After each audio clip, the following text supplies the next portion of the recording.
Hello and a very warm welcome for the first time this year, in actual fact, to the FA National Futsal Series weekend's action, with the games taking place live from the Aldenham Sports Centre this weekend. We have 3 games on the card for you today in the women's top flight, before attention will turn to a full schedule in the men's side of things tomorrow. There are the 3 fixtures in the women's Tier 1 today, starting with Southampton taking on Bloomsbury. Up later we'll have Bolton and Hartpury, and to round off today's action, a tasty looking encounter between London Helvecia and the league leaders and reigning champions in Birmingham WLV. 2 teams are out onto the court here at the Aldenham Sports Centre for the first game of the day, as Bloomsbury return to action, as do Southampton, for their first competitive league fixture of this new calendar year. We saw such progression from Bloomsbury in 2022 and finished that calendar year just a point behind Birmingham at the top of the table. They'll be looking to kick on, that's for sure, as they go in search of a potential title come the end of the season. I'm sure that's what they'll have their eyes on, after the vast and rapid improvements that we saw them make with the additions in the summer, certainly helping that as well. Very different story on the other hand for Southampton, means that Bloomsbury are very much the favourites going into the game, as the 2 captains there just come together in the centre circle. Helena Scotland wearing the number 2 shirt for Bloomsbury, and the skipper for Southampton, the goalkeeper and experienced shot stopper in Lauren Saylor. But yeah, Southampton have found it difficult this campaign, having just survived in Tier 1 by the skin of their teeth last time out. Yet to pick up a point though this season, with 6 games played and beaten in all of those.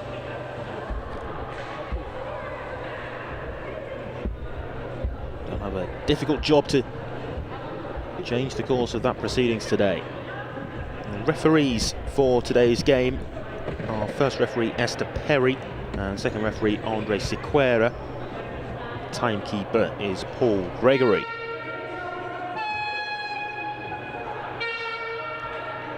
Two periods of 20 minutes, stop clock of course, and it looks as though Bloomsbury will get us underway, kicking from left to right in this first half.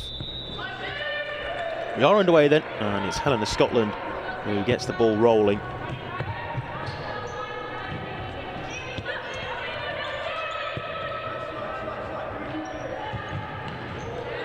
Crossover onto the left flank, and a first sting of the palms for the goalkeeper Saylor. She sends that one forward, but only to the halfway mark, and Bloomsbury have the ball here early on.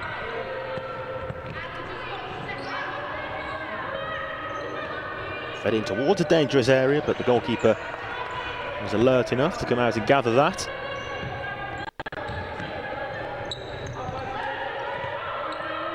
This is Alicia Povey. Maybe hasn't quite had the start to life in Southampton colours as she would have liked after signing in the summer from Reading Royals, where she was so prolific. Handball there given for the first foul of the fresh year. That's a long ball forward over the top, looking for the run there of Kayleigh Tonks, who just found a little bit of space in behind the Bloomsbury back line for a moment or two, but was unable to control.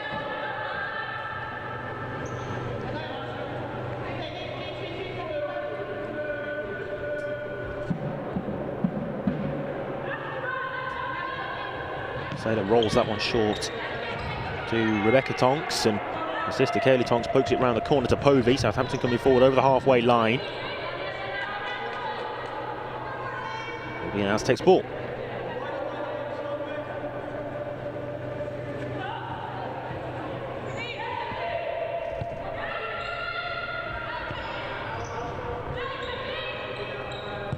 Kayleigh Tonks looking to dictate play from the back. Bloomsbury on the attack here though, with Lewis Chaudinay wide of the near post. Looking there though, Bloomsbury to quickly turn defence into attack and spark forwards and have themselves a corner.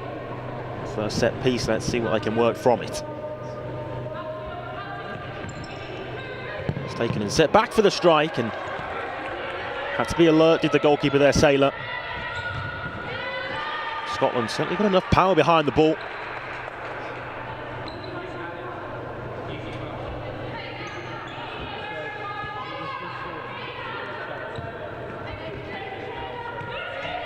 Here's Salas. Salas trying to loft the ball from right to left, but it was a slightly misplaced pass, which has given possession back to Southampton, but they'll be relatively happy with how the game started. Certainly not being overawed by Bloomsbury so far. It's been a relatively slow start to the game.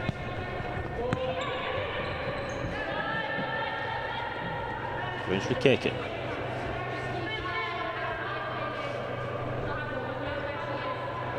Salas to Scotland and took a touch to get the ball out from beneath her feet, but well wavered with the effort in the end. Sailor that time opting to go longer with the distribution, and Southampton just momentarily there ending up in a more of a 2-2 setup with both Maidment and Kayleigh Tonks higher up the course. Trying to thread the pass through there, Scotland, but just wayward of where she intended it to drop to, and it's out of play on the far side. Southampton have a kick in their defensive half. First couple of minutes played, and still goalless, and the game's still really without its first proper opportunity. Might he come here? Tonks. Heavy touch, too much on that.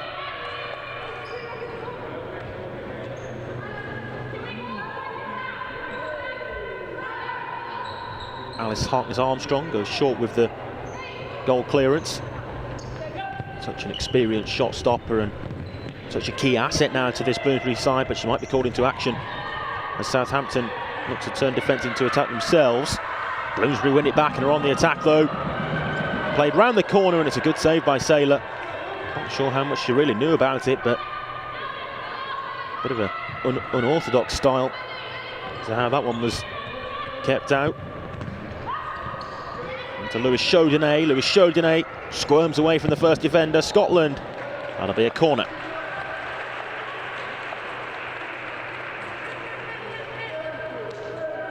Definitely the most lively piece of action though that we've seen so far, with Southampton momentarily looking as though they were going to cause problems for the Bloomsbury defence, but having lost possession on halfway, the transition very nearly led to the game's first goal. Sailor to the rescue at the back for the Aztecs. Southampton set up in a very low block and narrow block in front of their goal. Something which I would imagine the coach Will Wilson has taken time to work on, defending set pieces. We saw towards the back end of last year them concede far too many set piece goals from their point of view for sure. That one's deflected. And we'll go out for another corner. So more defending here to do for Southampton.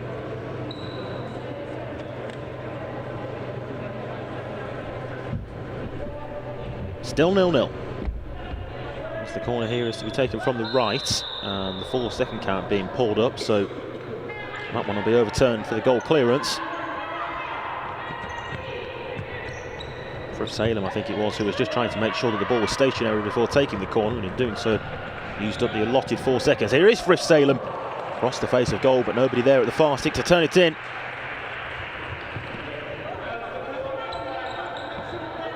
Just starting to up the tempo a little bit though, Bloomsbury, in the last couple of periods of play.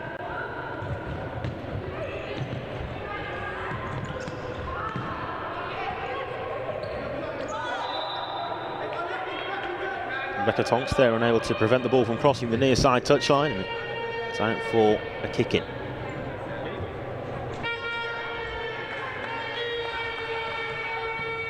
As Portobello, wearing the number 14 shirt, takes that kicking from the right. It's back though with Southampton, but Tonks there running into a dead end.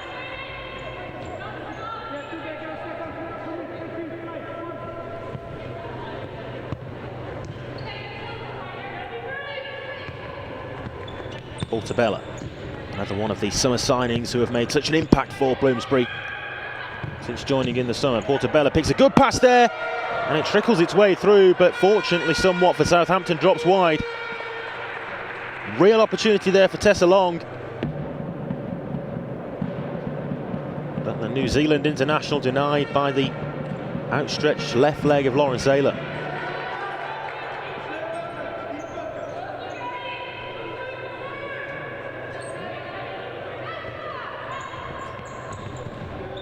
Long just running into trouble in the form of a couple of red shirts. Final touch there did come off the Bloomsbury player as well. Still 0-0.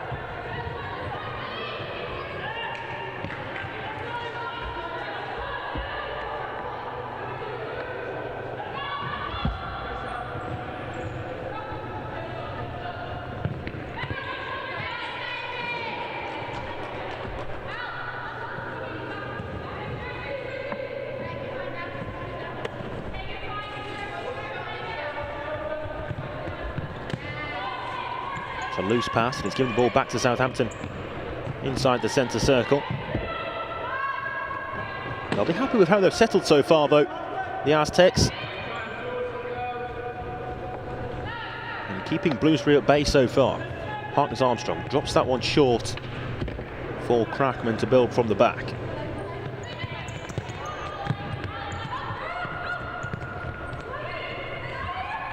A couple of runners forward there off the ball for Bloomsbury, but Crackman was just forced to turn back. Long. Here's Crackman. Portabella into Long, and again it's a ricochet more than a usual save that takes it wide. Referee indicating the corner to be taken from the far side. But Bloomsbury coming closer, again denied. That one set back for the strike from the corner. Did take a nick on its way through, so it's going to be another set piece.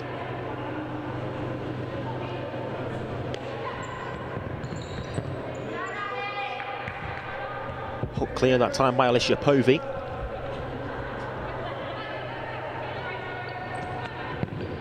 Set for the strike for Crackman, and she there that time drags it far wide. 5 minutes played, still 0-0.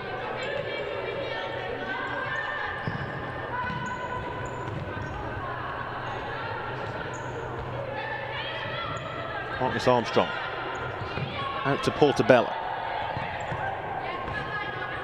Portabella across from right to left, and has opened up this space forward down the left flank now again for Bloomsbury, and the touch from the goalkeeper Saylor that time definitely turning it behind for the corner with the save.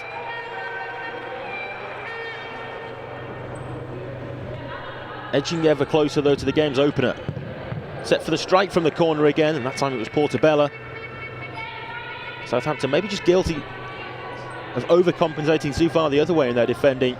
I mentioned earlier they conceded goals from set pieces towards the back end of last season. That was more so when the gaps were left open in their defensive setup. Looks very much more resolute, but it's leaving a lot of space for the set and strike on goal. Crackman, nobody there.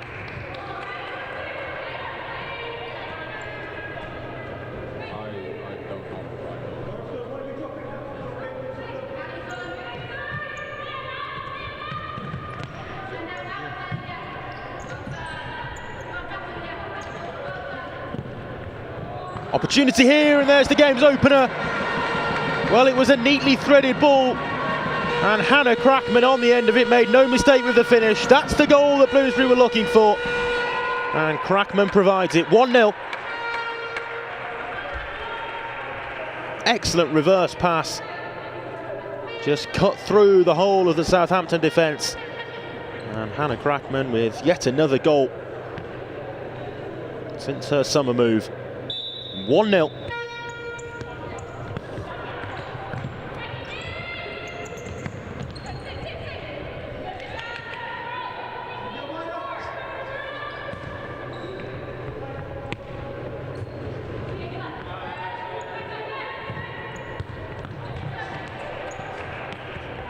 That one there drops back for Povey. Southampton, for Tonks rather, I beg your pardon. Southampton though just need to be careful now that they don't concede a second in quick succession. They'll need to steady the ship and just maintain focus and try to have as much control about the game as they can.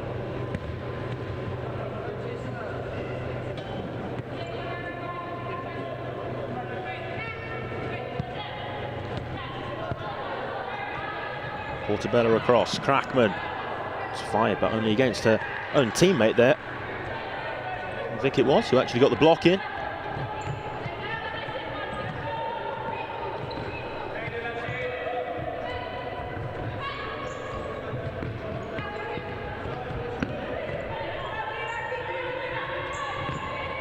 Kaylee Tonks. That one sent forward over the top. It's Rebecca Tonks as she twists and turns and then offloads to the right, but in the end the pass didn't find her sister Kaylee and it's out of play.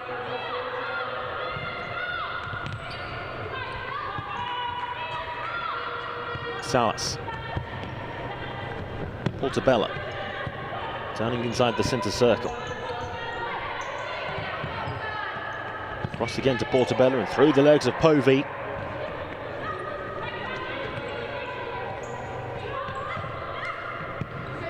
Manak.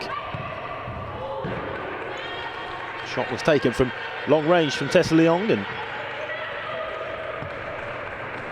just wide of the right hand upright of Lauren Saylor. It's going to be a change of all four here, the outfield quartet for Bloomsbury. Something that they do have to their advantage today, as ever. Bloomsbury travelling with large numbers. They have a full squad, whereas the opposite camp is low on numbers. Just the 7 players who travel for Southampton. It's a limited squad and it might get worse for them early on. But they're just back behind the run of where Estefania Salas was, and it's out of play in a momentary reprieve for the Aztecs to have possession back.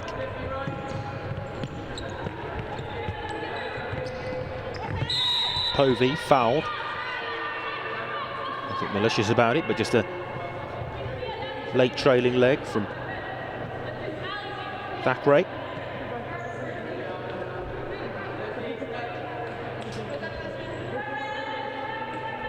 Referee just indicating exactly where this free kick should be taken from and moving the Bloomsbury players back the required distance, but it's taken back to maintain possession for Southampton anyhow.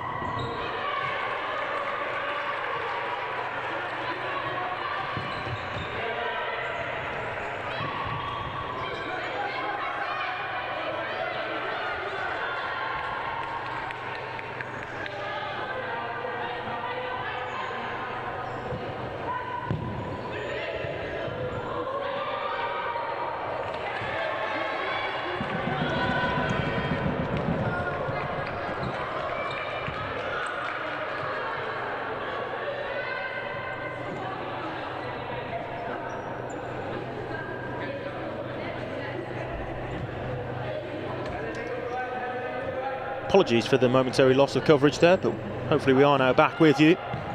It's still 1-0 to Bloomsbury.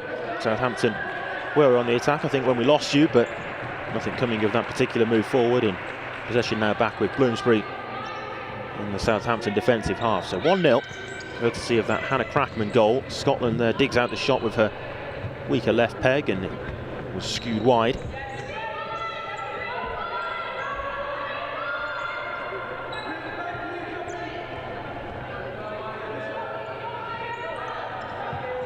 Short from Saylor, and Bloomsbury maybe just inviting that shorter roll-out distribution before then looking to pounce and press high to win the ball back in a dangerous area.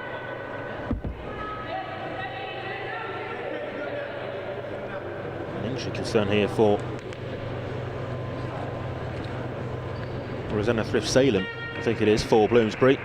Just winded by the power behind that latest strike, and it's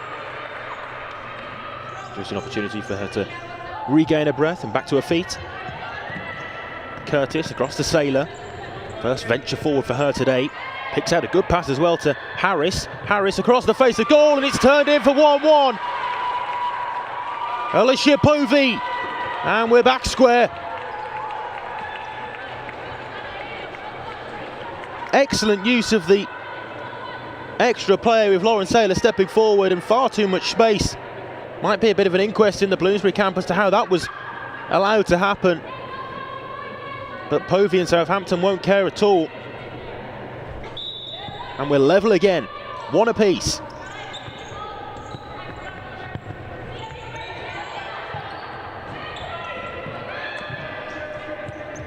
back where we started, and the momentum now perhaps with Southampton as well. Really well worked though. The pass from Saylor down the line was taken with composure, not rushed at all.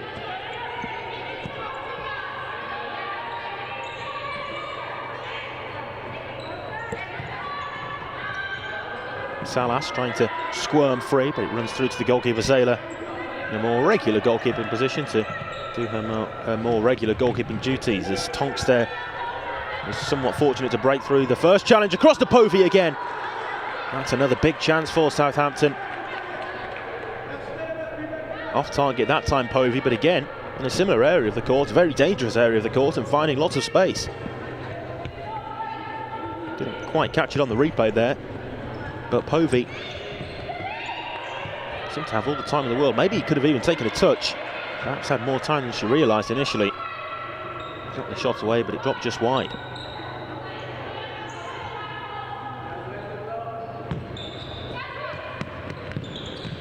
Salas. Frith Salem. Frith Salem goes for goal. Maybe there the pass was on to try to play the ball back to Thackeray.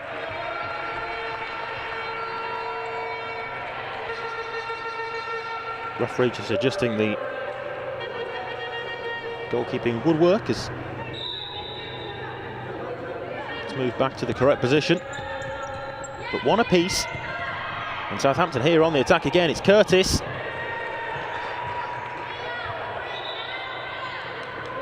Kicking, but nothing more for Southampton when it could well have been from that position. Curtis, referee allows that to continue despite the fact it looked to me as a moving ball from our position. Salas, pull past that time, gifts the ball back to Southampton, and Tonks is on a bit of a 1v1 mission herself. Southampton certainly here since the goal with their tails up. Tonks to Leah Harris. Harris up to Povey, the goal scorer for the Aztecs. Sets it back, takes a deflection. Breaks back for Scotland. Scotland threads the pass through as well, and it's a good save by Saylor. End-to-end action with a big chance for Bloomsbury coming at the end of it. Frith Salem denied again by Saylor. Excellent play though from Helena Scotland to create the chance, and it's that time Scotland who was powering the shot goal bound, and again though same outcome with Saylor making the stop.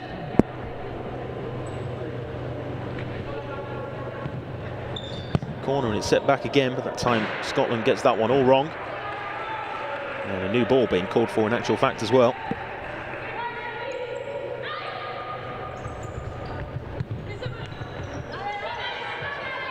Povey away from Salas. Povey. Armstrong deals with that one that time. Kick starts the counter charge as well. Salas.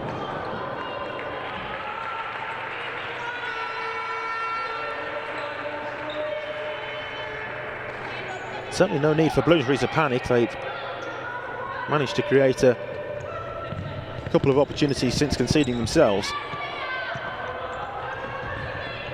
But they more than know they're in a game here.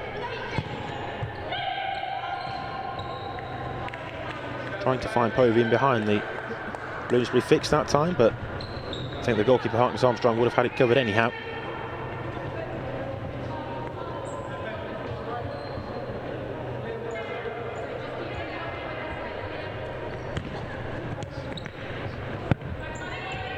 Maisie O'Shea onto court for Bloomsbury, their new signing from local side London Helvecia.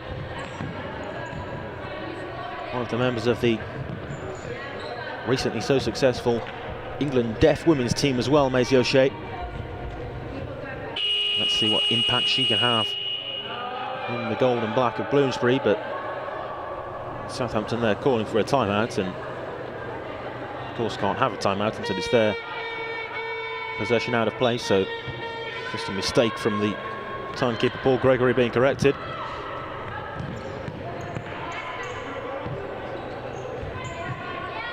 Tonks up to Harris.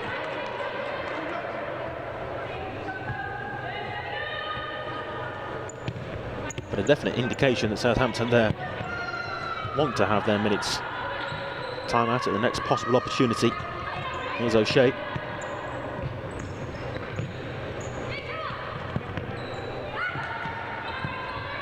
Southampton will be hoping that they can get to that break with this one-apiece scoreline intact as well, or maybe even better. Over the halfway line Tonks, but then unable to make anything more of it. Here's Povey picking up the loose end.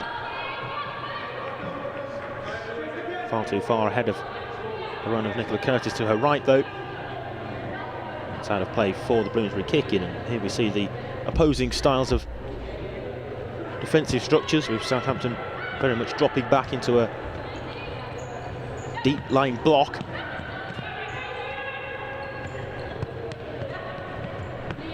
The task for Bloomsbury is to unlock that block and try to find the key to break them down. Portobello. Southampton kicking, and now they will have the opportunity to get the cavalry together, and Will Wilson will get some messages on board, but I have to say he'll be delighted with how it's gone so far, and certainly the response since falling behind. 6 defeats in the 6 league games they've played so far this season, and up against a very stern test in Bloomsbury today, but so far so good for them, and one apiece after that equaliser from Povey. Easy to forget the chance that she had just moments after that as well, Alicia Povey.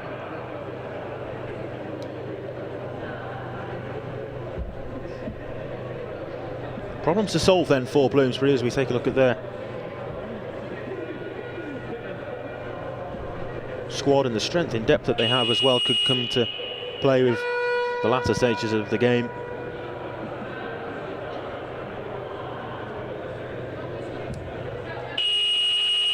Back out onto court, the same 4 that were on for Bloomsbury before that timeout was called.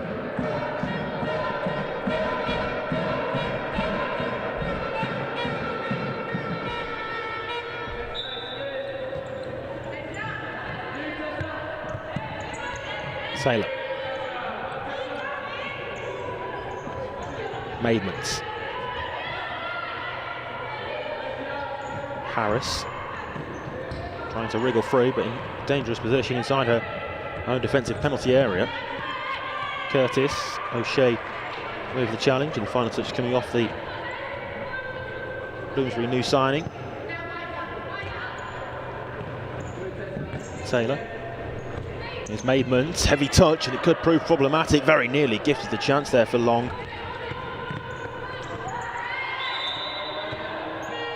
Free kick given the way of Southampton, maybe a slightly soft one. They'll need to be careful that they don't give away many more opportunities like that on a plate in front of their own goal mouth. Southampton, they won't want to concede in that sort of manner. Good ball up to the number 8 there for Bloomsbury, Maisie O'Shea.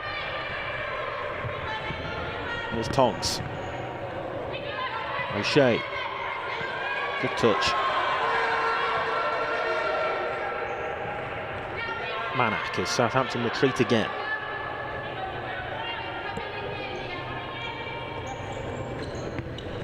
Manak to O'Shea.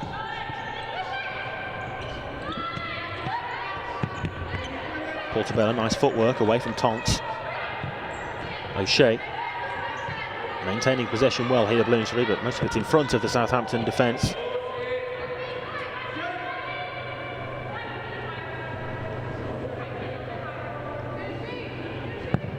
Set for the strike from Portobello, breaks back for O'Shea, left-footed, 2-1. Maisie O'Shea on debut for Bloomsbury, and she restores the London side's lead.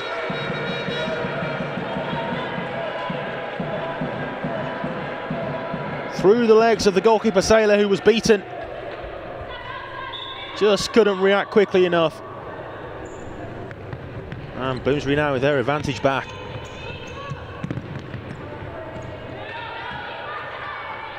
Maisie O'Shea then joining teammate Hannah Crackman on the score sheet on her debut for Bloomsbury. Either side of that Alicia Povey goal means that it's Bloomsbury 2, Southampton 1.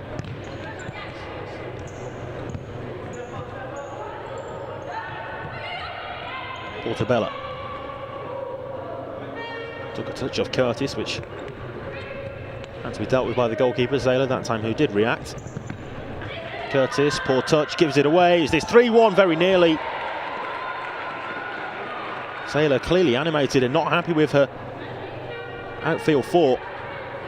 It was Curtis who was the culprit in giving possession away.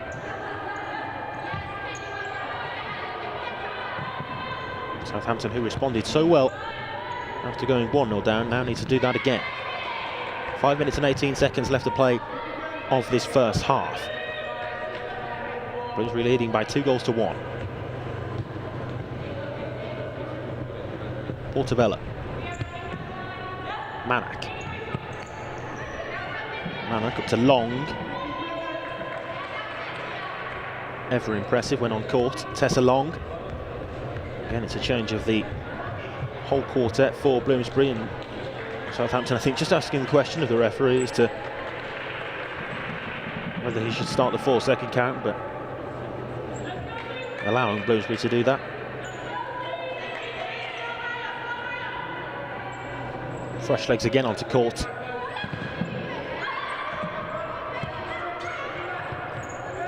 Salas. Lewis Chodinay. That one's prodded forward in search of Sanchez.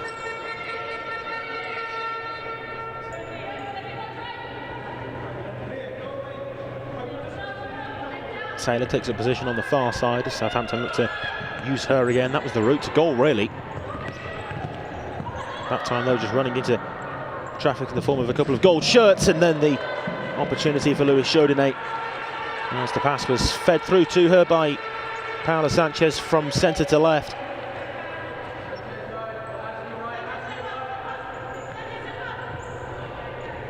Big moments in the game.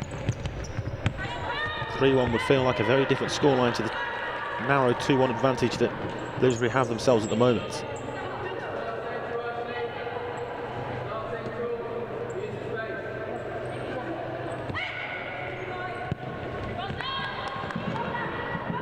Sanchez. Haven't seen too much of her so far today. The number 10 for Bloomsbury. Loose touch that time, took it out of play. Given away to Salas. Salas! Saylor got back just in time. Scurried back across from the right side to between the sticks to make the stop. Tries to set Tonks away down the other end as well, but too much on the long throw out.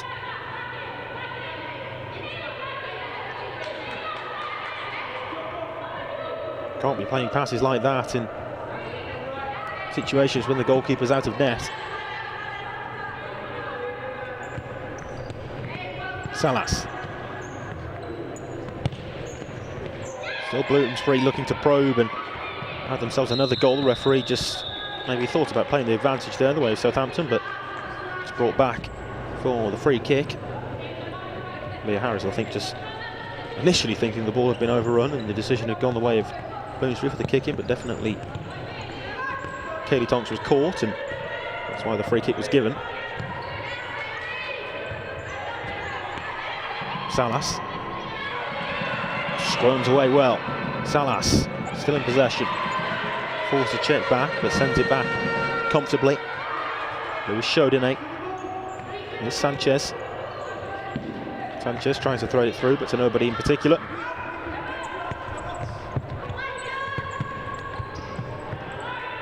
Tonks there trying to link up with teammate Curtis, but misplaced pass as Curtis is then replaced by Povey, the goal scorer for Southampton.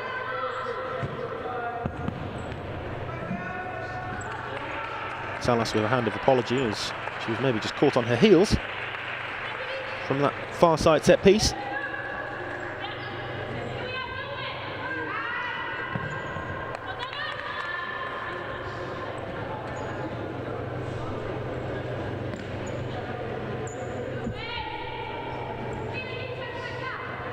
Again, Saylor will persist about leaving the regular goalkeeper position to offer himself as an option on the far side from those deep-lying kick-ins. Not time it went directly forward though from the initial take. Maidment. Harris momentarily robbed of possession. Playing with her back to the goal that Southampton were attacking, but was quickly surrounded by a couple of Bloomsbury opponents. Another corner set this time for Salas. Again, though, same outcome, and haven't quite got those right yet, Bloomsbury. The long-range strikes from set pieces, and Southampton will probably be more than happy with efforts like that.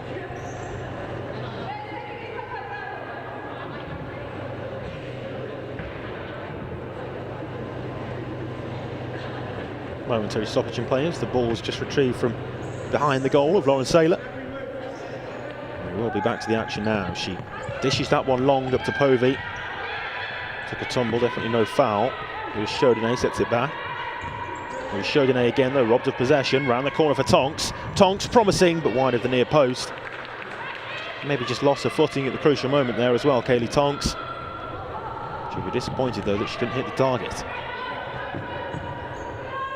It's when those rare opportunities present themselves. They've been few and far between across the course of this season so far for Southampton, that they need to be clinical in front of goal. Povey earlier was.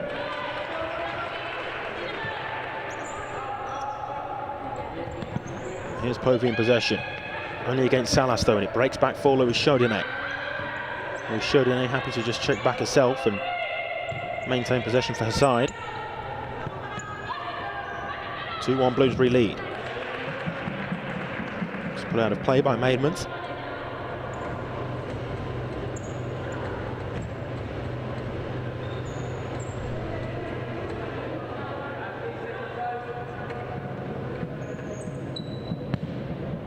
Sanchez, that time trying to pick a pass rather than strike for goal.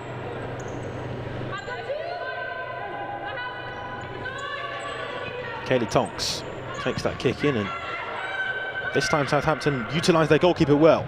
Into the attacking half, up to Tonks, around the corner, very nearly 2-2. Alicia Povey again on the end of a nice move involving the goalkeeper. That time though, just the final touch is lacking. Certainly an issue that though for Bloomsbury when Southampton do make use of Saylor.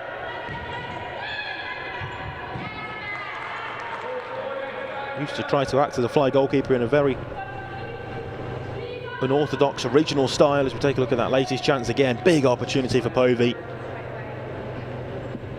Just latched at it with her outstretched left foot.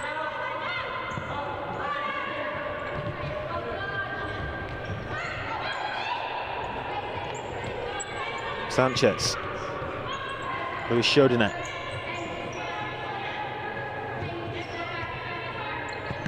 Sanchez.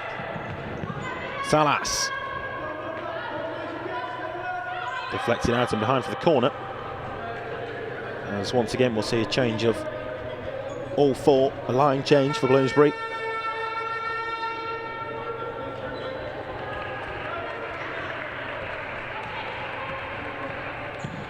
We're inside the final 90 seconds of this first half. That's a poor corner, it's given the ball away directly to Tonks.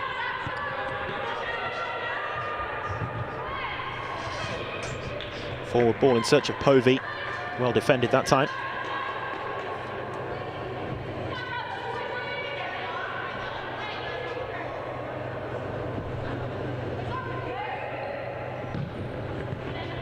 Povey breaks all the way through to Rebecca Tonks, digs the shot out, but not enough conviction behind it.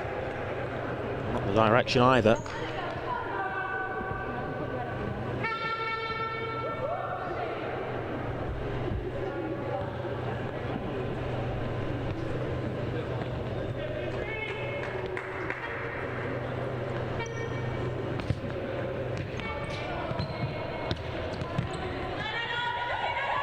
Patterson there is robbed of possession and he's given it away to Tonks. 2-2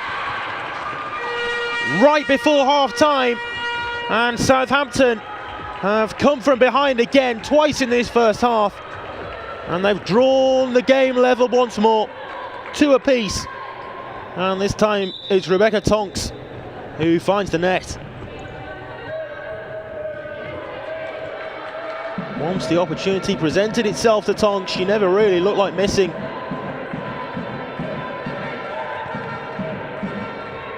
.36 seconds left to go in the half. Across the face of goal, and surely it's turned in. It is a killer blow for Southampton.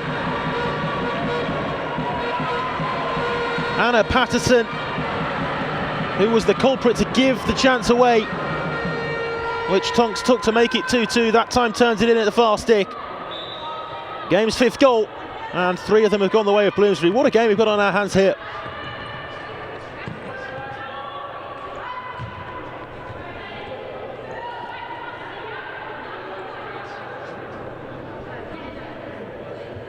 Well, I said initially that the equalising goal to make it 2-2 was right on the stroke of half-time. Shows you just how much time is left with the stop clock in futsal. Plenty of time in the end for Patterson to go down the other end and make amends for the error. Portobello there taking a tumble in towards the referee, Andre Sequeira, I should say, on the near side.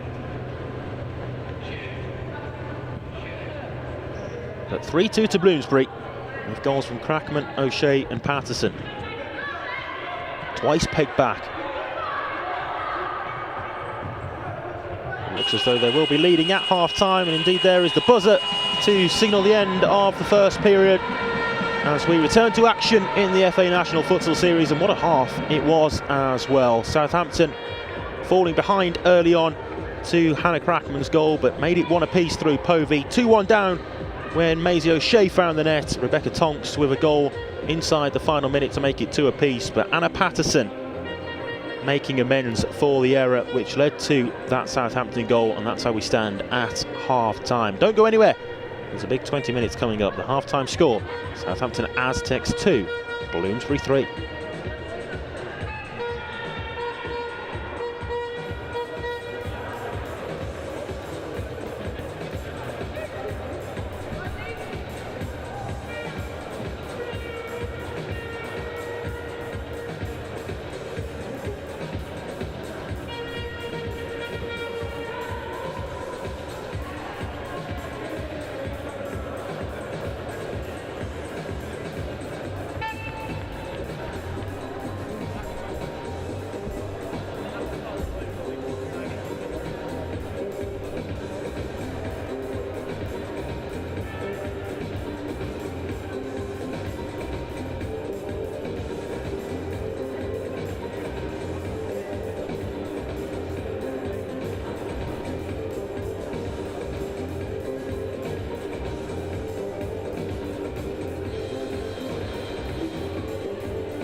Welcome back then for the second half of the first game of this weekend's action in the FA National Futsal Series. It's brought to you live from the Aldenham Sports Centre from the Women's Tier 1 side of things today, and at the midway point of the first game it's 3-2 to Bloomsbury, given the goals from Hannah Crackman, Maisie O'Shea and Patterson before half-time. Hovey and Tonks grabbed goals back to make it first 1-1 and then 2-2 for Southampton in what's probably been their best half's performance so far this season. But again, on the wrong side of the scoreline. Still plenty of time left for them to change that. Let's see how the second half goes.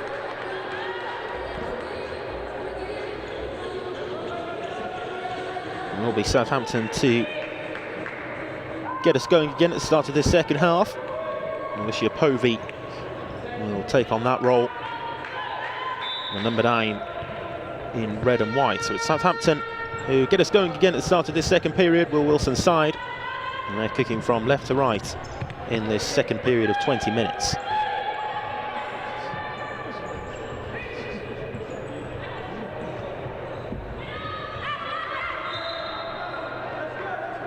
Referee signals the kick in the way of Southampton, with both sides appealing for it.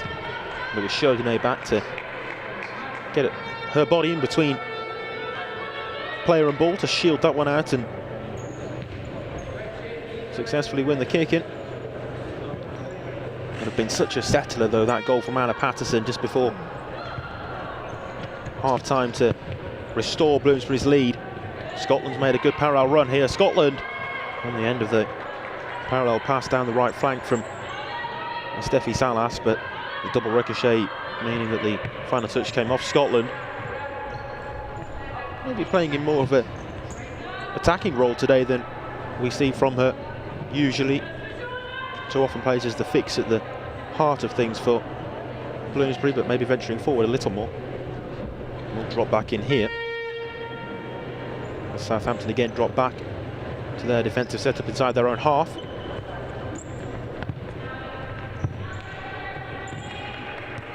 Sanchez tries to thread the pass through, but it only drops to Rebecca Tonks.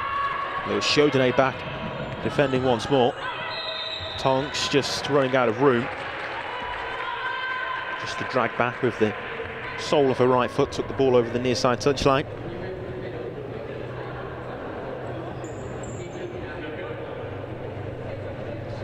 Kicking taken short to Scotland, the Bloomsbury skipper.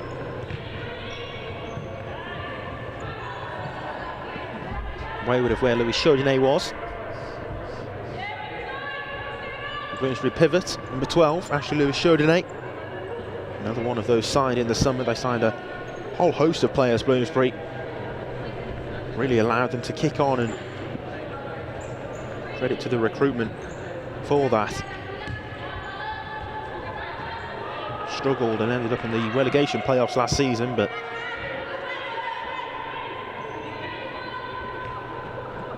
looks certain to not threaten that end of the league table this season.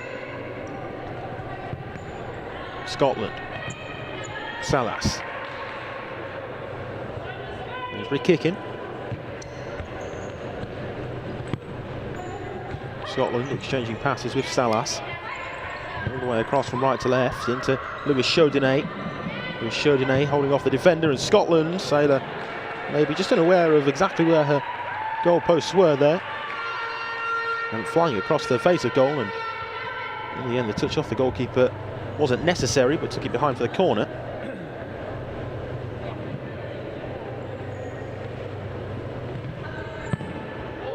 Back for the shot on goal for Helena Scotland.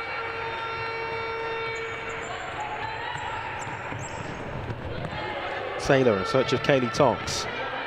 Scotland just running into traffic, but it breaks back for Salas. Scotland. Sanchez. Slightly behind Salas, but she manages to retain possession. Scotland. Salas creeping ever closer to the Southampton goal, but then the pass was poor to gift the ball back to Will Wilson's side. You have to feel that he'll be really happy with that first half. Real signs of improvement for them, and that's all that he can ask for, really. Down at the foot of the table, unhealthy goal difference, yet to pick up a point this season. Very much in this game.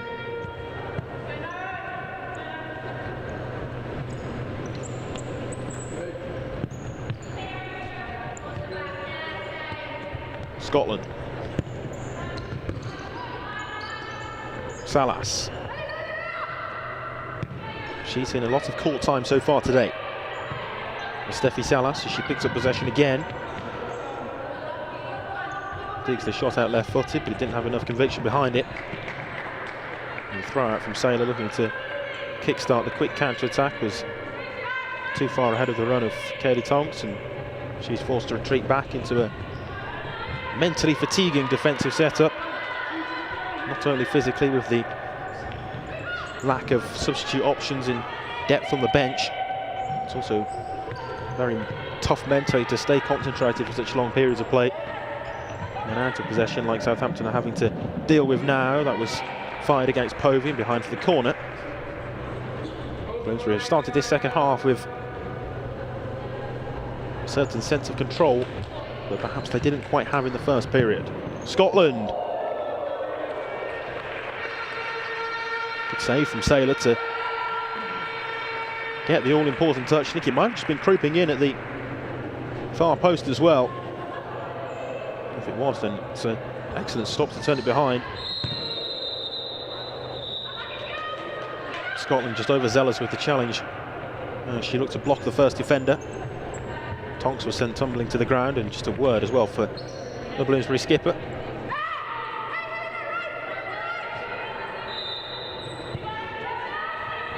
Saylor, Lewis Chodinay looking to pounce. Maidment skips away from Scotland initially, and then the Bloomsbury skipper came back with a really strong challenge. That time, though, taking the ball well.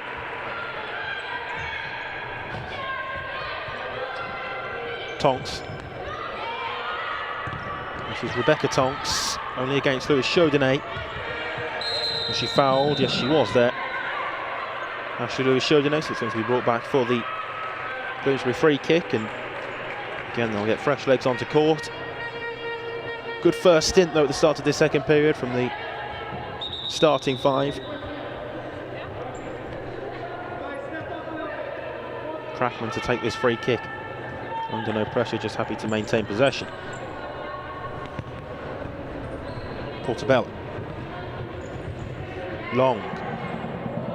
Into Crackman, Long again! And it drops just wide of the far post. So simple though to cut through the Southampton defence that time. Almost passengers in defence, but it's been given away to Maidment. And Amy Maidment, after robbing Crackman of possession, finds the corner. And that's 3 times now that Southampton have come from behind to draw the game level. 3 apiece.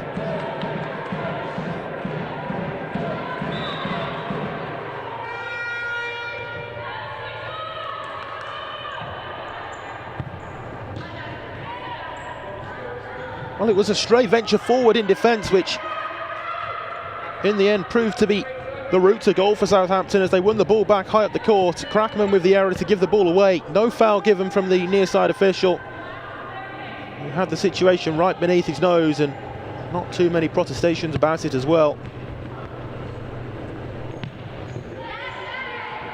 Marcus Armstrong in the Bloomsbury goal must be wondering exactly how Southampton have managed to breach a goal 3 times already with the limited opportunities they've created. Not really anything she could have done about any of them though. 3-3. Game finally poised from here. Towards the back post, and Tessa Long coming in had a golden chance. Really big moment, and it's a let off that for Southampton. Really big let off as the run of Long wasn't tracked, but side-footed wide. Crackman to Long. Long checks inside. Here's Crackman.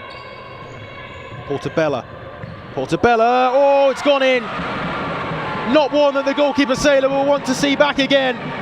But Hannah Crackman, having been robbed of possession to present the game's 6th goal to Southampton, has just a couple of minutes later gone down the other end and restored the lead. 4-3. Courtesy, though, really of that goalkeeping error. Hannah Crackman with her second goal of the game rather. And 7 goals so far now. Both sides trading punches at one another. And Southampton here will have to do it all over again.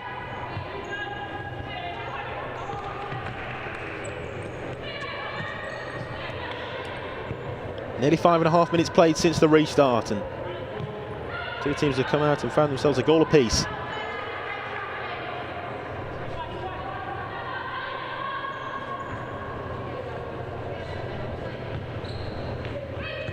Crackman. Here's Long.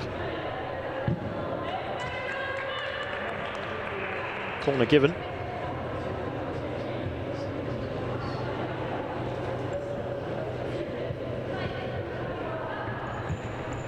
Crackman sets it back for Long, but didn't quite get her body position enough over the top of the ball there to keep the effort down.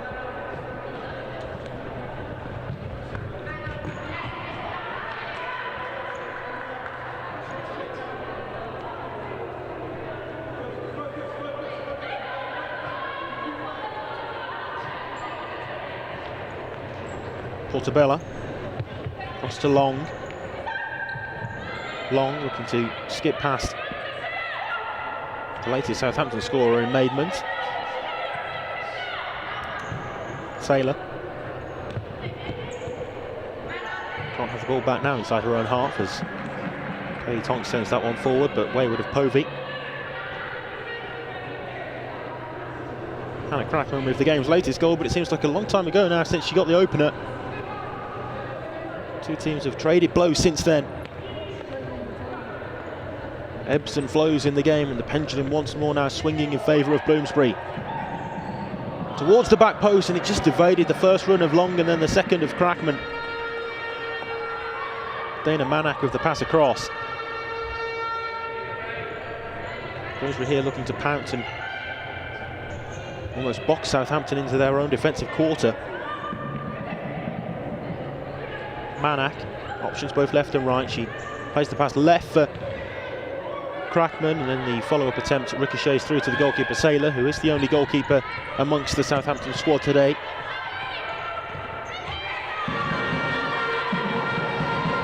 No Mo Delaney for Will Wilson's side, another goalkeeping option that we've seen employed sometimes this season for the Aztecs, but she's part of the Southampton second team fixture today. We're playing at Cambridge.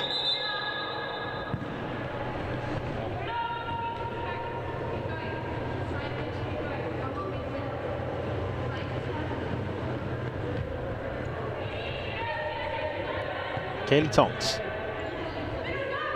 Now Rebecca Tonks. Holding off Portabella, but forced back to the goalkeeper Sailor. Povey trying to make something of the loose ends.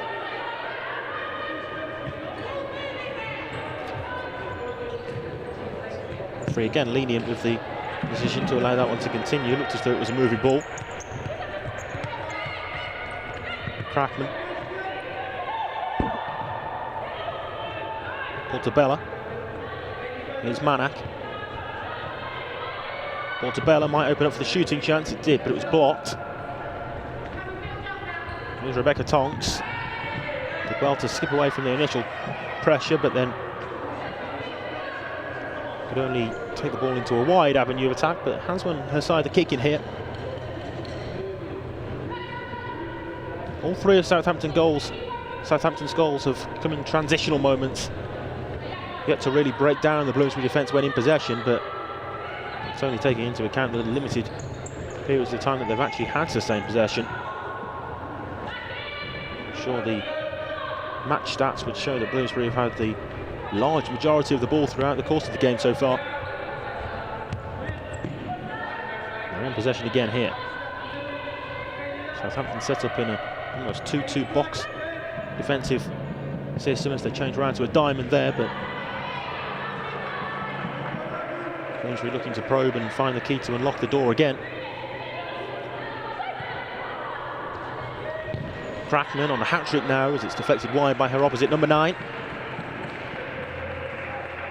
Povey, after a good stint on court, replaced by Harris.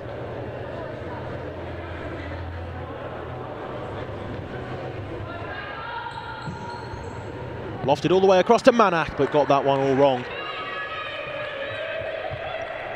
Maybe a spur-of-the-moment choice to try something a little more unfamiliar from that set piece. It was a lofted pass across the penalty area, but Manak not making the connection that she wanted.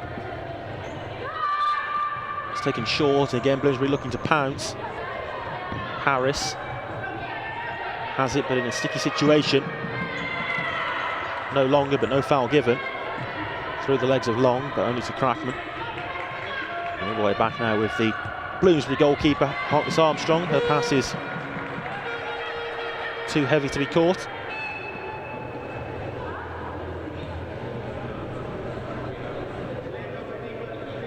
Haven't seen too much of Bloomsbury's new signing Maisie O'Shea since scoring in that first half.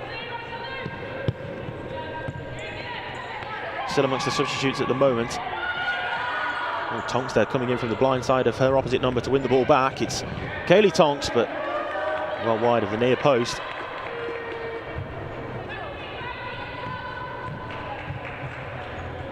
It's a line change again for Bloomsbury, with Liam Francis again keeping things fresh, and so beneficial when you've got such strength in depth to be able to change the outfield four around so frequently. Looked to be a foul, just coming in from the blind side there was Maidment. Took the Bloomsbury player before the ball. Timeout here being called by the Bloomsbury bench, so Liam Francis taking the opportunity to just get his side in.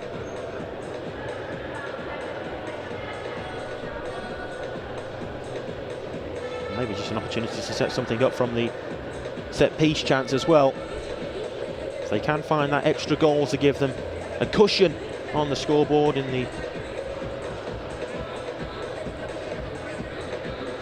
what's so far been a tightly contested game. If they can find the next goal to make it 5-3, then that might just be a heavy blow to Southampton. But so far their performance has been much improved from an Aztecs perspective. And having done it 3 times already, I'm sure they'll have a belief as well that they can go back and find themselves another equaliser. It's just if that next goal does go against them and Bloomsbury find it, then that might be a bit of a dagger to the heart.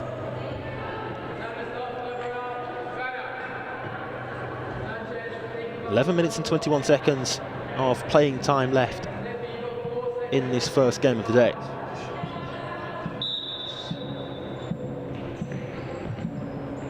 Let's see what Bloomsbury have got then from this set piece. It was set back to Steffi Salas, but not quite working out how Bloomsbury had planned that one on the tactics board. Salas across to Sanchez, in towards Salas again. Got the touch in close proximity to the goal, but could only prod it well wide. Tonks wriggling free. Tonks runs out of room.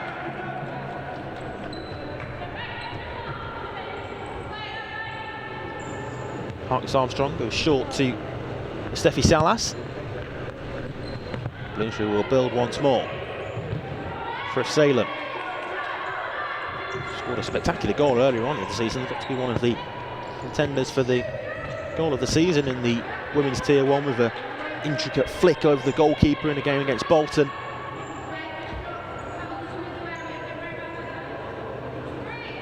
For Salem here will take the kick in.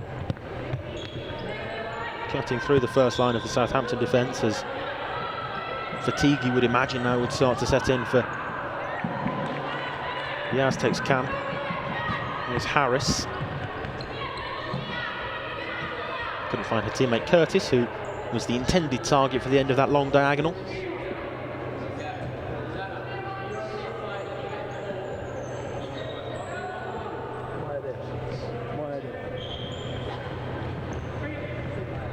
Salas.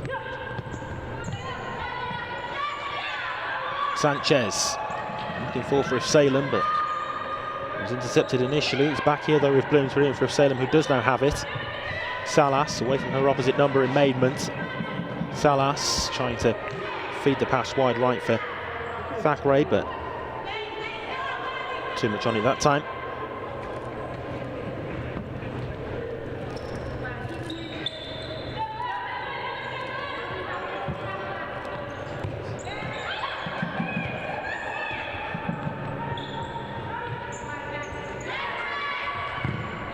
Oh, Tonks lurking, and she's won the ball back here as well. It's Rebecca Tonks, goalkeeper, came sliding right out to the edge of the penalty area.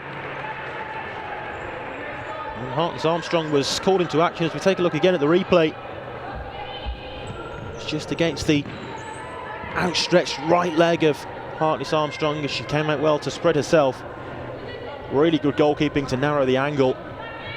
But again, it was a big chance and pretty much presented on a plate.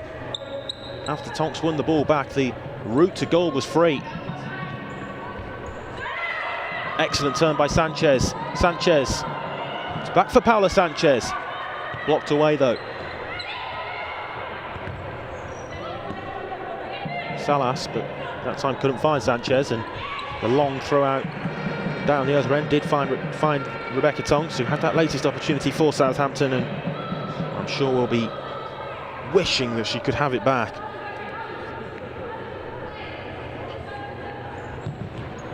Corner's taken short, and the angle wasn't really on for the strike, but that was the option opted for. Forward to Tonks again, who found space in behind. Hartness Armstrong able to latch onto it. Down the other end though, a chance to make it 5-3. Goalkeeper Saylor just ushering Sanchez away. Game really now starting to open up. Tonks feeds the ball across to Povey, but the block was made.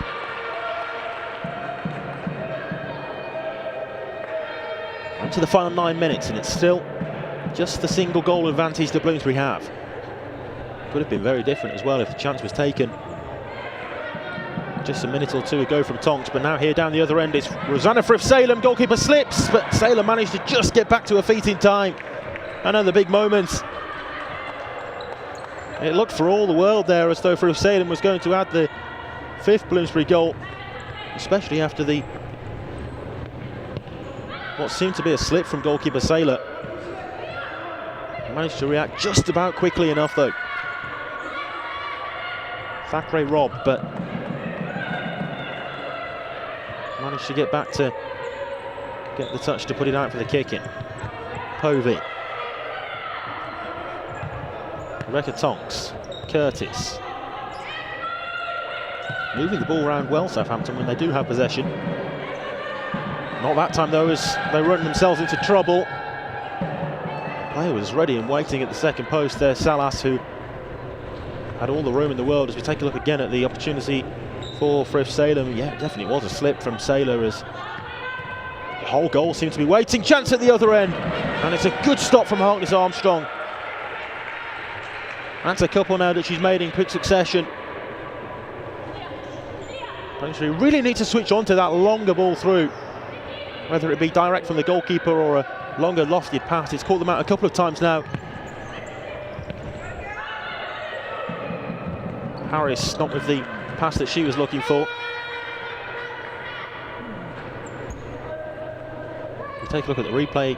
Simple long throw out from the goalkeeper Saylor to Kayleigh Tonks, and you can see the frustration from the Southampton number 6 as she was denied another equalising goal. Povey desperately trying to win the ball back, but Sanchez is there.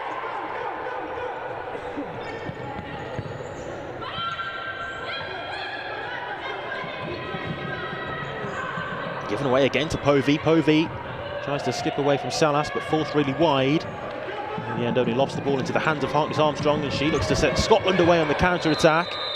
The referee gives the free kick. Tonks not happy. She feels that she took the ball cleanly. Let's take a look again. Definitely did win the ball initially. Perhaps it's more of the follow-through contact that the referee's given the foul for, but you can see why Cody Tonks there feels aggrieved.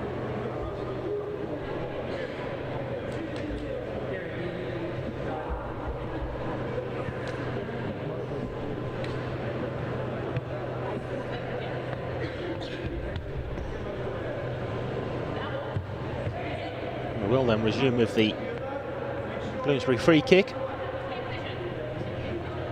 7 minutes and 14 seconds left to play. Still Bloomsbury leading by 4 goals to 3. So they were 3-2 up at half time. O'Shea. Here's Portobello.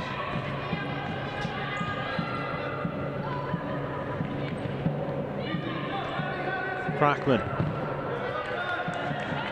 Kicking. Next goal in the game, you get the sense, could prove to be crucial.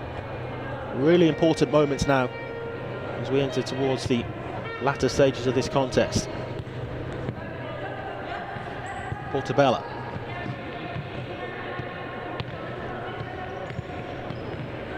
Crackman into O'Shea, back to Portobello. Moving the ball around with control again. Just wayward though of Jasmine Whitehead Shakes, the number 18. One of the Bloomsbury camp whose minutes have perhaps been limited today.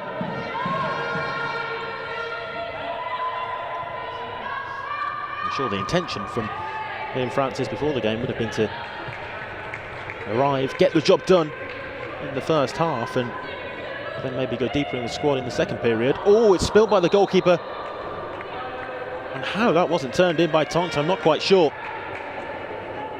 So uncharacteristic as well of Hartpury Armstrong to allow that one through her legs like she did. I think it just caught Tonks by surprise more than anything else as well. Seemed to catch everybody by surprise, and Tonks was maybe more ready and waiting for it than could very easily have been 4 apiece.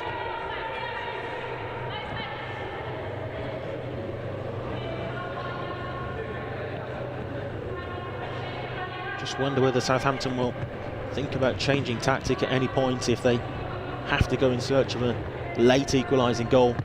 Still time for them to continue playing this way at the moment, but Bloomsbury want to at the moment. With the way in which Southampton are defending, they can just run the clock down inside their own half.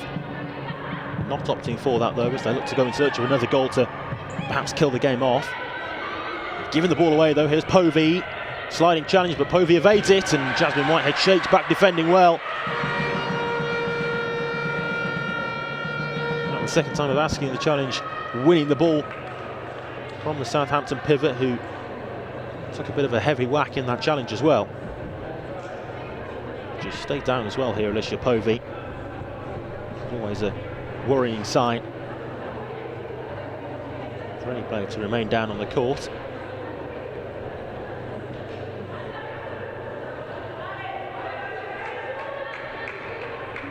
Going to be held back to her feet by stand-in physio and skipper and goalkeeper Lauren Taylor. She looks okay to continue, which is good to see. Curtis will take the corner. Back to Povey, immediately involved once more, and a bit of a shove in the back there as Bloomsbury look to break away. The referee really should have played the advantage. Maybe a bit quick on the whistle. Esther Perry on the far side, right in front of the Bloomsbury bench as well, and the protestations to her were clear. Definite foul. Just on the counter-attack, I think Bloomsbury would have preferred the opportunity to be allowed to run free and continue with that charge forwards. Whitehead Shakes. Approaching the final 5 minutes, here's O'Shea. Portobello signalling to O'Shea, trying to beckon her teammate wider. Crackman! Saylor appealing that took a final touch off the a Bloomsbury player, Whitehead shakes, but it's a corner which has been given. Didn't quite catch it on the replay, but it looked at first glance as though Sailor got the final touch. Crackman returned the ball back to the corner taker, and there's Portabella. She's forced all the way back to the goalkeeper though in Hartness Armstrong. Digs out the longer pass forward in search of O'Shea. Sailor keen to distribute quickly, but the timeout here has been called from her bench, and now maybe an opportunity for the boss Will Wilson to think about changing things, because time is quickly running out, despite the fact that their performance has been so much better than in prior weeks. Still on the wrong side of the scoreline here, Southampton, against a usually very good side in Bloomsbury, but perhaps under par today. Had some really good results so far this season, Bloomsbury, with notable wins over London Helvecia, for instance, in their game live on BT Sport when they won 4-1 at St George's Park. Also beat Bolton 5-2, but were beaten in their last game before the Christmas break 4-0 by the reigning champions in Birmingham. Mid-season break almost renders that all irrelevant though. There's no real form going into this restart in the new year. And I think it's that sense of fresh start as well for Southampton, which has proved to be so key for their improvement in performance today. Might have just helped to refresh the minds and give them a new lease of life and belief. Portabella. O'Shea with the outstretched leg, but unable to keep the ball in play. Let's see then if there is any change of the way in which Southampton are playing. Might look to use the goalkeeper Sailor more often. There's Povey, blocked away at the first time, and then it breaks back, and the final touch comes off Curtis. It's another good stop by Hartness Armstrong.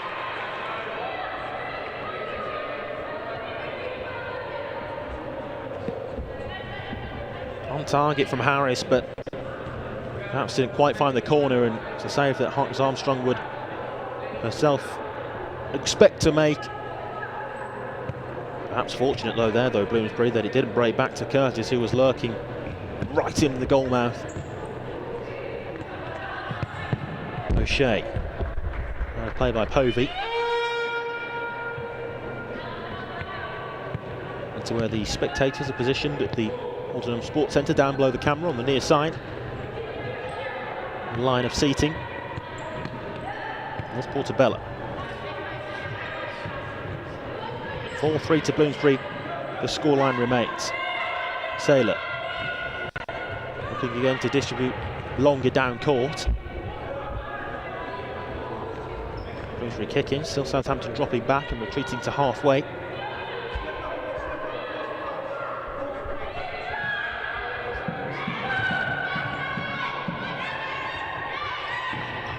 Harris, Povey. Tonks to her right, it's across to Kayleigh Tonks, and she miscues the effort. Just fluffed her lines at the vital moment there.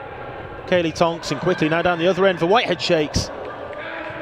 End-to-end action as it's sent forward by Sailor, and Tonks not quite on the same wavelength as Povey that time. Stays at 4-3. With just over 3 minutes of time with the ball being in play left. Maybe just trying to draw Southampton out there, Bloomsbury, as they look to wind the clock down further. Whitehead shakes, signalling to the substitutes bench that her race might be run. Replaced by Dana Manak. You'd imagine at some stage Southampton have got to come forward and give whatever little energy the small camp have got left to go and press high. As Povey though with an opportunity, again denied by Hartness Armstrong. That's 3 good saves now, possibly even 4 that she's made since the latest goal in the game to keep the scoreline as it is. And if Bloomsbury are to go on to pick up all 3 points from this very tightly fought contest, and to have the goalkeeper to thank for that.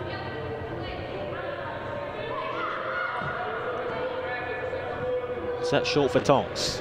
Back to Rebecca Tonks, but then the pass was poor, and it's 2v only. The goalkeeper across to Crackman. Crackman. It's a good stop from Saylor to keep her side in with a shot here. Just the slightest of touches as it brushed the fingertips of the goalkeeper.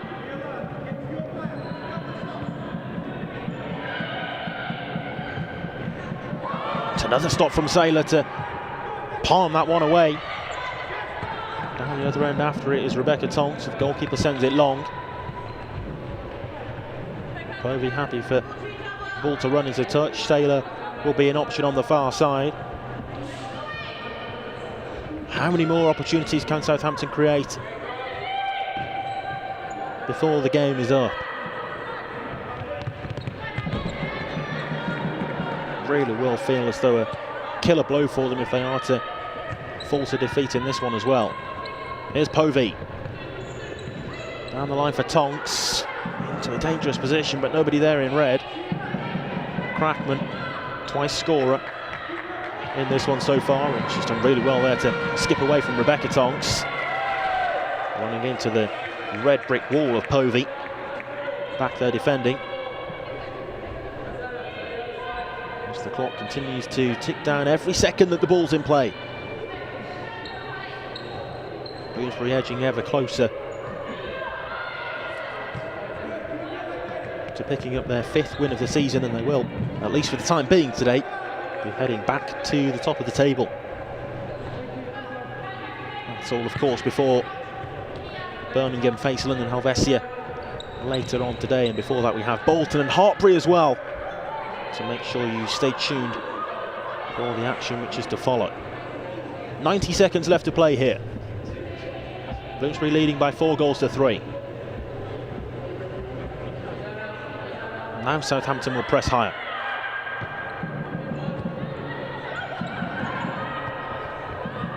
Salas, player over at the second post, really well intercepted. Really important intervention as well from Povey. Portabella.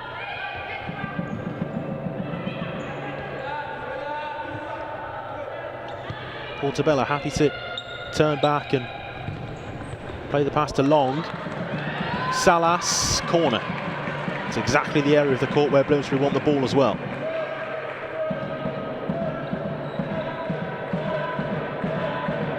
Here at their host event this weekend, Bloomsbury. It's perhaps been a, as I mentioned before, under par performance, but can they pick up the big 3 points? It's ultimately what they came for. Match ball there, just ending up behind the netting, behind the goal, so new one being called for, and down the other end it's Povey. Tonks in the challenge with Manak. Into the final minute. What's left in the Southampton locker?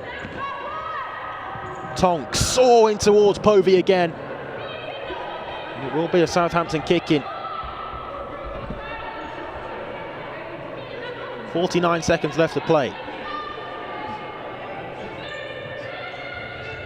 Rebecca Tonks running into trouble, but she has her side another kick in. It's been taken quickly. Across here to Saylor, might open up for the shooting chance. Saylor breaks for Hartness Armstrong, and she'll instead take the shot on from long range, but it strikes the ceiling of the sports hall, so out of play for the Southampton kick in.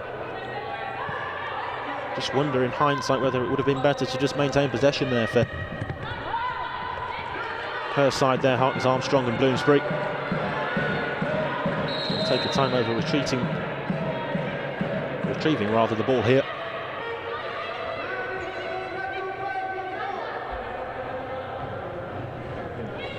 .30 seconds to play.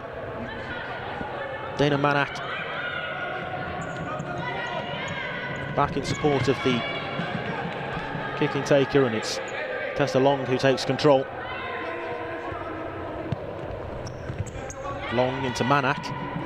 Long again, options both left and right as Bloomsbury here might look to kill the game. Could do just that by keeping possession though, but they haven't. Saylor forward and trying to find the direct ball up to Tonks again. Will Southampton find themselves a last gasp equaliser? 10 seconds to do so, they're going to have to be quick. Slam clear, but only out for a kick in from Frith Salem. 6 seconds left. Saylor forward in support of the attack. Marcus Armstrong in. No need to give the ball back to Southampton and being made to retrieve it themselves.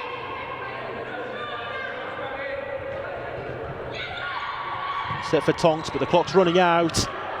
It's out of play again. 1.9 seconds left, and it's got to be a set and smash with the strike from this kick in. Captain Saylor just trying to take over with a couple of last second instructions. Povey sets it for Tonks. It's blocked away and out for the kick in again. But you have to feel as though now that will be that. It's set for Saylor, and there the buzzer goes. And Bloomsbury just about managed to get themselves over the line. Well, it was a 3 points that they'll happily, gladly take, but a 3 points which they were definitely made to work for. 3 times pegged back by the side at the foot of the table, Southampton. But what an improved performance it was from Will Wilson's side. A really good opening game of this weekend, which Bloomsbury just come out on top of with a 4-3 win here at their home venue, and it sends them back to the top of the table before Birmingham will play later today. The final score in the first game of 3 in the Women's Tier 1, live from the Aldenham Sports Centre. It's Southampton Aztecs 3, Bloomsbury 4.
Welcome back then to the Aldenham Sports Centre for the second game of 3 today in the FA National Futsal Series Women's Top Flight. Already today we've seen Bloomsbury run out narrow winners against Southampton Aztecas with a 4-3 win. And here we have Bolton taking on Hartpury. I will run you through the two team lineups then, starting with Bolton. They have in goal Libby Wright. The rest of their starting five is Zara Musker, Lily Robinson, Rebecca Foster and the captain Laura Tobin. The Bolton substitutes, 3 substitutes available today are Jesseline, Emily Hutton and Jade Bolton. As Vito Bambini takes the reins at Bolton with their women's team after the departure of Mick Parrish. For Hartpury then, they have a depleted squad today with just the 1 substitute on the bench available to be used. Rebecca Panius is the starting goalkeeper. Sammy Holsworth, Jade Grove, Rose Kent and Amy Wathen also start. The starting substitute is Lauren Page. Head coach is, as ever, Paul McHugh. And you can see there Paul McHugh with his small squad just giving a few final instructions before we will be ready to get this one off and underway. Sammy Holsworth, the skipper for Hartpury, just coming into the centre circle with the Bolton captain Laura Tobin. Referees for today's game, by the way, are first official Andre Siqueira, second referee Paul Gregory, and on timekeeping duties is Esther Perry.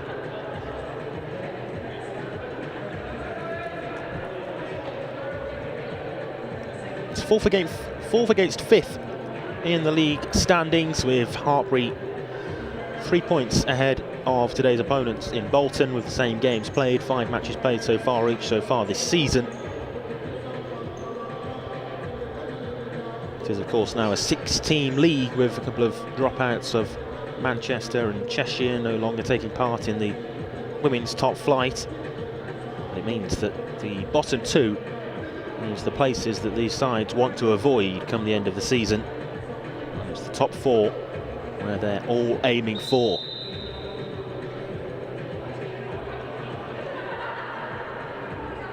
Some final discussions as well for the Bolton players, as the 2 starting fives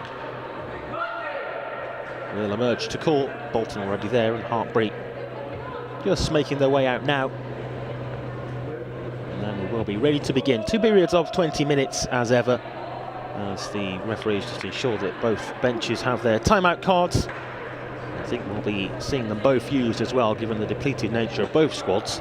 Thought it was a small squad when I saw that Bolton only had 3 substitutes, but Hartpury with just the 1, so it's going to be a gruelling test out there for the players today.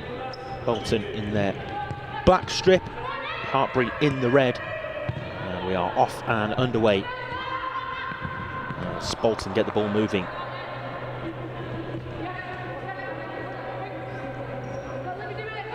Lily Robinson to take this kick in from the right. Cross to Libby Wright, and she unleashes a strike from range. Paniers was comfortable enough to watch that one go wide.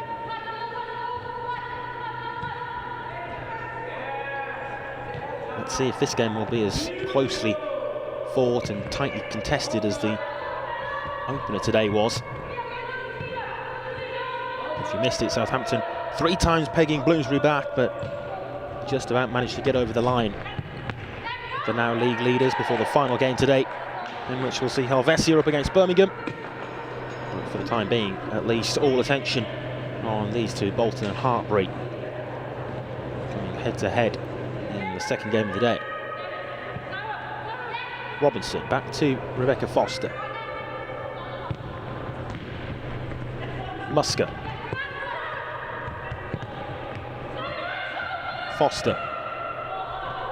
Foster looking for a lofty ball in behind in search of the run of Zara Musker. Such an influential player for this Bolton team. Musker enjoyed huge success with the England Deaf national women's team as well in the past few months. Rose Kent there trying to thread the ball forward, but it was intercepted, and Bolton on the attack, can't make anything of that. It's into touch on the near side and Hartpury have a kick it. First minute played, it started slowly.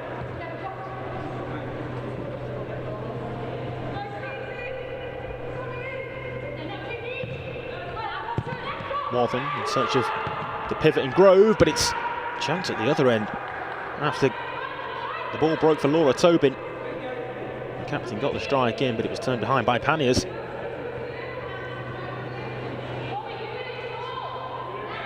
Immediately from that overturn of possession, that chance came about though for Hartpury. Or for Bolton rather, I beg your pardon, after Hartpury were dispossessed.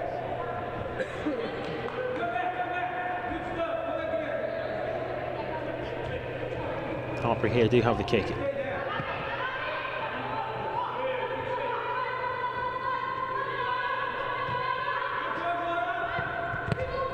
Rose Kent slips that one through the legs of Robinson.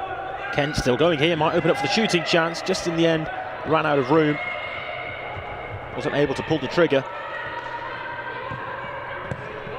Robinson collects possession. Opposite number 7 Grove was the closest in attendance, the Hartpury pivot. Always places the focal point of Hartpury attack. Loves to play with a back to goal as well, and turn and spin and shoot.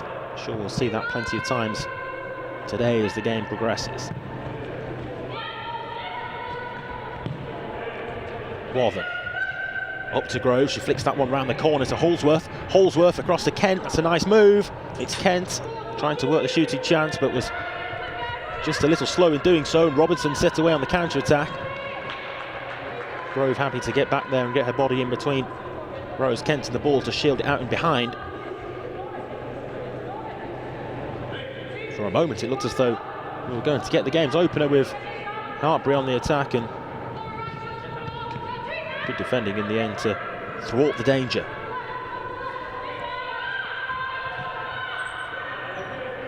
Wathen.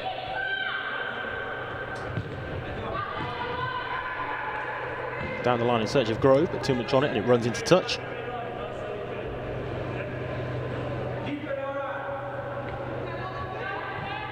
Libby Wright allowed the room to drop that one short to Rebecca Foster. Here's Robinson. Foster. Musker plays the pass forward, receives it back, but then Musker just got the ball stuck beneath her feet somewhat. Grove, the game's been allowed to continue as one of the Hartpury players went tumbling into the advertising boards over on the far side, right down beneath the Bolton substitutes bench.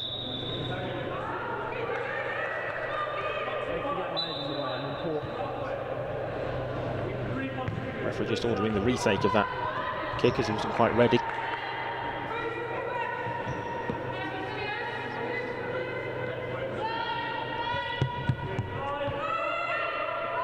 Foster.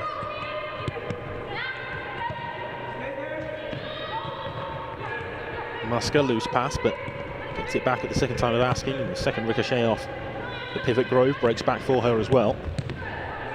Foster trying to thread the pass through, but only against the Hartpury defender. Here's Wathen.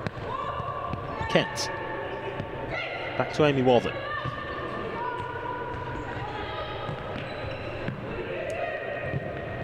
Bolton on the attack down wide left, but the shot in the end was dragged well wide of the far post. Nobody made that particular run, and it's comfortably out and behind for Panniers. Both sides seemingly in defence, dropping to more of a half-court block than particularly pressing high. Understandable given the depleted nature of the squads. Bolton here with a kick in inside their own half. Rebecca Foster. Musker just running out of room on the far side with the pass. Crosses the line and out of play.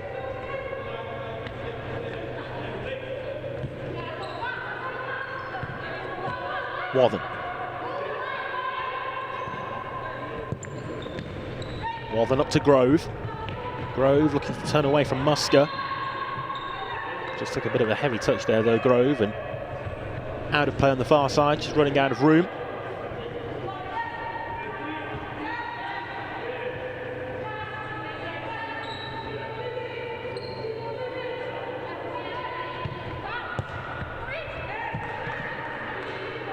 third time now, I believe, that the FA National Futsal Series has had a weekend hosted at this particular venue in Boreham Wood, the Aldenham Sports Centre, event hosted by Bloomsbury this weekend. We'll see their men's side in action tomorrow as well, with a full schedule in the men's Tier 1. Be sure to join us for those games. It's been a relatively slow start in this one, still goalless, with 4.5 minutes played and no real clear-cut opportunities on goal as of yet. Sure that will change soon though. Call from the bench from Bambini was for his side to take the trigger to press and go and win the ball back. In the end they do so by virtue of that misplaced pass.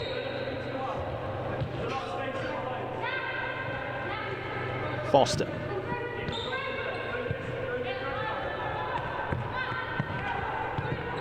Musker, loose ball, gives it away, it's Grove! And it's over the top. It's a real reprieve for Bolton after an uncharacteristic Musker error. And an uncharacteristic miss from Grove as well. So often so clinical in front of goal, but that time blazed it high and wide.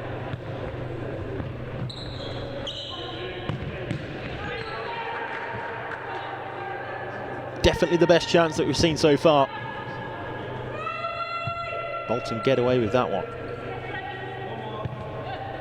Right, with the initial touch inside her own half and then plays the pass, but only against Wathen. Net's empty, but Foster's back there to cover.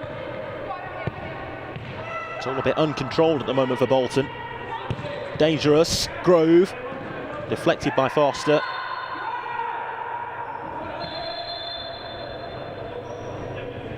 Goalkeeper's ball.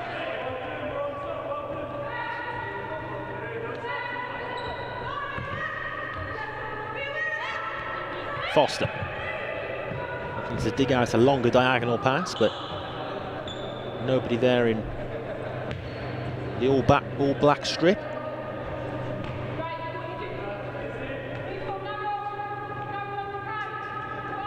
Panniers rolls it short. Hartpury will build from the back again. Up though to the pivot in Grove. Grove on the turn this time. Corner ball.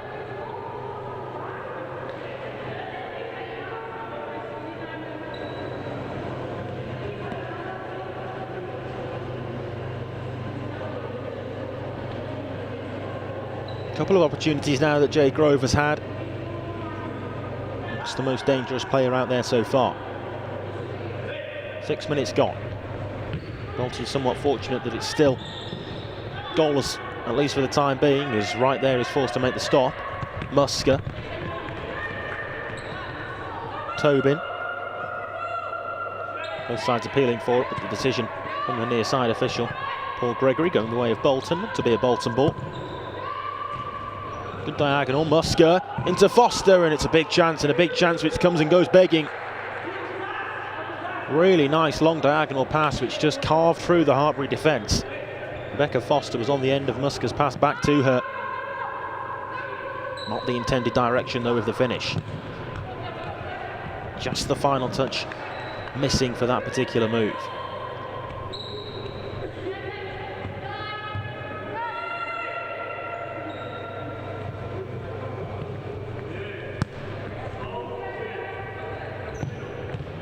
Right, opted to take the strike on from a very long way out, and the final touch in the end coming off a Bolton teammate.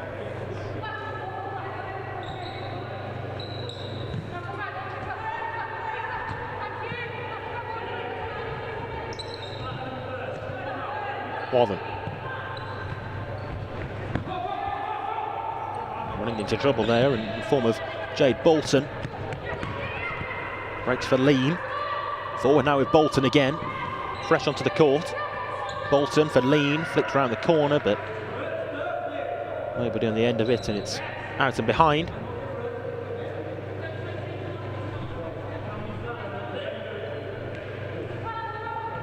Drop short again from Panniers. Often see the longer distribution from Hartpury to make use of the characteristics of their focal point of attack and pivot Grove.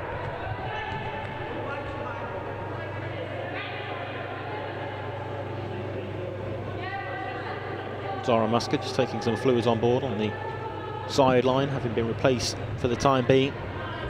Grove with the spin in the shot, but it was never going to trouble the goalkeeper that time. Stays goalless. Lean tries to thread that one neatly through the legs of Wathen, but it breaks back here for Grove. Grove didn't quite get enough on that setback. It's there for Foster. Leans after this, but they'll do well to keep it in, and in the end couldn't do that, just running out of room again. And again, it's a short distribution on the Hartpury goalkeeper. Both sides maybe just feeling each other out somewhat. Hartpury maybe slightly edging it. Definitely had the best opportunity so far with that Jade Grove chance. Tobin. Kent there looked to nip in and win the ball back, but Bolton are on the attack through Foster, and she finds the bottom corner. Well, all prior chances rendered somewhat irrelevant as Rebecca Foster slams home for 1-0.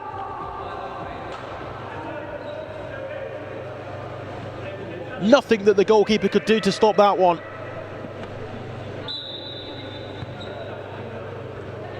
Slam past Panniers and into the bottom corner, 1-0. And Vito Bambini sees his side ahead.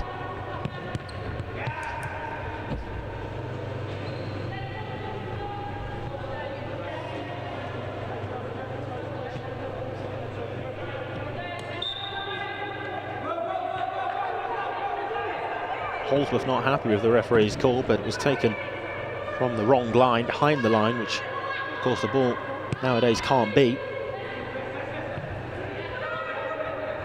Needs to be on or overhanging the sideline. Hartpury looking to respond, having conceded the game's opening goal.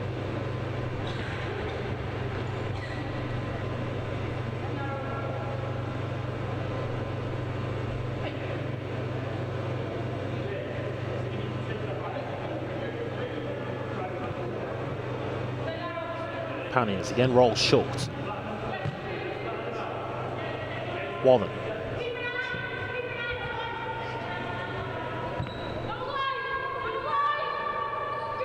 Holdsworth. Wathen again as Hartpury moved the ball from left to right to Kent, but as she tried to skip past Bolton, it was into touch on the far side. Loose pass that time gives it back to the side in red. But it's they who trail. Still inside the opening quarter of this contest.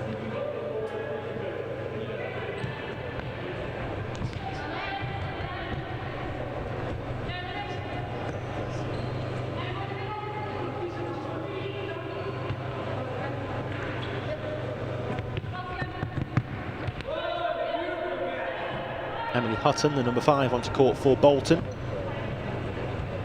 This kick in here will be taken by Lean. Just being told exactly where to take that. Kicking from wide right from. Goalkeeper again being utilised on the far side right. Running into trouble though initially, and it ricochets through. Will be a corner. Hartpury not happy with that, but we'll need to get back and set up quickly.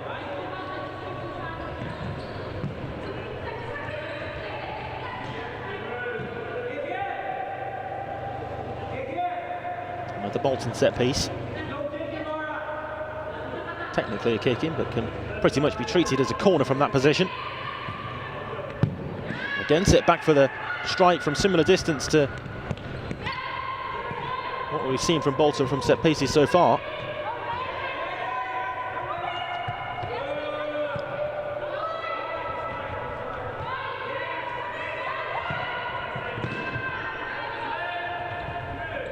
Bolton with the flick round the corner. Tobin trying to skip away from the first defender, and the referee brings it back for the original infringement. Looking to play the advantage to allow Bolton to continue on the attack, but in the end the correct call to bring it back for the free kick.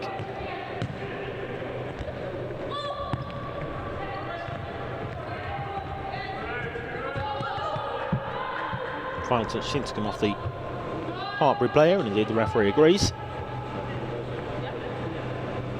Nearly 10 minutes played. Bolton here leading by 1-0, courtesy of that Rebecca Foster strike. And that's a big game for them, and a game in which they do go on to win. A long way to go, of course, still. But if they are to pick up 3 points, they'll draw level on points with today's opponents.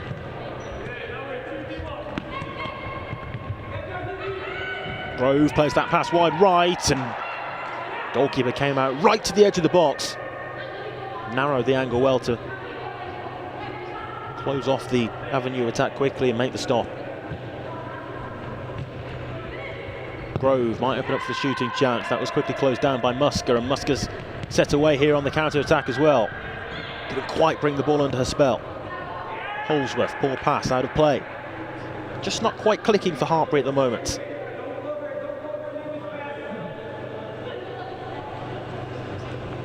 Bolton getting their tails up since scoring as well, but Tobin there not able to make anything of that.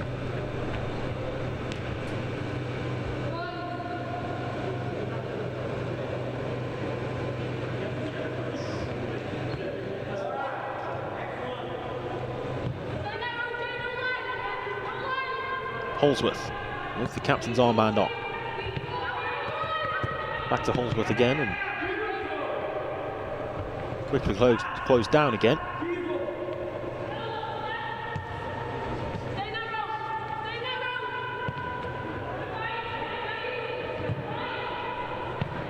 Long diagonal pass finds Grove. Holsworth into Grove again as those two look to link up once more in attack.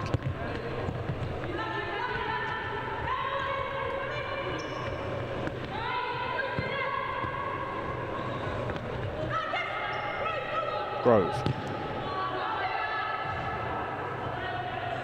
Long diagonal was well overcooked and it's out of play on the near side. 11 minutes played.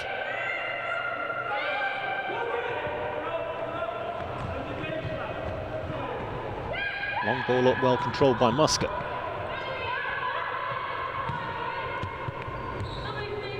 Jade Bolton.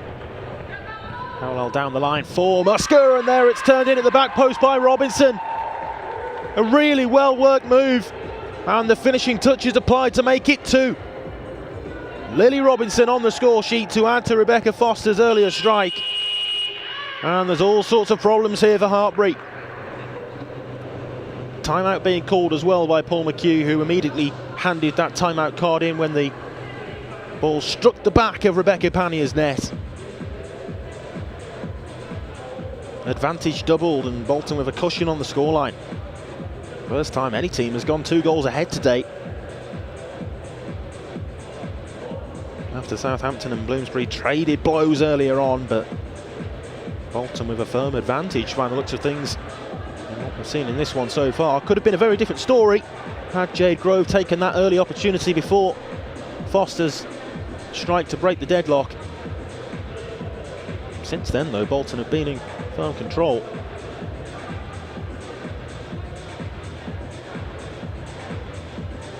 Timeout minute for the teams to compose themselves before the action will resume, and that minute is now elapsed.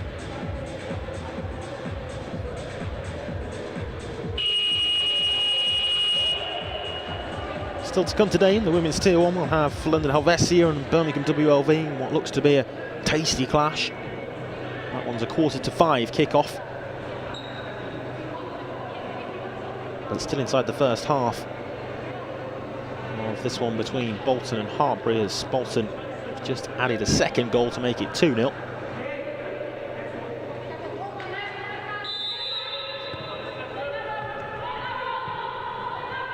Needs to be added onto the scoreboard. It's the timekeeper Esther Perry who's seemingly forgotten to add that second goal on, but definitely 2-0 Bolton.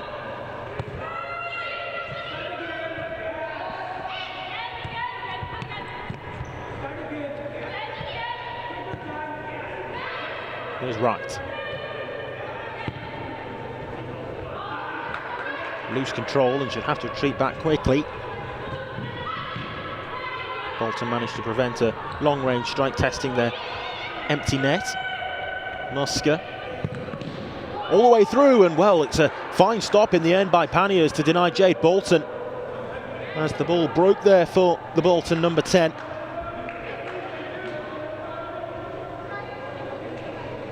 That was sneaking in at the near post, and Panniers had to be quick to react.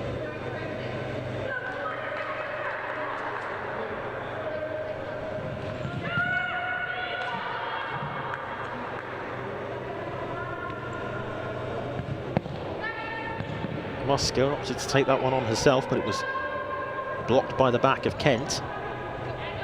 Bolton kicking.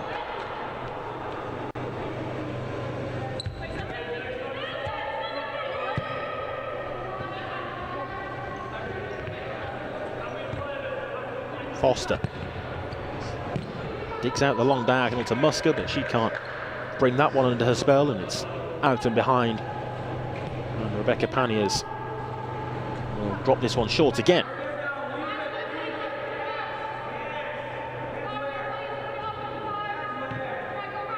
Every single time Panniers has opted to play short from those goal clearances. Holsworth. Grove. Spins away, and Grove, oh, it's snuck in. Goalkeeper beaten at the near post, but that's one back for Hartpury. Great strength to wriggle free of the initial pressure, but not one that the goalkeeper will want to see back. Could prove to be an important goal as well. Bolton pegged back, it's 2-1.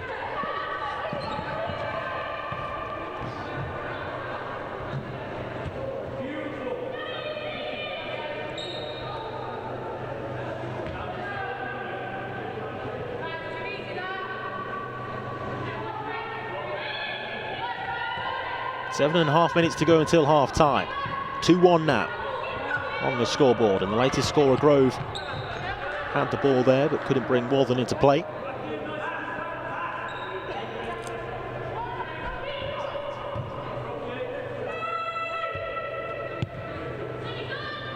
Hutton back to Foster. Wright forced to step back inside her own half to touch the ball initially, which she is of course allowed to do. Needs to be in the attacking half now though to receive. Ball bypasses her as it's sent back now to Musker. Foster, long diagonal ball, wasn't properly controlled by Robinson.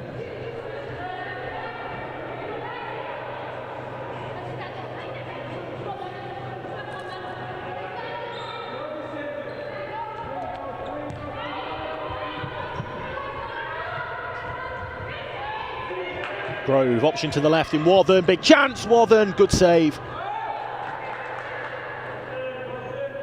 Wright's gone some way there to making amends for any error that she might feel she could have done better with the first goal from. Really good stop that time from the Bolton goalkeeper. This is Lauren Page wearing 22 on her back for Hartpury. It's been given away there by Warthern.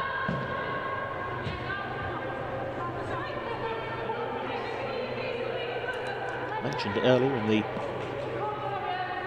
game which began the weekend's action, but it's relevant for these two teams as well, with the nature of the Christmas break being extended for such a prolonged period. It's almost like a fresh restart for the two teams on their return to competitive action.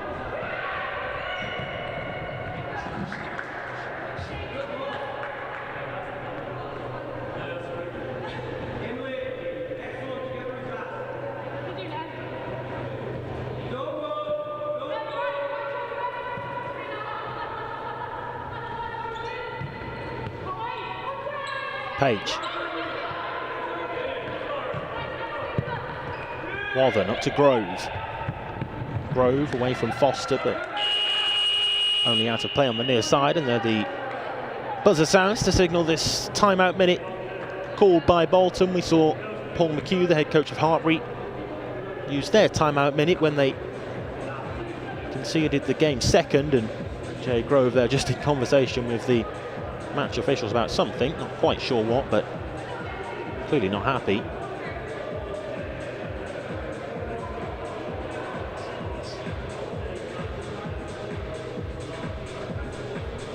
Just over 6 minutes to play then until the midway point, the half-time interval. Hartpury having responded after going 2 goals down. Goals change games, they so often change the momentum of games as well. Very long way to go, of course. Plenty of action still to bring to you from this one.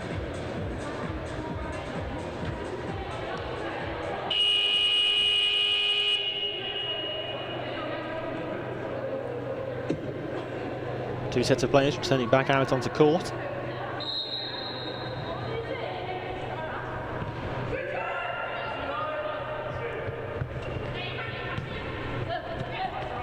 Just Lee. Out of play across the near sideline, red touchline. In what admittedly is a bit of a maze of different sports court lines. Lee.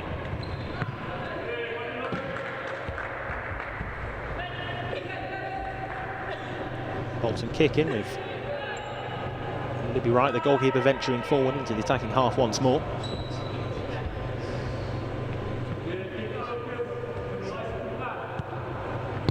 Foster. Foster right. Will be another Bolton kicking, this time from their left attacking side. Happy to come to either side of the court, Libby Wright.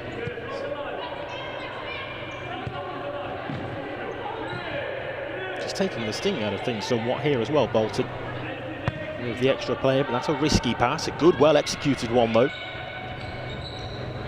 Tobin just in a bit of a tangle of legs with Sammy Holsworth. Tobin wriggles free, and Holsworth unable to make the challenge with the positioning of bodies inside the penalty area. Bolton set piece. Set for another strike, that time the angle was more acute and the referee's whistle's gone anyhow to signal the free kick the way of Hartpury. For an illegal moving block. A fine line, isn't it, between a legal block in futsal or one which is going to be pulled up by the referees.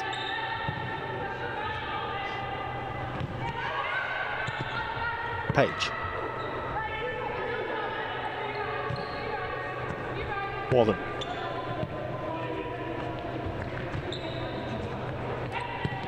Hartpury now enjoying a spell of possession, but they're not really going anywhere with it. Trying to thread the ball through there to Warden, but it was wayward of where she was positioned. Back to Foster with all the space in the world to pick a pass. Foster, good interception as there was danger lurking behind her. Now then a chance for Tobin. And a good reaction, stopped by Panniers. Maybe had more time than she realised there, Laura Tobin, the Bolton captain. Did get the shot away, but it was more of a flick to goal than anything else, with the outside of her left peg. Trying to catch the goalkeeper off guard perhaps, and very nearly doing just that, but Panniers alert to the danger. Again Panniers with another stop, that time flying to her right to make the save. Tobin places the ball on the line for the kick in. Foster. Lean. Bolton have seemed to improve as the half's gone on, but the timing of the goals wouldn't suggest that. Arguably come against the run of play.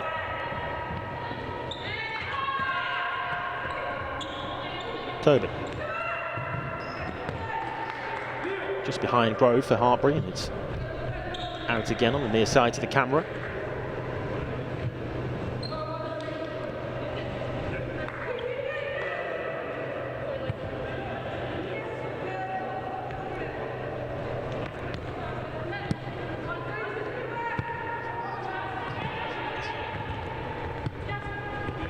Lee. Bolton. Holsworth venturing forward now for Hartpury. There's an option towards the second post. It's Grove, just behind Grove, but it will be bundled in. Well, she did well to actually turn that home after the pass fell behind her. As we see again there, maybe a use of the arm, but it was allowed to run through. And Jade Grove with the final touch has her second goal of the game to make it 2 apiece. Hartpury from 2 goals down have managed to find themselves a couple to draw this one back all square.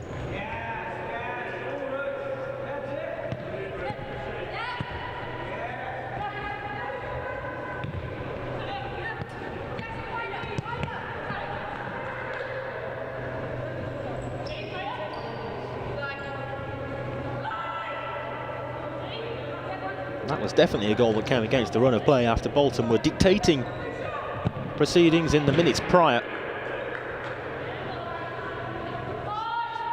But it will count for 0, with Hartpury having there found the game's equaliser. Wathen. Holsworth.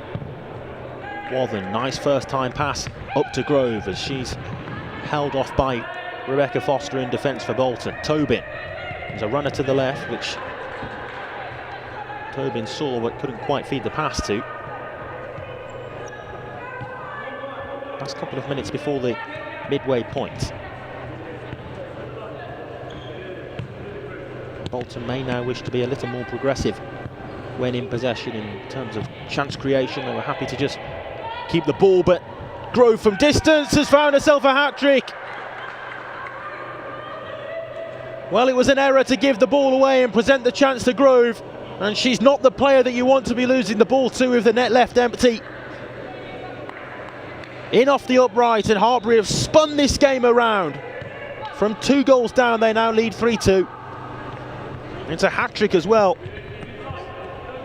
for Jade Grove.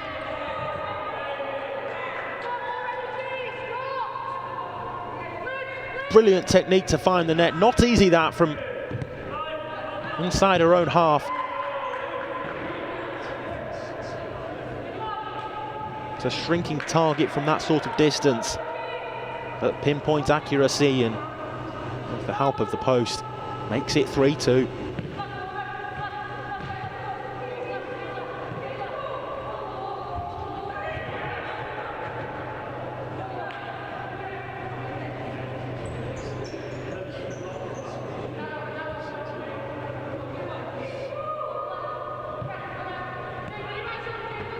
Holsworth. Well, we see another goal before half-time. It's time for it. Good check back by Kent. Up in search of Grove, who was lurking in behind once more, but it's been given away, and now Bolton are on the attack. Holsworth with the important defensive intervention to block the pass of her opposite number, Jesleen.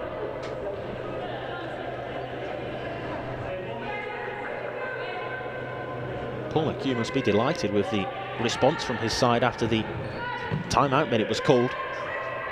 They've looked much more resolute in defence despite the possession which Bolton have had, and taken their chances as well, but there's an opportunity there for Bolton, and Tobin clogs it wide of Panier's left hand upright.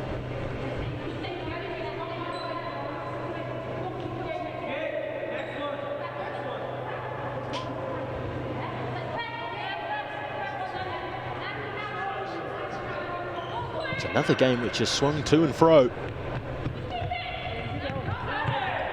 Grove rather, no foul. Tobin initially nipped in to win the ball back, but it breaks here for Holsworth.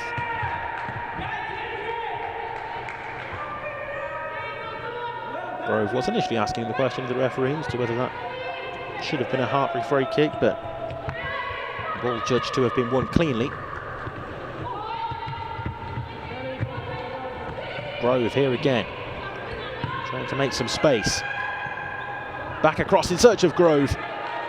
Just too far ahead of her that time from the skipper Holsworth, but again, ever dangerous, isn't she? Really the problem player so far out there on court. in terms of Bolton having to deal with her ever dangerous presence.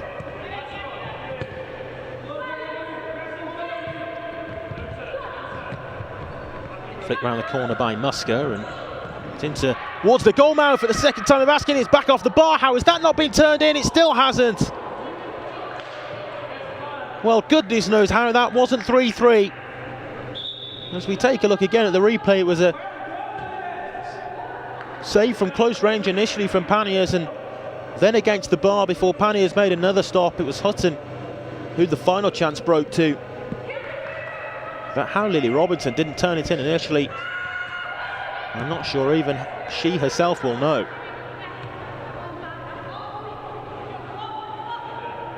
Credit to Panniers for the initial save, and the one at the third time of asking as well, but the second chance should have been taken. Musker. Referee thought about blowing for the free kick, but in the end opts for just the Hartpury kick in with 10 seconds left before half-time. Bolton will be wondering what's hit them, really, after starting so well and going 2 goals ahead with strikes from Foster and Robinson.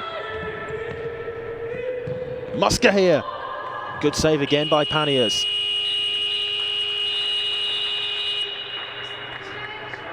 Buzzer signals and referees call that time at the end of the first 20 minutes. So Hartpury, having trailed by 2 goals after Foster and Robinson scored for Bolton, have turned this one on its head to lead 3-2 at the midway point. Don't go anywhere. We've got a big second half coming up.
Welcome back then for the second half of the second game of the day in the FA National Futsal Series Women's Tier 1. And at half-time, it's Hartpury who are leading this one by 3-2, having trailed 2-0 when Foster and Robinson gave Bolton what looked to be at the time a comfortable advantage. But a hat-trick, a first-half hat-trick from their pivot Jade Grove, means this one has been spun right on its head. And Hartpury are in the driving seat at the midway point. And it will be that player, Jade Grove, to get the second half off and underway as the referee on the far side, Andre Sequeira, blows his whistle. And the second half does indeed begin, with Hartpury in the red kicking from left to right as we look at it in the second period. Wathen on the end of that long diagonal. Foster shepherds it back to the goalkeeper right, and it takes a touch off Wathen before crossing the near side touchline. Earlier today we saw Bloomsbury beat Southampton Aztecas by 4-3, and later on, following the conclusion of this one, what's scheduled to be a 4:45 kick-off, London Helvecia up against Birmingham. Here's Foster. Robinson, who had a golden chance to pull her side back level at 3-3 right before half-time.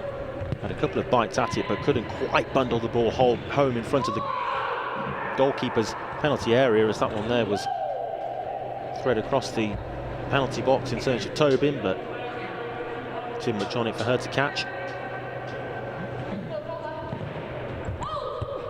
Sent long in search of Grove, who was looking to try to turn him behind the defender and hope that it would evade the path of Rebecca Foster, but the Bolton fix managed to get her head to it.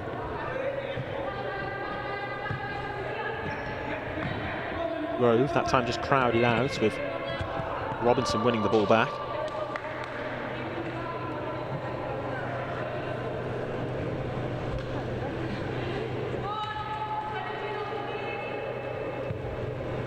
Kicking for Hartpury, taken by Holsworth. Forward pass down the line in search of Grove again, and Hartpury making ground down the right flank.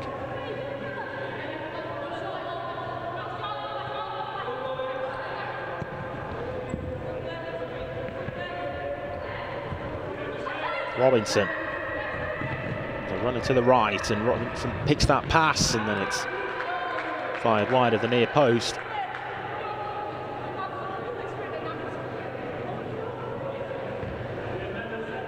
Holsworth again not happy, and in conversation with the near side referee about something. Here she is in possession. Tobin, options both left and right, trying to play the pass wide right for Emily Hutton.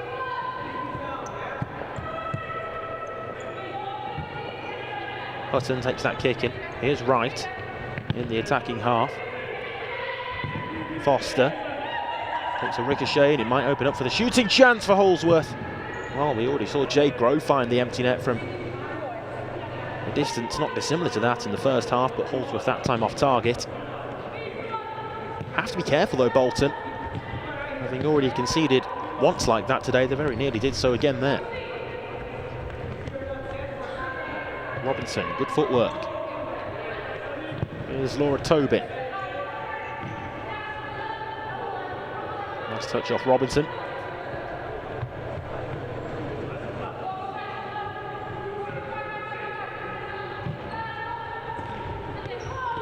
Up to Grove, but Foster there right behind her. Grove trying to find the run of her teammate Rose Kent, who had plenty of space there off the ball towards the left flank, but the pass was just too far ahead of her.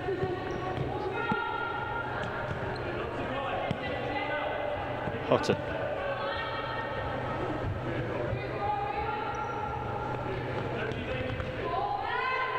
Question you would imagine Hartpury will pose to Bolton in their second period will be, come and break us down. Paul McHugh's side of the team with the lead, with that all-important single goal advantage. Changes the picture Here's Tobin. Bolton kicking. Foster. Back to Foster again, and opting for the longer pass, but it's ended up in the grateful arms of the goalkeeper Panniers. On target, but opposite goalkeeper Wright had retreated back in time. Well struck by Panniers, but maybe didn't do so quite quickly enough. Hutton, only to Wathen. Kent had the option there with Grove, but couldn't quite feed the pass to her. Now here's Tobin on the attack for Bolton down the other end. 3 apiece.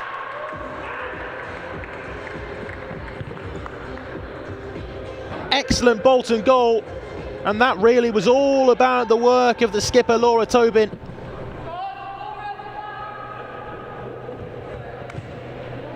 With the finishing touches applied at the back post by Emily Hutton. But superb work by Tobin down the left flank to set up the chance and get the assist for the goal. 3-3, and Bolton will feel that that's a fair scoreline. Which way will it swing from this point onwards?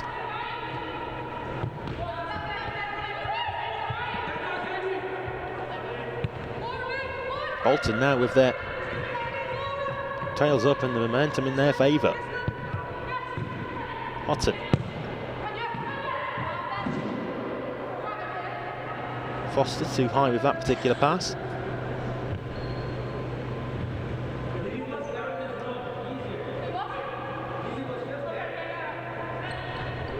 Fine margins in a game as tight as this.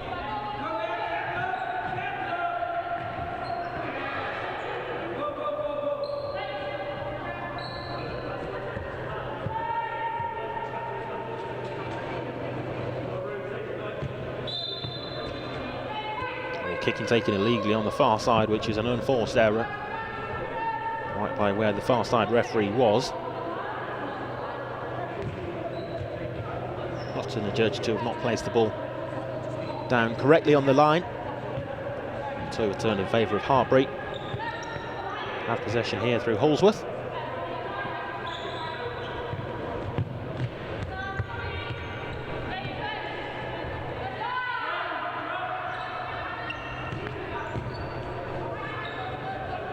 Two really entertaining games to watch so far today in the Women's Tier 1 as the National Futsal Series returns to action. Nice wall pass, it's back to Robinson. He's maybe just bundled off the ball a little. That's won the corner at the end of it, but it was an excellent link-up piece of interchange play between Robinson and Emily Hutton. Hutton that time though with a pass of much poorer quality. She's been heavily involved since the restart for the second half, with the goal to her name as well to bring Bolton back to 3 apiece. Here's Grove.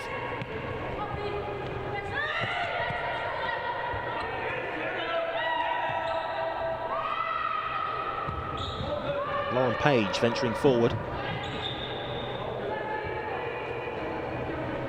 Bolton with the kick in right down inside their defensive third of the court.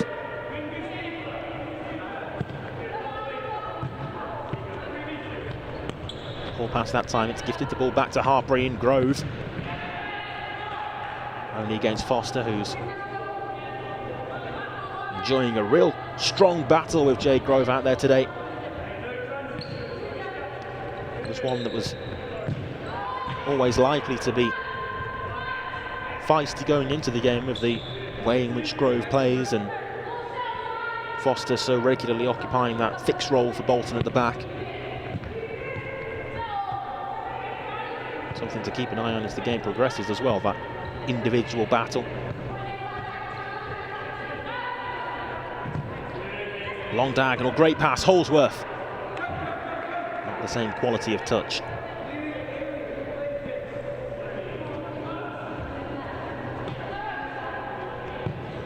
Musker. Parallel down the line. Musker goes for the return pass, didn't get it. Instead, the Intended target, I think, was Bolton. Here's Bolton momentarily in possession, but Jay Bolton then dispossessed, and the final touch of just to come off the Bolton number 10. Bolton for Bolton gets a bit confusing sometimes, but Jay Bolton out there representing the Northern club.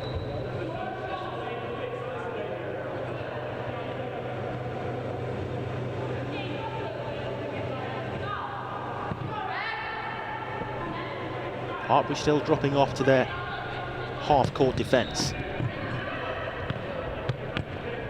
Bolton. That one's nicely flicked around the corner by Tobin to Musker. Kicking.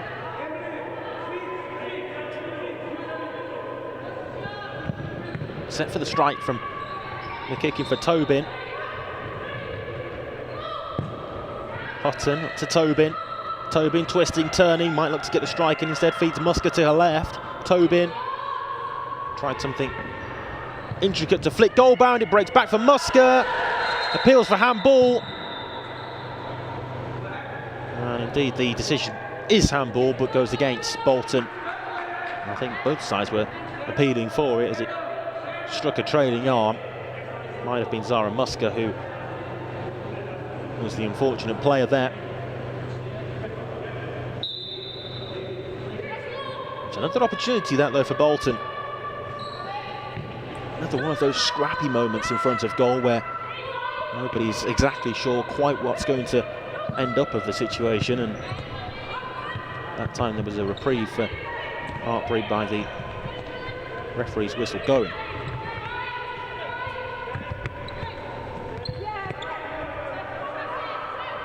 Grove that time feeling she was fouled, but didn't seem to be enough in there for a free kick from our perspective.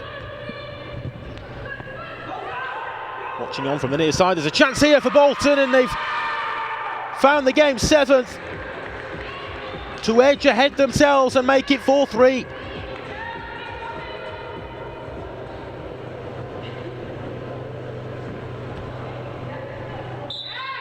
Two goals since half-time, and that's how quickly things can change.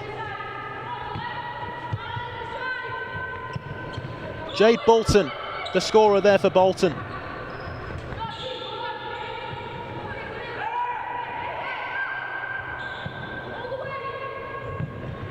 Bolton again looking for Musker.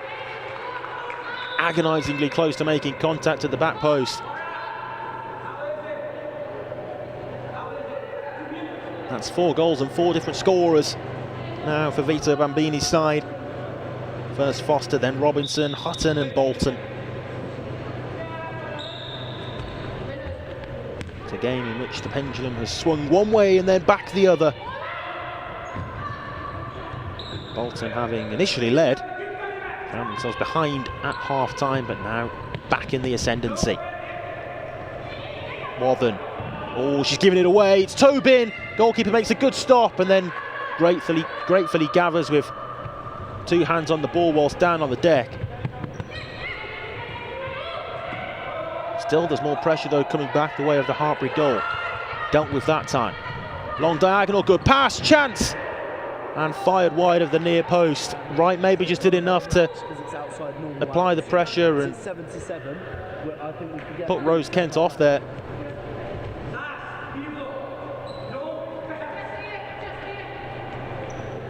As we take a look again at the replay, big chance, isn't it, for Kent at the back post on the end of the long diagonal. Stays at 4-3. Here's Bolton. Bolton with an option to the right. Jess Lean. Kicking. Back for Lean again, away from Kent, but breaks for Wathen. Here's Grove. Trying to take it upon herself that time to create the shooting opportunity.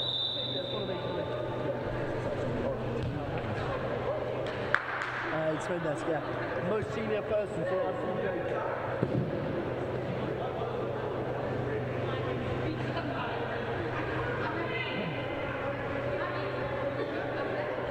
very finely poised.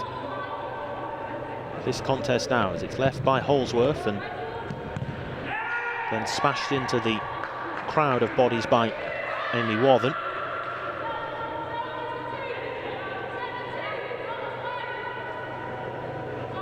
Holsworth here requesting the 5 metres from the referee, and defending Bolton players. It's out for another kick in on the far side.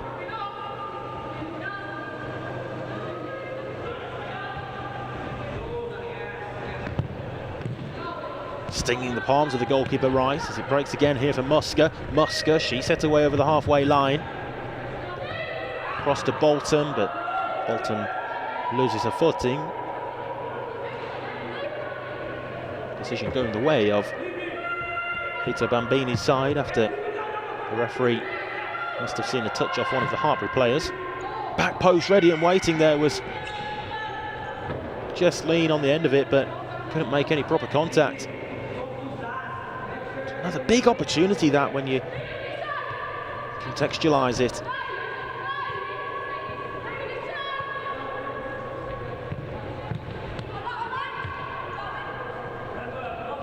Musker unleashes from range, that time though blocked by Wathen. Approaching the final quarter of the game, still plenty of time left to go.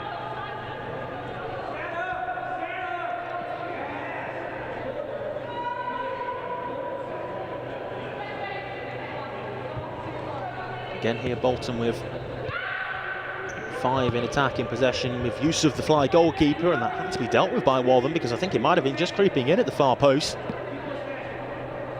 Panniers seemed comfortable enough that it was going to be dealt with. Maybe got a call from Amy Wathen back there defending.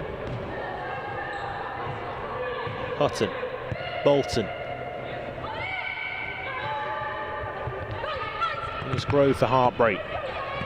Flick forward to Holsworth, nice footwork. Holsworth dispossessed well, but then the second time of asking, the chance was there for Rose Kent, and she fires the shot in, which cannons the woodwork. Goalkeeper again came out quickly, but that time was beaten. Saved only by the upright.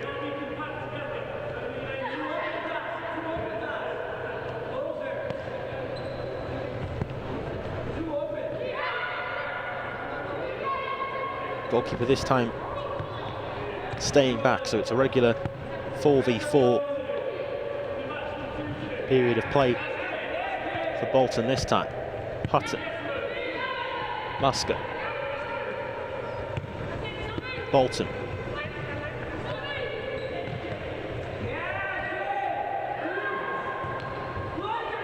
Here's Bolton again, gets the strike in, and it's off the far side post. It's back with Bolton again, and still an opportunity lurking around the edge of the penalty area.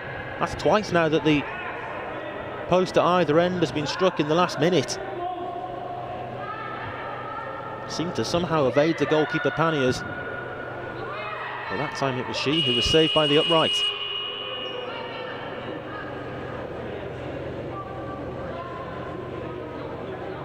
Timeout here being called as well, with 9 minutes and 47 seconds to be precise left on the clock to be played. And Hartpury with the task in hand to claw this one back again. Done it once before in this game so far, so I'm sure they'll have confidence in doing it twice. They're coming very close to finding themselves 2 goals down. At this point, as it is just the single goal that separates the teams on the scoreboard, and the tactics board is out once more for Vito Bambini and Bolton as they look to try to devise a game plan to move forward with.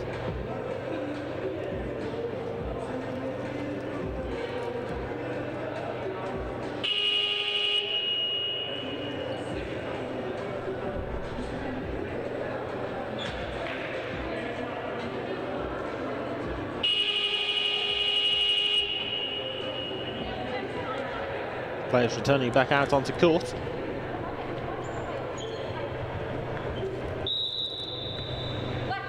Up next for Bolton will be fixture on the 11th of February against Southampton. And for Hartpury, next on the card is London Helvecia, who we'll see in action later on today, following the conclusion of this match. That's a long diagonal which we've seen Hartpury try to employ on a number of occasions so far in the game, but that time not quite pinpoint accurate enough.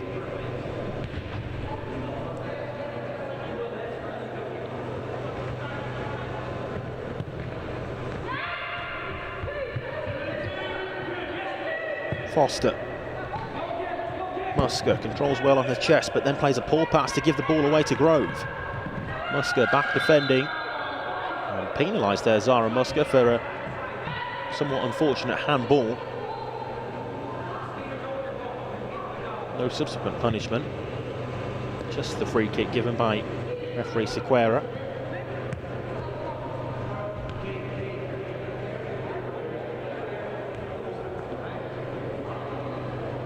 Set piece opportunity then here for Hartpury.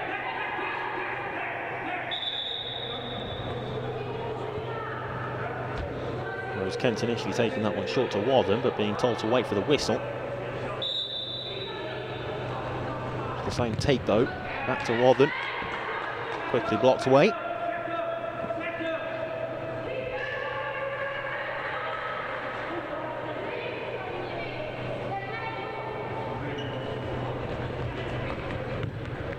Holsworth.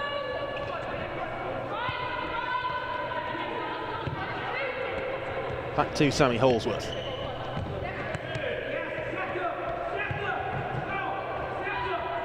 Kent holding off the Bolton defender. Holsworth again. Cross to Kent once more, and running into traffic in the form of Bolton, who was there defending, and final touch there was judged to have come back off Kent as well with the double ricochet. Always unfortunate. Lean, dispossessed, and Grove is driving forward with the ball at her feet again. The foul count now just beginning to creep up, as Musker is again there penalised.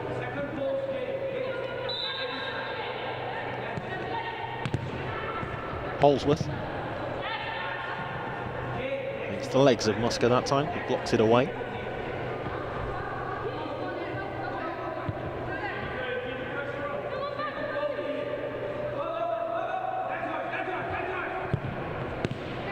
Towards the back stick for Grove, but it was cut out before reaching Jade Grove, who was ready and waiting.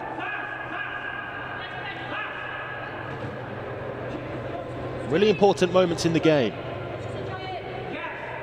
Where will it turn from here?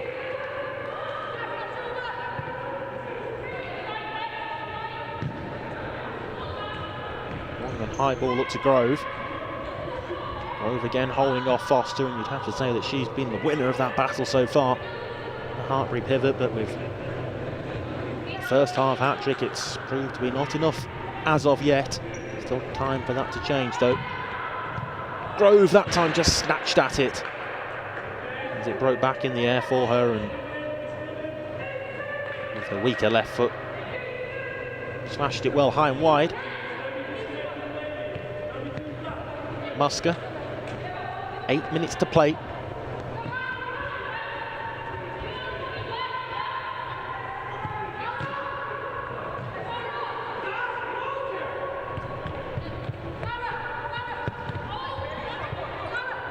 Musker again. Foster across to the right flank. Excellent footwork from Robinson. Here's Tobin. Equally good defending by Holsworth.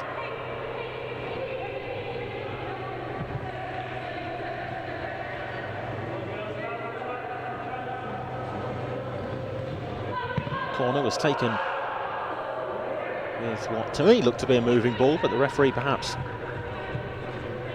concentrated on the potential blocks that were to be played in the more central area.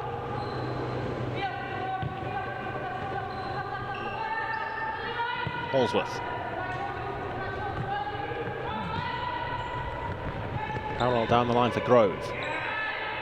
Not quite having the same success in the second period as she was in the first.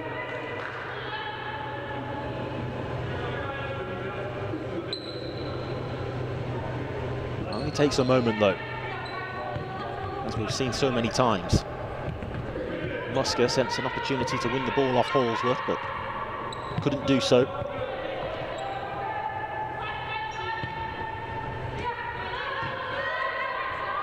Approaching the latter stages of the game now as well, where the squad size factor becomes even more relevant. Robinson towards the back post, and it was cut out well by Holsworth.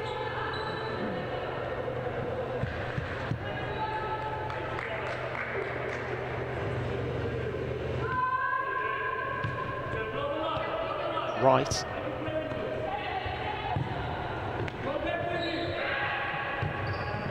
Towards the second post again, and Musker was just almost too close to the goal, and in the end made it too difficult for her to bring the ball under her spell and turn it goal bound.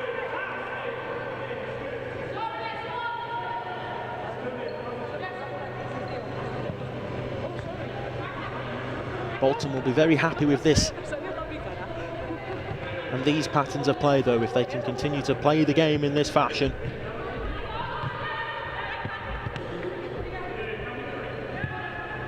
Robinson to Foster.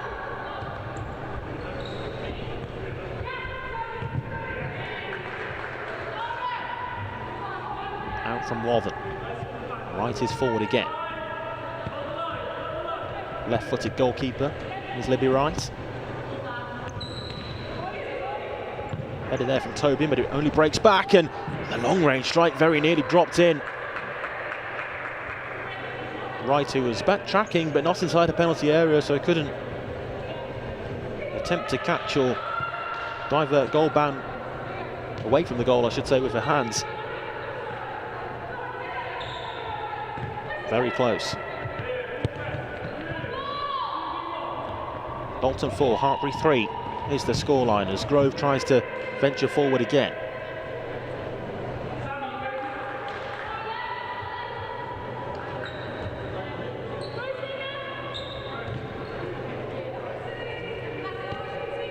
Here's Wathen.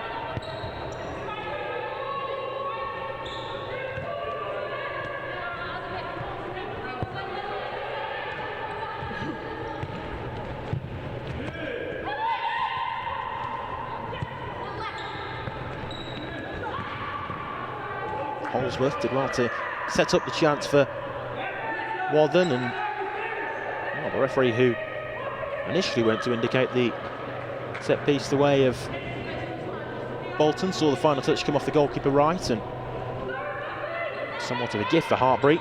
Wathen palmed away by Wright. That time it will be a Bolton kick-in.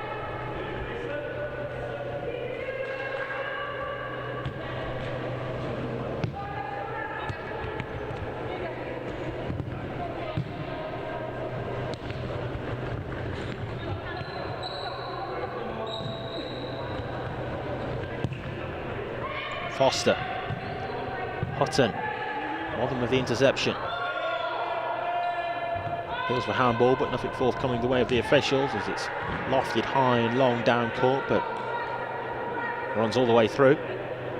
Apologies for the error on the scoreboard, by the way, at the moment. It's definitely not the scoreline, with Bolton in the ascendancy, 4-3 to the good.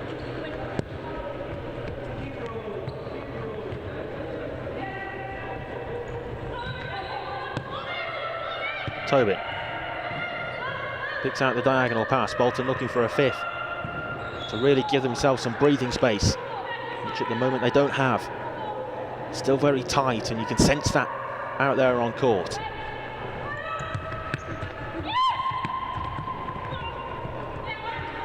Holsworth. This is Lauren Page to Wathen. Maybe just need to increase the ball speed a bit here, Hartpury, and ask more questions of the Bolton defence. Seems simple for them in defence at the moment. Bambini's side. Foster. Foster looking for the return pass into a dangerous position. It does break back here for Bolton, but in a less threatening area of the court. Here's Foster. Hutton. 4 minutes to play. Bolton are really managing the game well. But Hartpury, you sense at some point, will have to come out of the traps.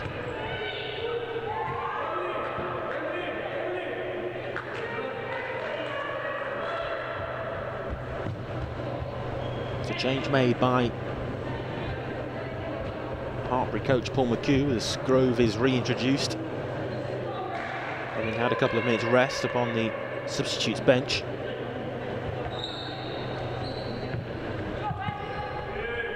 Wathen, first time ball up to the pivot in Grove, but she that time can't bring the ball under her spell. Tobin forced wide, could she keep it in? Not quite.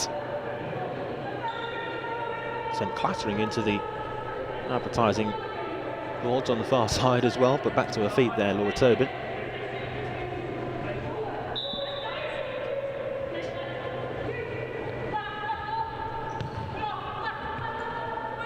Wathen.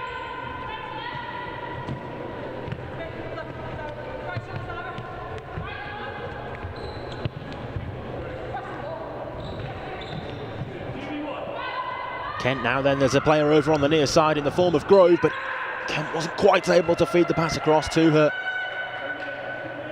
Well, the opening was there, but it wasn't taken advantage of. It was a 2v1 temporarily.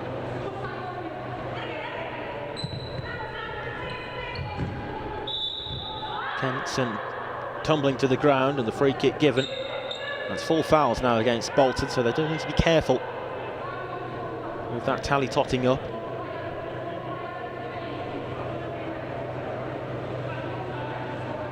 Don't want to commit the 5th foul because it then just kind of changes the way in which you try to defend, and mindset switches somewhat with the eagerness to prevent a 10-metre penalty.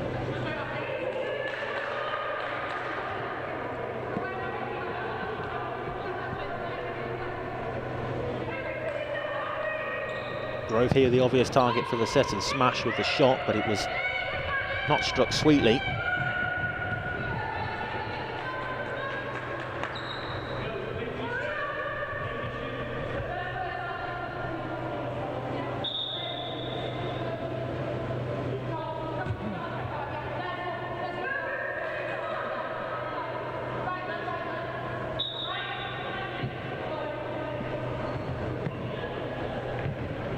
Wathen. Oh, loose ball, gives it away to Tobin. Good save, Pannier, second time of asking, Musker drags it wide. Big opportunity to probably, in this latter stage, kill the game off and wrap the 3 points up for Bolton. Panniers comes up big with that stop.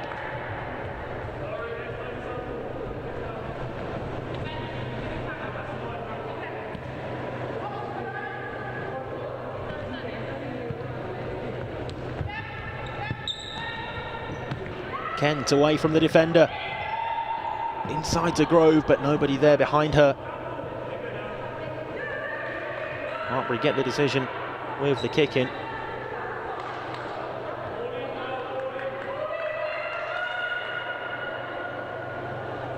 Wathen just being ushered back by the referee on the near side, Paul Gregory. Wathen, well taken into the path of the run of Rose Kent, who made a direct run into the penalty area. That one's intercepted by Holsworth at the back. Kent, clear foul, and that is indeed the 5th foul.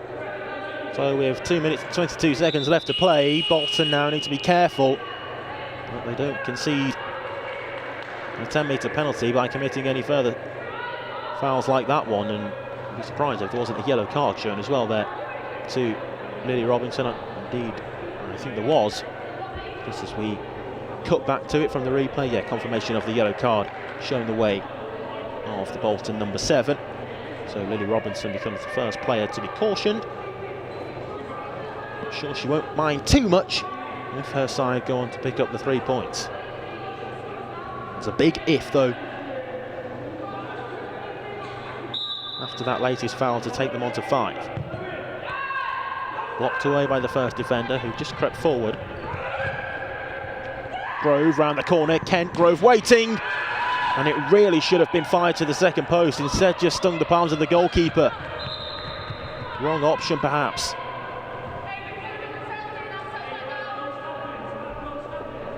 You can see the frustrations on the expression on the face of Jade Grove as she was desperately asking for that return ball back, but instead Kent decided to take the shot on herself.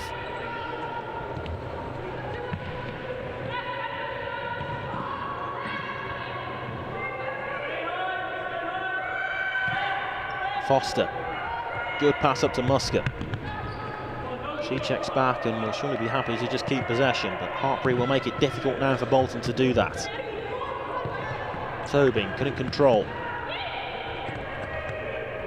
Little scrappy in the middle third, but that will favour Hartpury with the fact that Bolton are on 5 fouls, and Musker has to be really careful. Bolton kicking.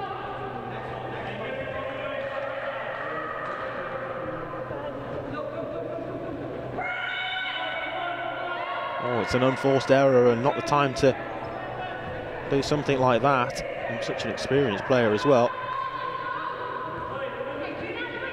Have to erase that from the memory and progress forward. They get away with it directly. It's forward there to Musker. Can they kill the game? Musker denied by Panniers again.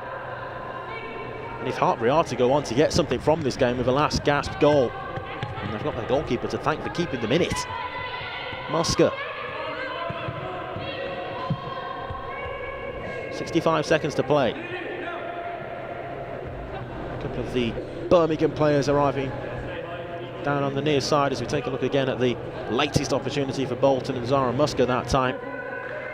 But Birmingham, who will be in action against London Helvecia, as a couple of their camp show their faces in the sports hall here as well.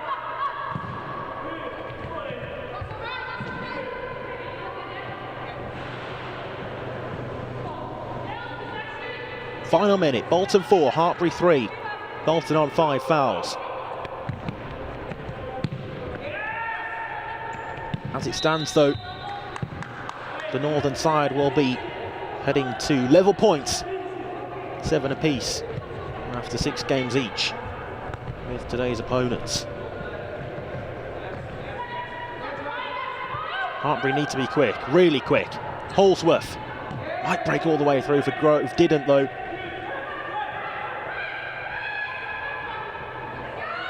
Hartpury now pressing higher up the court, and it can sometimes be difficult to deal with. And you've gone the whole game having such time and space at the back of the court, but Tobin here forward to Musker. Musker checks back, will shoot. Musker does shoot, and it's another save by Panniers, who definitely got the touch on that before it went off the post and out.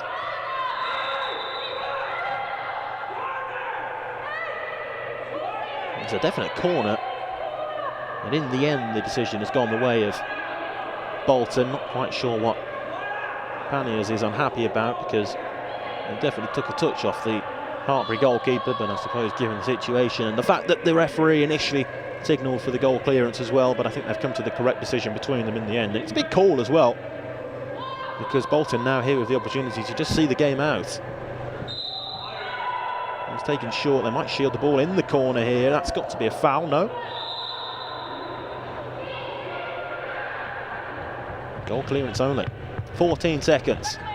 Long this time from Panniers, but it drops just short of the player in behind who was Wathen. 13 seconds remain on the clock. Holsworth. Chip forward, but to nobody in particular, and that might just be that now. Lean couldn't keep it in, but very limited time left for Hartpury.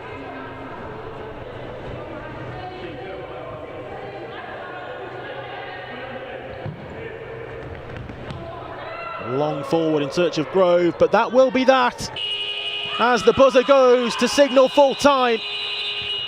And it's a big 3 points for Bolton and Vito Bambini in his first game in charge after the departure of Mick Parrish. It's a great start to the new calendar year for Bolton and their women's Tier 1 side, who draw level on points with Hartpury in the league table. Both of those looking over their shoulder in the battle for survival. Bolton here with a huge 3 points in a game which swung first one way, back the other, but Bolton come out on top, having trailed at half-time. The final score, is Bolton 4, Hartpury 3.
Hello again and welcome back to the Aldenham Sports Centre, where we will conclude today's action from the FA National Futsal Series Women's Tier 1 games with a big one. London Helvecia taking on the reigning champions in Birmingham WLV.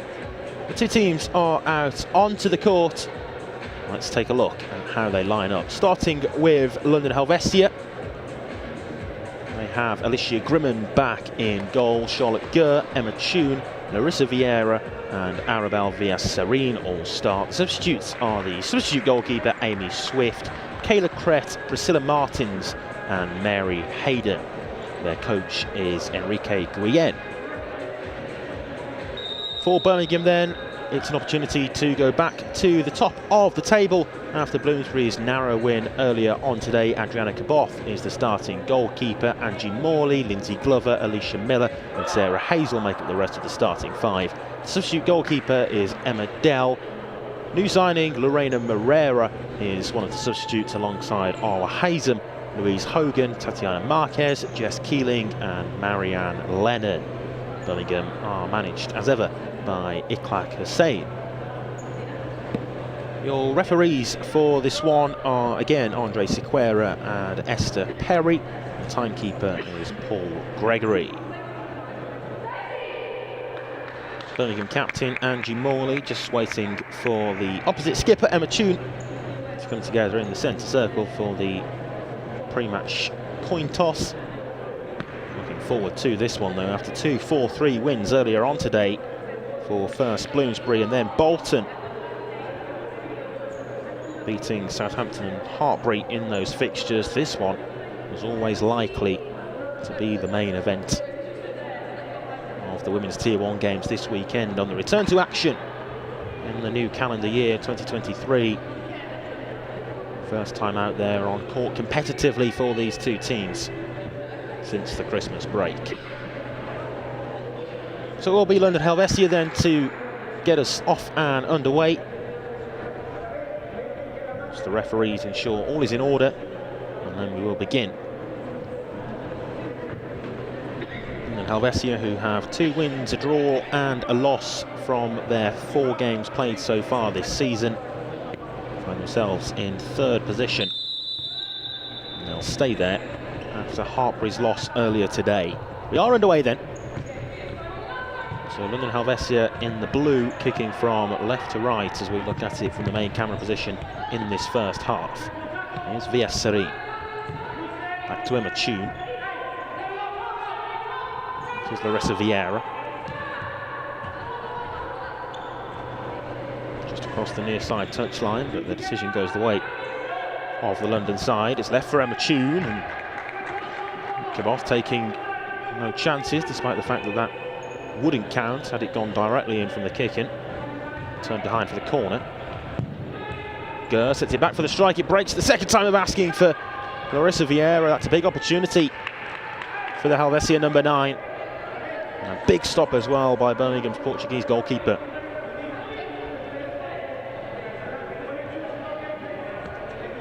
Cannon right into the chest of Adriana Caboth as she was perfectly positioned to make that save, and Vieira, if she had that opportunity back, might look to place the ball in the bottom corner rather than smash it goal-bound like she did.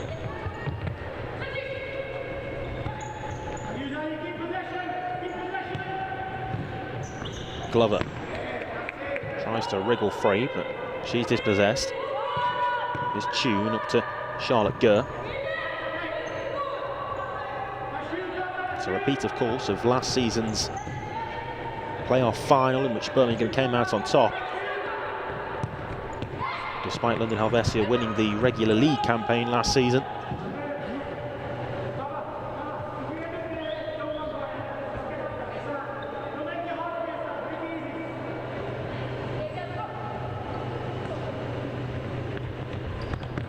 Morley lost the ball in behind over the top, but to nobody in particular, and it's all the way back with the possession of Helvecia inside their own half.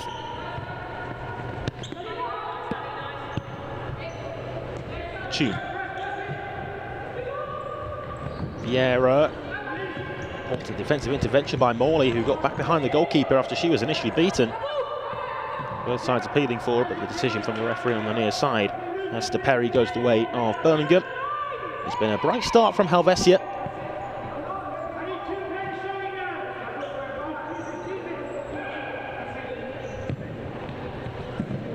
Misplaced pass from Alicia Miller that time to give the ball back to the side in blue with a couple of minutes played.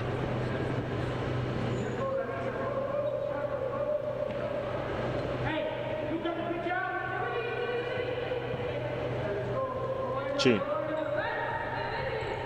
brings the ball forward up to halfway. Villaserin, goalkeeper for Helvecia, retreating back to between the sticks. It's sent long from Caboth up to Hazel as the Birmingham pivot higher up the court. Misplaced pass that time by Vieira behind where Villaserin was. Full focus now for the London Helvecia coach Enrique Guillen on the women's team, having stepped down from duties on the men's side of the club.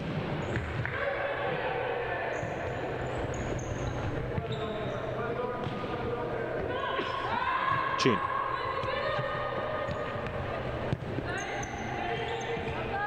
Villaserin gets it back from Vieira. Villaserin across to Gurr. Helvecia pulling Birmingham around their defensive half of the court at the moment. Vieira, heavy touch, it's giving it away to Miller. Hazel's to her left, advantage played. It's Sarah Hazel and it's 1-0 to Birmingham.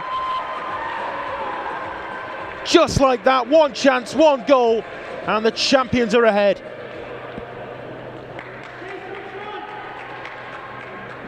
The counter charge led by Alicia Miller and finished off by Hazel.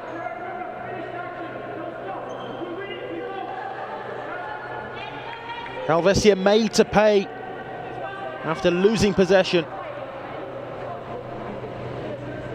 And a rolling foul just being indicated there as well. It was a good advantage. Credit to the referee for that decision on the far side, Andre Sequeira, as that rolling foul is the first of the game. But the game's first goal is the big talking point, and it goes the way of Birmingham. And that player there, Sarah Hazel, was the one to score it.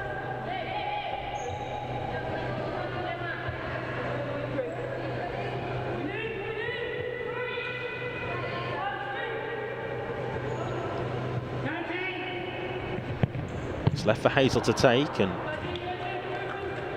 Morley got something on it, but not the intended direction.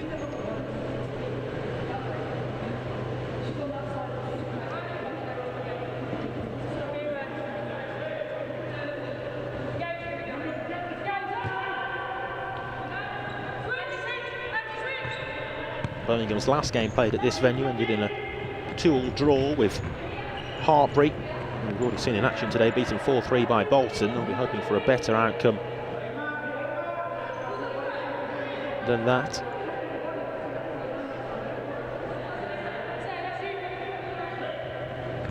It's left by Vieira for Villaserin and slammed against the Birmingham two-player wall. I think the final touch came off Alicia Miller to turn it behind for the corner. Caboth aligning the Birmingham defensive setup, which is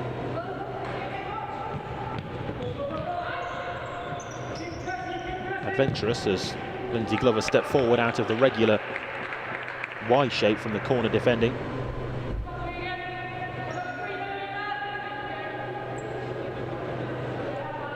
See it again, it's more of a box than anything else for Birmingham defensively, and the space between it for Villaserin, which she occupies now, but the ball didn't quite break there for her from the strike from Tune.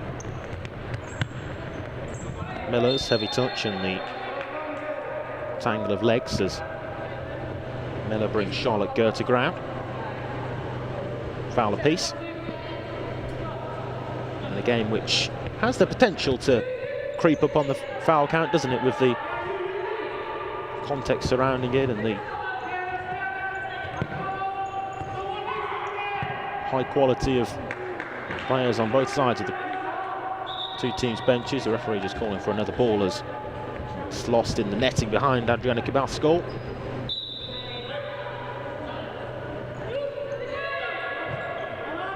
Tune, who was there allowed to shoot from range. Priscilla Martins, the number 11, is onto court for London Helvecia. Birmingham at the moment still with their same starting 5. No changes made by Ekla Hussein as of yet. Plenty of options amongst the substitutes bench though. It's a full squad brought by Birmingham today. All towards the back post, it was Miller, who usually is so prolific in front of goal, but that time denied by Grimmond, who was scrambling across from right to left between the goalposts and was there in the end to make the save. Last season's league top goal scorer Alicia Miller, on the end of the precise pass from Glover that time, but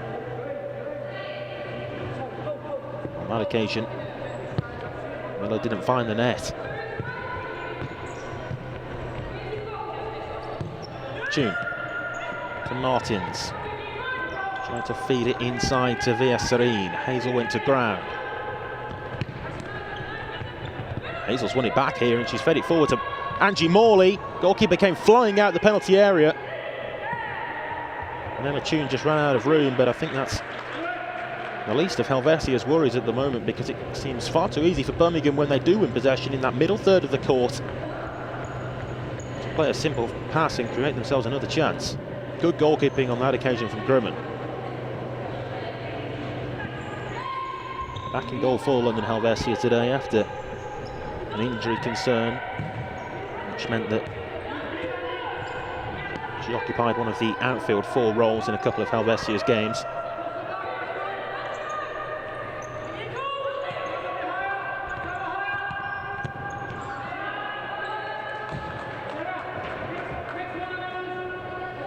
Five minutes played, Birmingham leading by 1-0, courtesy of Sarah Hazel.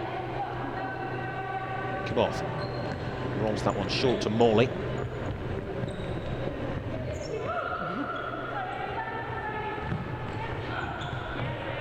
Miller trying to pick out the run of Morley again, but it's intercepted by Tune.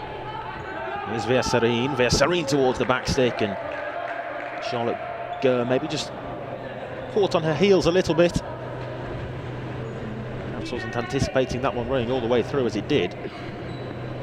Birmingham do make their first change, and it's the goal scorer Sarah Hazel who's rewarded with a rest on the substitutes bench.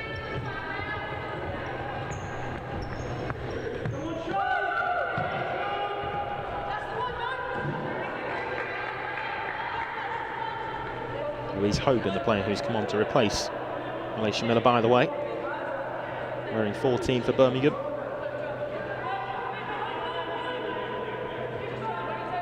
There'll be a kick in here for London Helvecia rather than the goal clearance.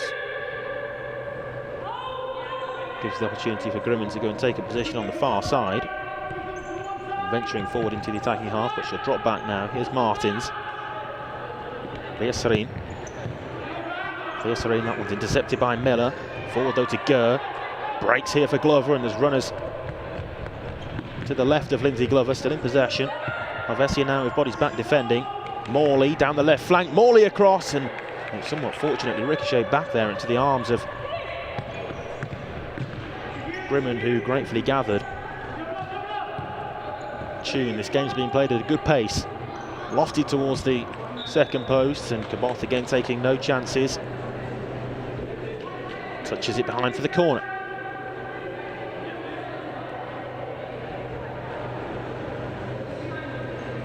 It's just a teaser, wasn't it, towards that back stick. Played with the left foot of Via Serene. Tune to Gurr, it breaks for Martins, but only momentarily as Glover nips in to win the ball back for her team. Miller. Here's Glover, space ahead if she wants to drive into it. Instead look to play the parallel pass down the line for Alicia Miller, but those two not quite on the same wavelength, and side have played comfortably behind for Helvecia.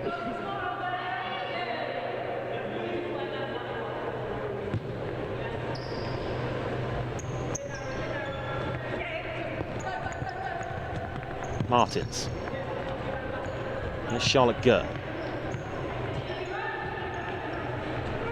Vieira just running out of room on the far side.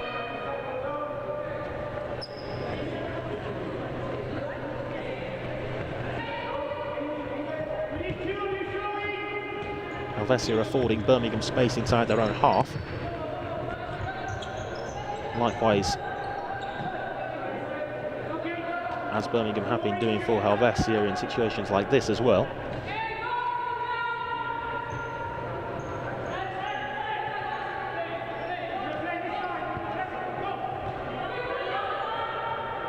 Vieira gets it onto her right foot to unleash the strike from range.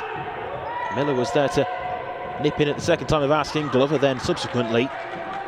And it's just for a moment after Alicia Miller was dispossessed. I think Birmingham were asking for a whistle from the referee on the far side, but it wasn't forthcoming, and the chance was there for Vieira. Vieira again with a couple of step overs as she looks to shift the angle and get the shot in again. Vieira to lunge back to keep that one in play.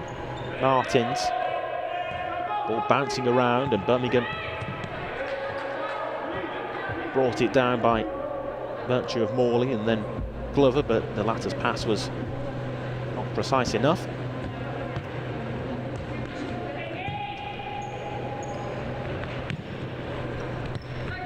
Vieira to Martins. Martins twisting and turning, but a couple of Birmingham defenders in close attendance as Smalley is there fouled by Vieira. It's the game's third, two of which have gone against Helvecia, and there might be a subsequent yellow card shown. Indeed there will be there to Larissa Vieira, as she becomes the first player cautioned in this one by referee Andre Sequeira. So Vieira has her name taken, and Birmingham have a free kick inside their own half.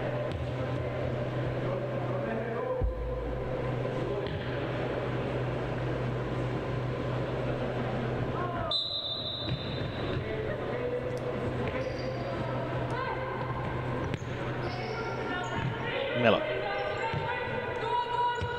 Morley. Morley back to Miller again. Hogan ahead of her. Here is Louise Hogan. Miller.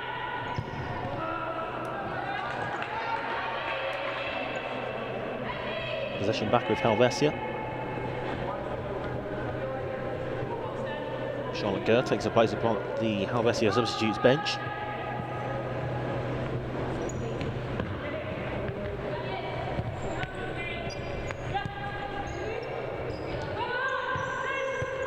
Martins.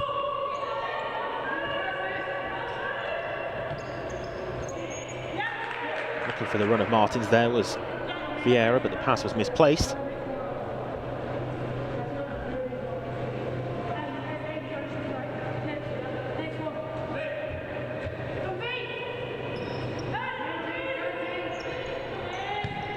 Off, they're opting to look for a longer distribution, but it's ultimately kick-started this counter-attack opportunity for Helvecia. Corner ball.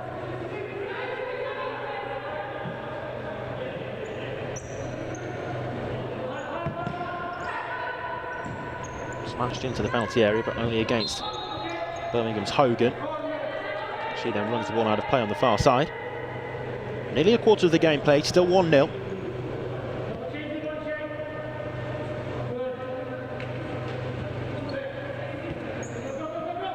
Tune.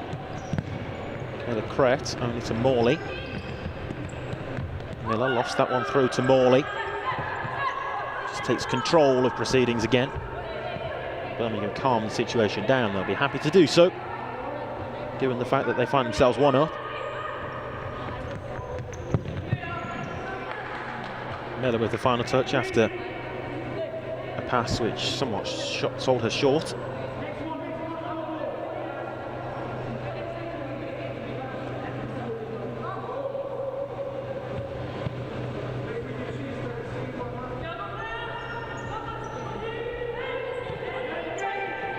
Might open up for the shooting chance as Helvecia there just creeping closer to the Birmingham goal. Have to be careful, Birmingham, that they don't allow Helvecia the space to shoot from in front of their defensive setup and drop too deep. Remember a game between these two teams which was played at Hartpury College last season, and Birmingham made it really difficult for Helvecia to break them down that day. very stubborn and firm in the way in which they defended in a low block.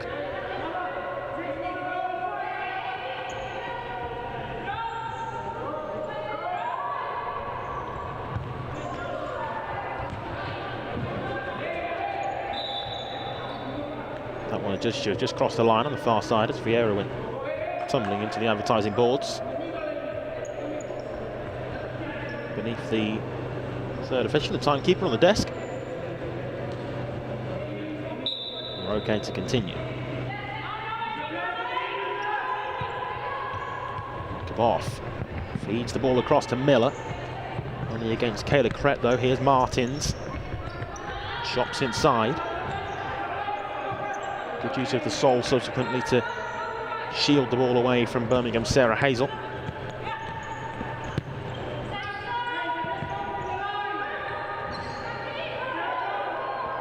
Kaboff happy there to come out to the edge of the penalty area and gather the loose ball.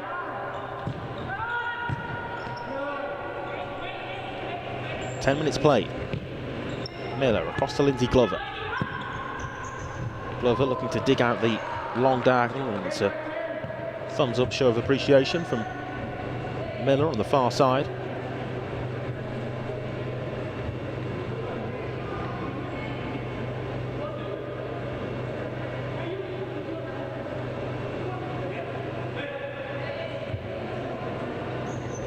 Set short by Miller to Hazel, and Birmingham asking the question as to whether that was a corner. Didn't see a deflection on it from our perspective, and neither did the officials.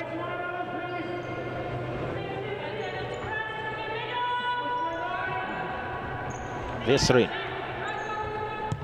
Tune. Martins just trying to stop the ball dead, I think, and set it back for Vieira, and doing so Birmingham had the opportunity for a split second to break away, but nothing came of that particular venture forwards.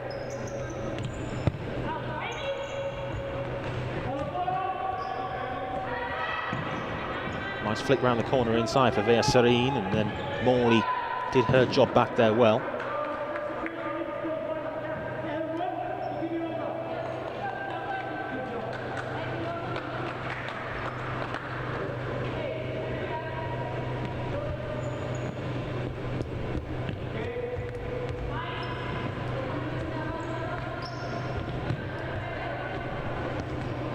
Miller.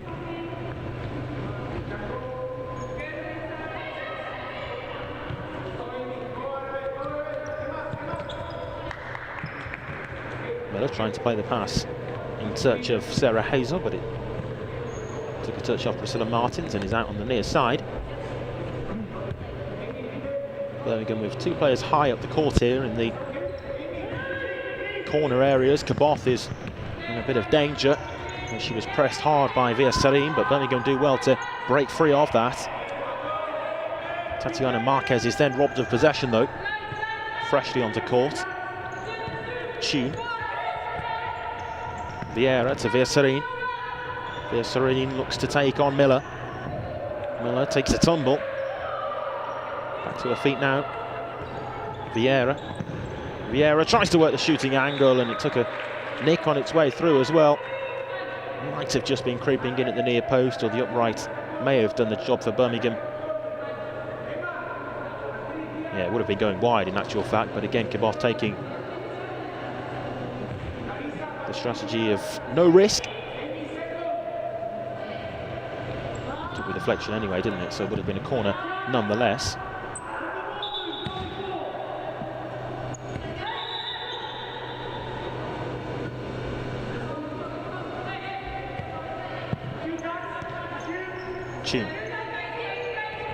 Tune skips by Marquez, but can only trickle a tame effort comfortably through to Kaboff. Morley up to Hazel. Morley, loose touch, is giving the ball away, but only momentarily. Morley now has it back, but then with a misplaced pass gives it back to Helvecia, and number 10 Arabelle Vieira, but her shot there is well wide.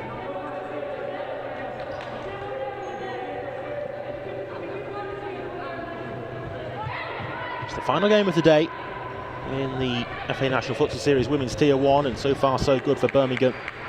We're making it difficult for Helvecia and have got the goal to protect as well. Helvecia having much of the possession though. Tune skips away from Marquez, really nice footwork. Gurr. Tune picks up the loose ends. Villaserina unleashes again, and Caboth again makes the stave. Good stop. Textbook stop really down low to her right hand side.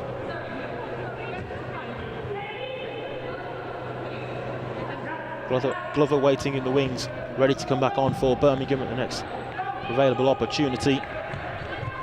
Hazel's after that one, but couldn't quite catch it.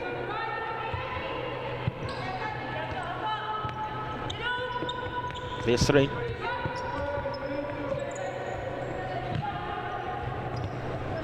Tune.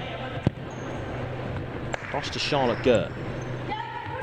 Those two who have played together for so many years now for London Helvecia, and with a core group of players, many of whom have now moved on to ventures new, and Helvecia with a couple of new faces throughout their squad this season.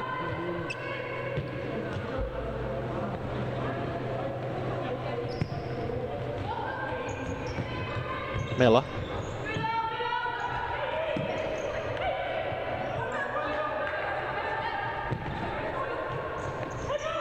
Here's Emma Tune with a little space to drive into.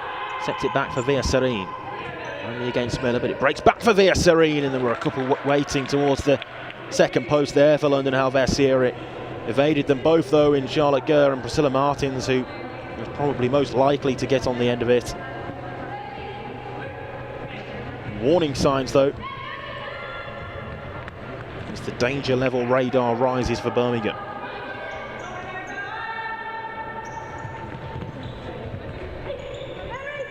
Mary Hayden for Tune, 1-1.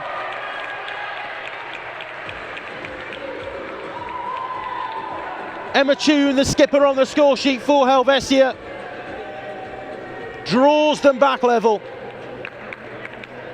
Hayden the provider and Tune the scorer with the finish as it evaded Caboth in the Birmingham net. One apiece with 5.5 minutes to play until the break.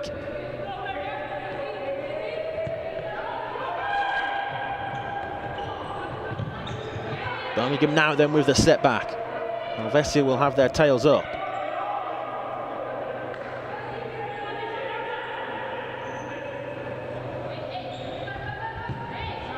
Hazel tried to play that one diagonal towards the second post, but it wasn't executed well enough.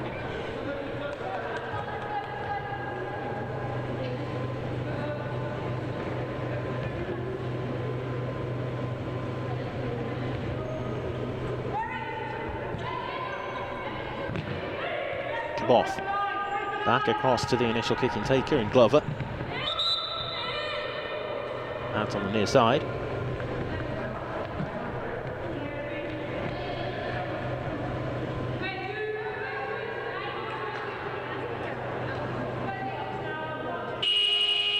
Ever reliable Emma Tune, and she could well have just come up with a big goal for her side, as Enrique Guillen calls here the timeout minute. Scored so many goals down the years, Emma Tune, and another one to her name as she continues to fire them in the women's top flight of the National Futsal Series this season.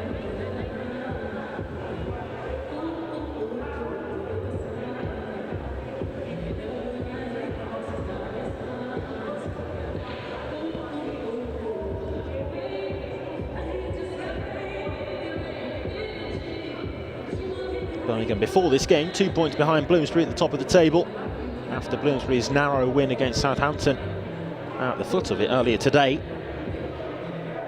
So only a win here for Birmingham will take them back to the top of the tree, but ultimately it will come down to the playoff matches at the end of the season, given the format of the league structure. Saw the importance of that last season, with Birmingham pipping today's opponents Helvecia to the trophy after being beaten by them in the league campaign and finishing below them in the standings. Players back out as they return to court, and we'll resume here with Helvecia in possession from that kick-in. 5 to go until half-time. Goalkeeper's up as a flight for London Helvecia, but it's a misplaced pass, that time from Tune.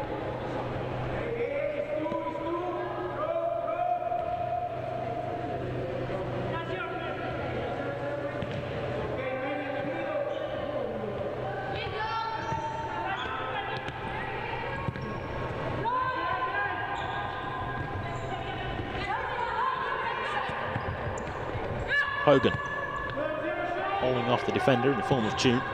Glover. Hazel with the final touches. The ball came back off a head.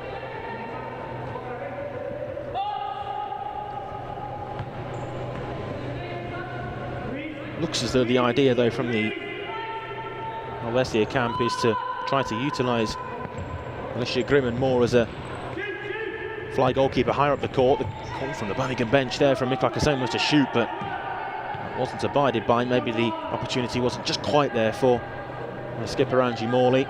Opted against taking that strike on with the net left empty. Maybe just got the ball stuck beneath her feet a little, but it's dangerous for Helvecia if they're going to bring the goalkeeper out like that and play in a way which is risky to lose possession. Hogan with a loose touch.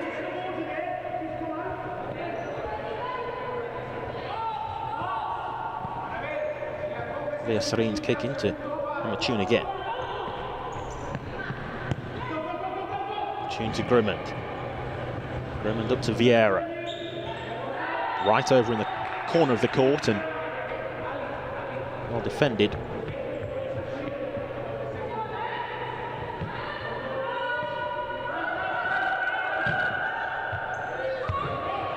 Nice long diagonal picked out by Sarah Hazel, and in the end it's turned in at the back post by Glover. Birmingham restore their lead. An excellent long diagonal pass from Hazel initially, and Hogan the provider for Lindsay Glover at the back post to fire home. And Birmingham, having been pegged back earlier on, now find themselves ahead again.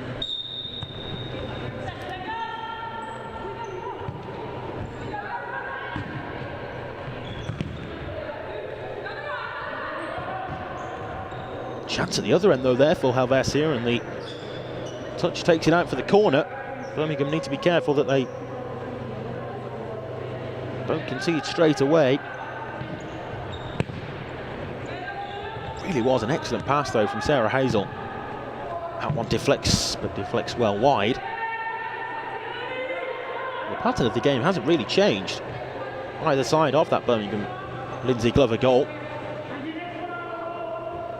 Ultimately the scoreline has. Birmingham clinical in the chances that they've been presented with, the chances that they've created in transition.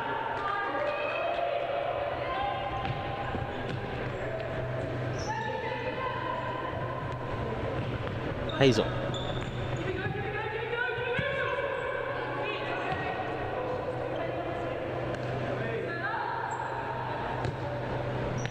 Tune, she'll have to inspire her side back from behind again if they are to indeed complete that task. Plenty of time left for them to do so, of course. Still inside the first half, last few minutes of it.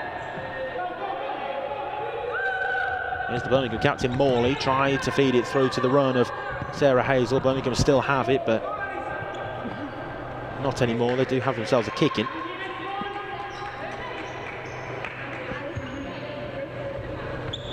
It's taken by Morley to Hazel. Glover. Held up well by Vieira, and Vieira's got space ahead of her to charge into here as well. Referee's pulled it up for a free kick, which the Birmingham bench not happy at all with.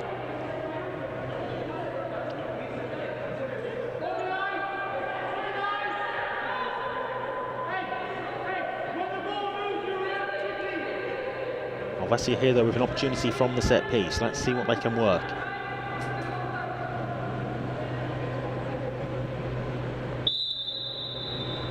Vieira stands behind it, and Vieira strikes straight for goal. Helvecia this time asking the question of the referees, appealing for the corner, but more so from the bench than players on court, and just to say that in the tune, asks the question as well.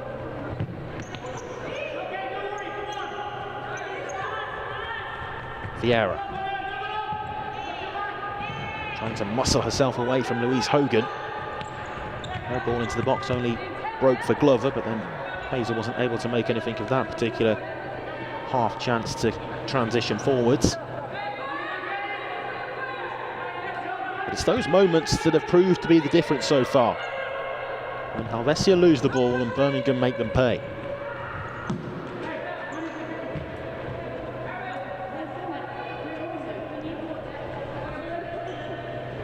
Helvecia probably need to be less worried from situations like this and the lesser potential of Birmingham breaking them down defensively than when they actually lose the ball themselves in an area higher up the court. Interesting dynamic. A minute and 40 seconds left to play until the half-time interval. Birmingham leading by 2-1 with goals from Sarah Hazel and Lindsay Glover either side of Tune's then equaliser. Miller, good spin away, it's Miller still. It's well defended by Vieira. Miller gets back at her though. Final touch off the Birmingham number 5.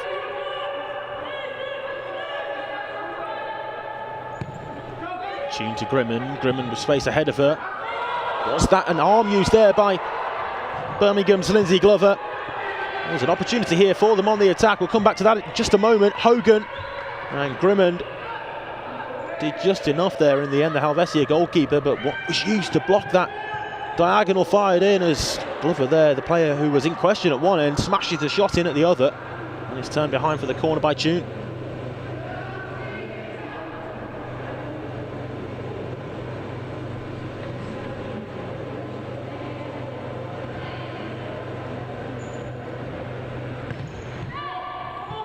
Well, pivotal moments. Here's Glover in possession for Birmingham. That deflects high over the top of the goalkeeper's crossbar.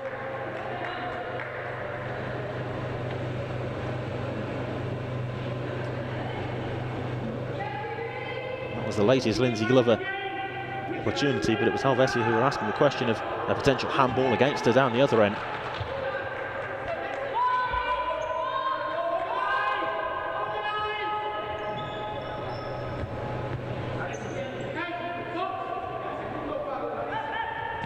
Tune over the halfway mark. On to Gurr. All the way through for Vieira! Excellent goal! Caught that one sweetly. And in the final minute before half-time, Larissa Vieira slams home and draws us level again. 2 apiece.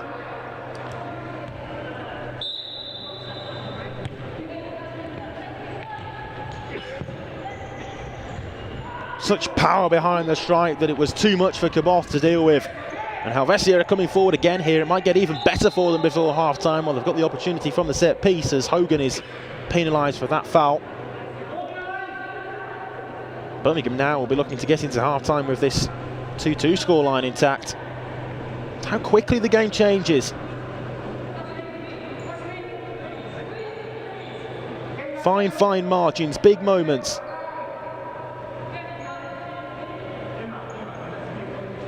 Birmingham, who were denied a third by a deflection off the then scorer Vieira after it dropped wide of the left-hand post at the other end. Vieira just a minute later goes down, attacking Birmingham's way and smashes into the top corner.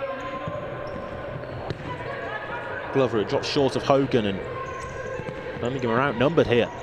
Martins, 20 seconds, Martins, well defended. Glover did really well to get back at Priscilla Martins. The referee on the near side as well wants a word with Helvecia's number 11. It's good play initially from her.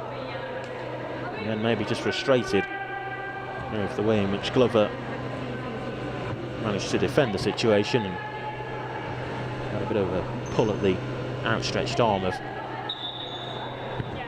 Birmingham's Glover.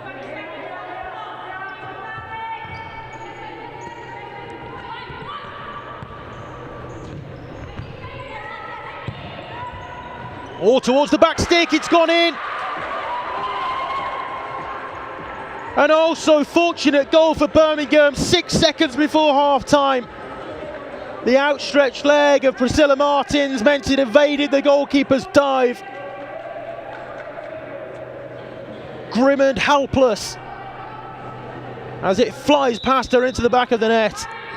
And Birmingham lead again. It'll have to go down as a Priscilla Martins' own goal there as the buzzer sounds to signal the end of what was a tantalising first half. 5 goals scored in it and 3 of them going the way of the champions. Helvecia though have more than had control in terms of the possession and play generally, but Birmingham with a couple of counter-attack goals and then that fortunate one right at the end of the half as well. There's the half-time score, still 20 minutes to play. London Helvecia 2, Birmingham WLV 3.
Welcome back then for the second half of the final game of the day in the Women's Tier 1 of the FA National Futsal Series. And at half-time, after that late goal in the first half, the own goal, the unfortunate own goal from Priscilla Martins, it's Birmingham who have a slender advantage, leading by 1-0. I beg your pardon, leading by 3-2 after that late goal. So we have a bit of a false start at the start of this second period. There we go, we are off and underway. And we have 20 minutes of Women's Tier 1 action to bring to you to round off today's play before attention tomorrow will turn to the men as the Tier 1 gets back to action.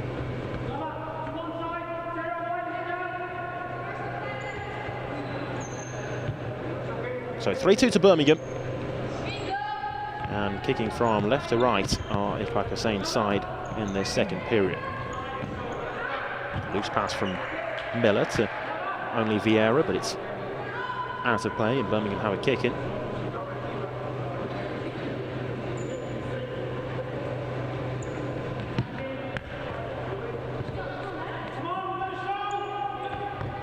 Kaboth. Glover's loose touch, it takes it out on the far side.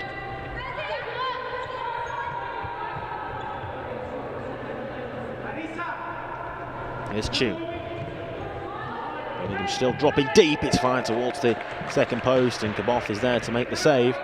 With Vieira lurking towards that back stick, it was dangerous for Birmingham as they retreated back and back.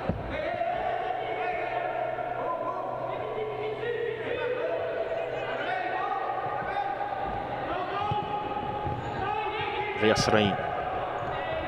Miller goes for goal from range with Grimond having vacated.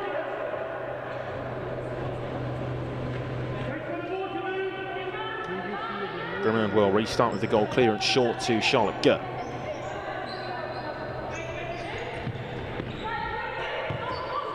Here's Gurt again, receives the pass from teammate Emma Tune. Tune, who got the first equaliser in that first half for Helvecia.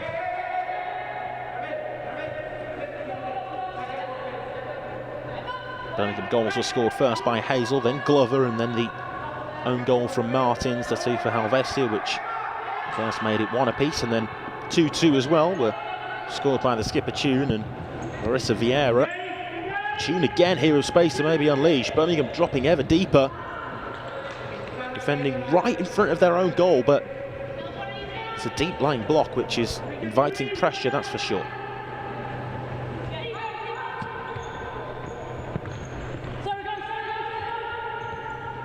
Miller.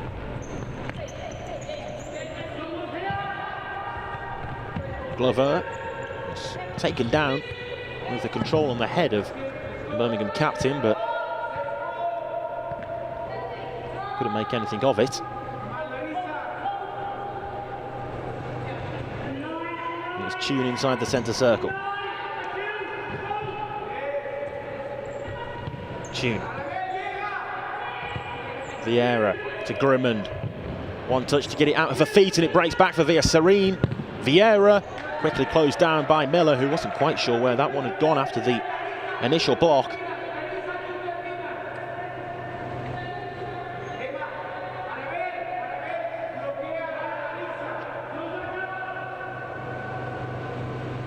It's left on the line by Gerfer. On the Tune to take, it breaks here through to Vieira. Vieira looking to work the shooting angle. That'll be a corner.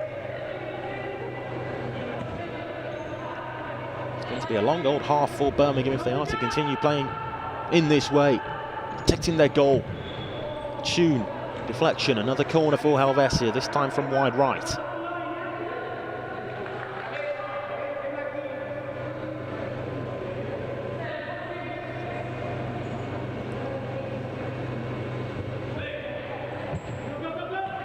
Back to Arabelle Viasreen. Vieira onto her favourite right, and it's saved well and held well, importantly, by Kaboth. Easy one to spill it would have been Flicked on with the head of Glover, but out in the corner of the court for a London Helvecia kicking.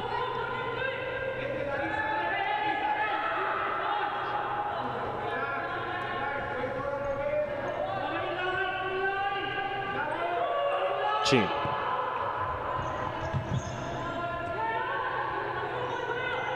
Again, fly goalkeeper for Helvecia. Gur. Villaserin. Birmingham with space as well. Tune.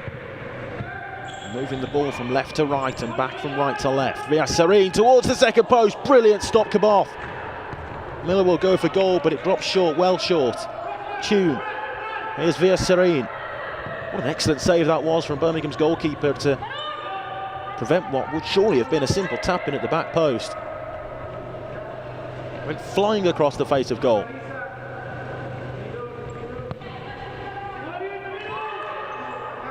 Miller, only against Vieira. And again, but was fortunate in receiving the ball back. Morley, intercepted well by Tune.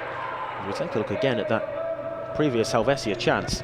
Excellent footwork from Villaserin, and yeah, Vieira got onto the end of it, didn't she? And Kaboth down quickly to spread herself well, make herself big. It was enough. Lindsay Glover there pulled up for the 4-second count by the near side official, Esther Perry.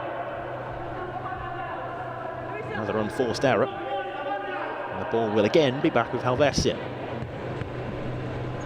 Get the sense that if it continues like this, Helvecia might see even more of the ball in the second half than they did in the first.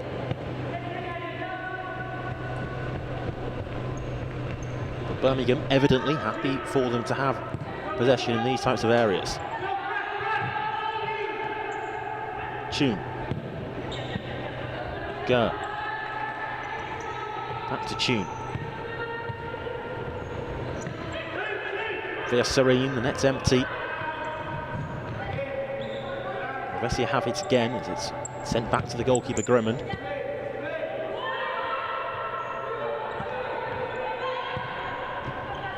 Gur. Vieira tries to turn in behind Alicia Miller, but the danger was dealt with.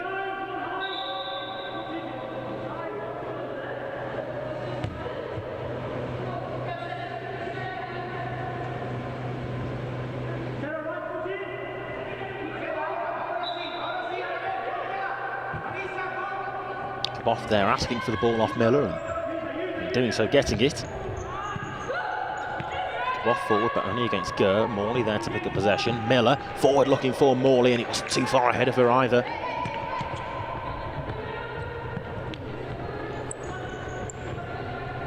Vieira with Villaserin on an overlapping run down wide right. Vieira.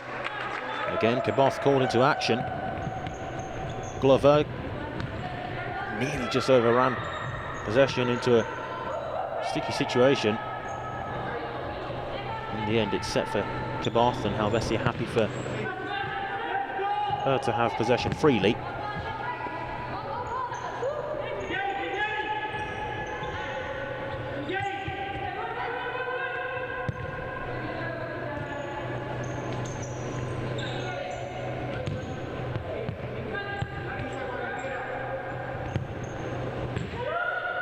Gur. Tune. Birmingham kicking.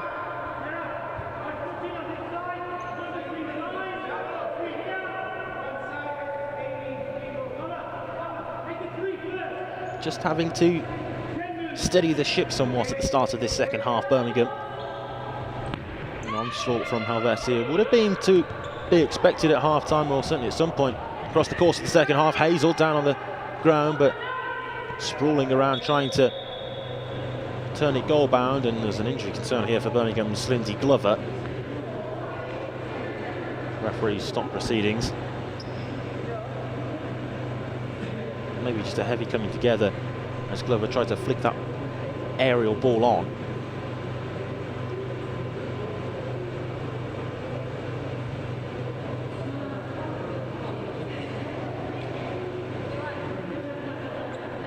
Glover, who's worked her way into an integral role in the Birmingham side, so They'll be hoping that she's okay to continue. The referee here will restart with a uncontested drop ball as it's given back to Helvecia, who are in possession.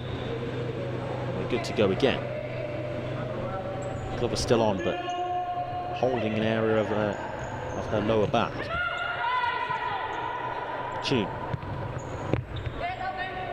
Poor pass. Not often we say that as well about the Helvecia skipper.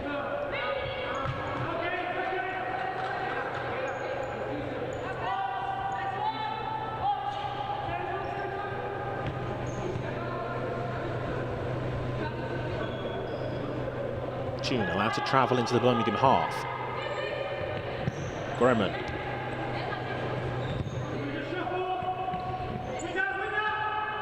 Gremon forced to tow it back to Tune. Tune tries to feed the ball through to Martins, and it seems as though every time a more risky, threaded pass is played like that, the goalkeeper retreats back as Via steps forward and fired the shot in left-footed, and Charlotte Gert showing her frustrations at the fact she didn't get the pass there off Annabelle Via. It's understandable frustrations as well for Helvecia, who are not used to losing games. It's been a relatively tough campaign for them so far, and they're to fall to defeat here as well. It's not the type of rosy season which they're used to.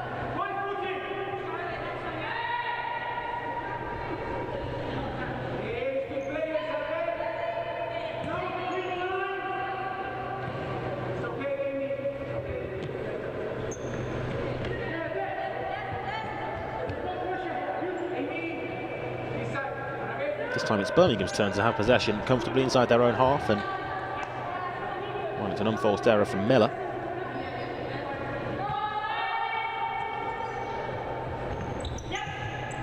Tune. Nearly 7 minutes of this first half played now. Via Serene. Poor setback, only to Glover, and the net's empty. Birmingham appealing for the corner. Decision is goalkeeper's ball. It's really risky for Helvecia to be losing possession like that with the goal left unguarded. They'll know the risks of it, of course they will, but it's that risk versus reward strategy that Helvecia are turning to. Might just plant the seeds of doubt in the minds of the Helvecia camp though as to whether it's the best way to go about things moving forward from here, or through the legs of Sarah Hazel. Kret. Miller's battling hard, as was Emma Tune for Helvecia. Miller not happy as it's forward here for Martins. Martins, who's the unfortunate player to turn into her own net in the first half, but Martins there turns provider. And Kayla Kret at the second post is on hand to turn in. 3-3. Kaboth got a touch on Martin's initial ball across, but it wasn't enough to prevent Kayla Kret from turning in at the second post. 3 apiece, and we're back where we started. All level again. Now the dynamic of the game changes again.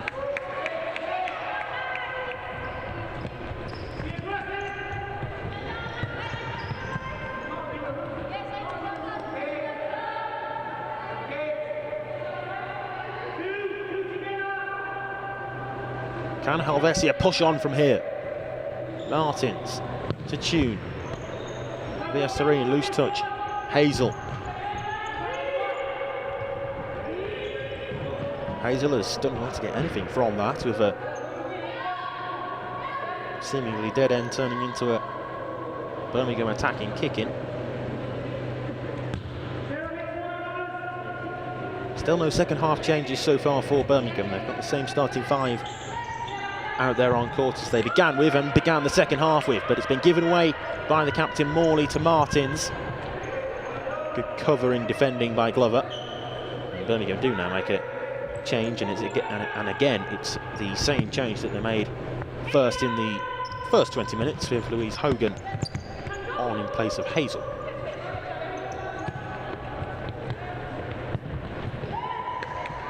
Serene up to the latest scorer, Kayla Kret. Helvecia corner.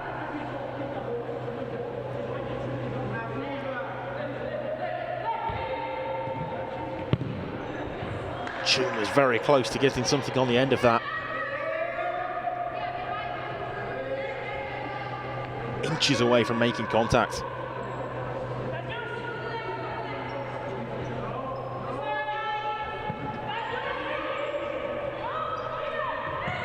Angie Morley with the captain's armband on. Back to Miller.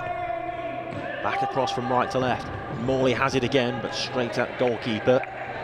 Not enough conviction really behind the strike anyhow.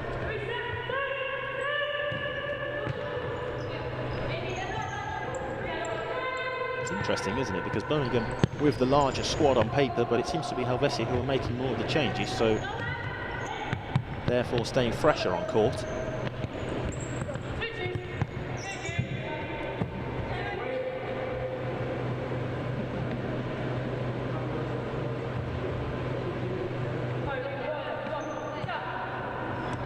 Chun.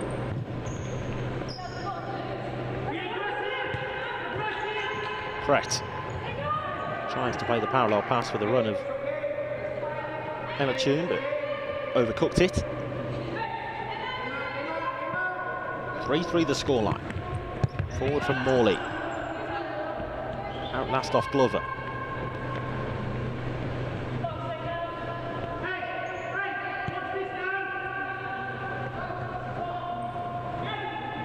This one will come down to the final 10 minutes of play. Grimmond. Kaboff gathers and Kaboff will go for goal. And it drops well wide in the end, and Chun was back there anyway to cover any potential danger.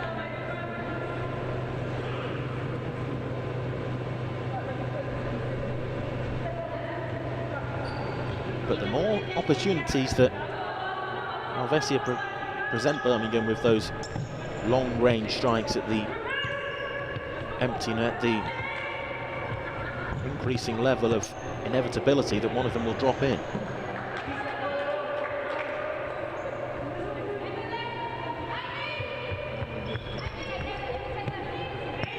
Glover.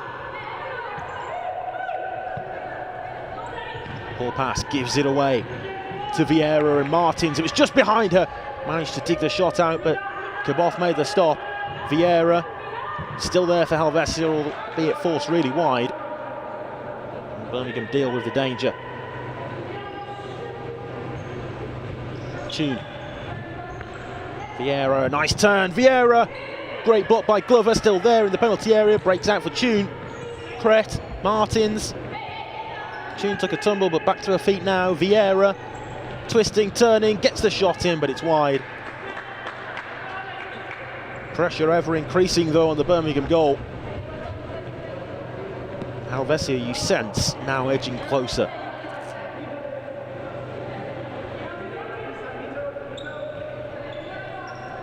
Both sides still with the option of using their timeout minute, which I'm sure we'll see at least one of. And what's left of this one.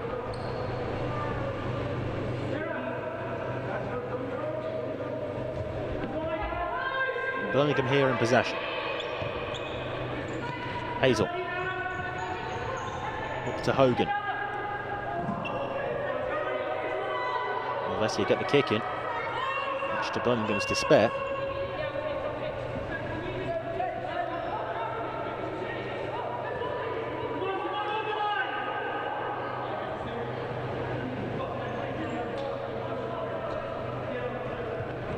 Chun. Allowed to travel forward a good 25 metre towards the Birmingham goal again. Chun, Grimmond, back to Chun. Birmingham desperately protecting the goal mouth. Chun, Vieira, Grimmond. Miller will go for goal, and Miller will see her effort denied only by the upright. Agonisingly close for Birmingham, but they'll have to stay switched on as Helvecia are on the attack again. Vieira went for a spectacular finish. As we'll take a look again at the replay, it broke back for Alicia Miller. And cannon back off the left hand upright. Nobody to be seen in defence for Helvecia, and that's the fine margins I was talking about. Martins there. Will surely be cautioned.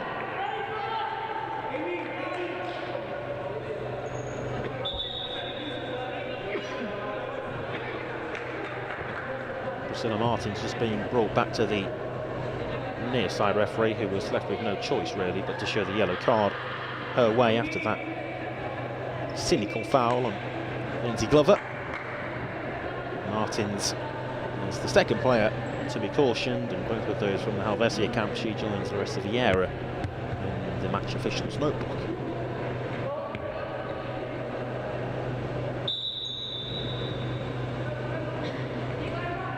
So 7 minutes and 45 seconds left to play. 3-3 on the scoreboard. Really finely poised. Miller into a dangerous position, but held up well by Vieira. Here's Gert. And Tune. Back to Charlotte Gert. Vieira. Burst free of Hogan. Corner ball.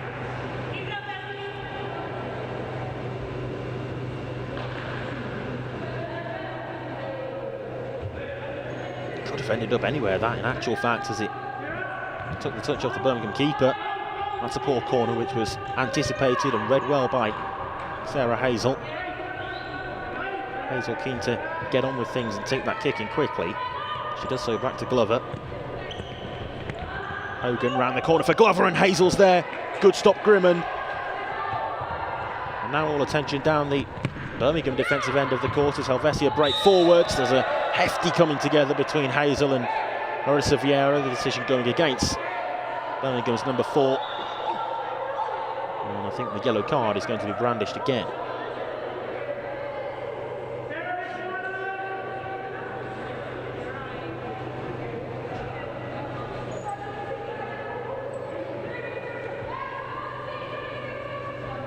Probably more of the follow-through than anything else, which has brought about that decision from the referee. Took the ball initially. Martins. Come off.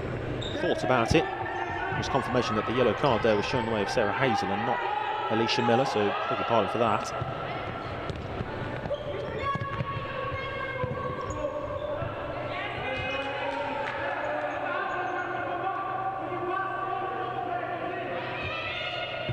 Six and a half minutes to play.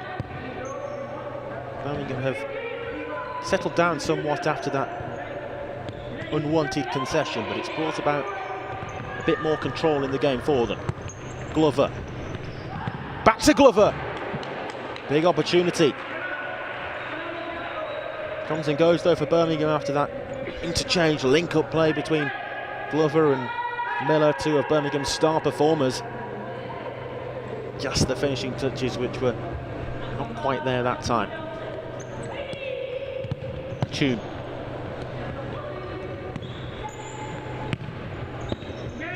Charlotte Gert. Here's Martins. Birmingham kicking on halfway.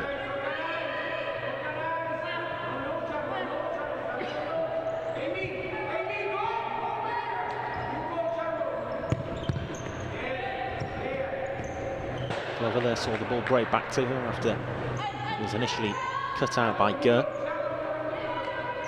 That kick in is left for Hazel, and Gert sensed an opportunity to intercept again. Hazel, just for a split second, thought it might have been spilt by the goalkeeper, but Grimond did well to gather it the second time of asking fully. Serene, nice footwork to try to burst clear of Hazel, but it's the Birmingham defender who gets the final touch. Serene to Tune. Gert.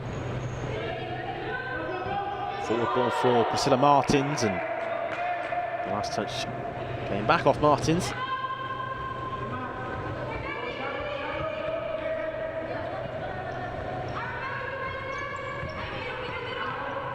Kaboth. Miller now can't use Kaboth as she retreats back. Birmingham kicking.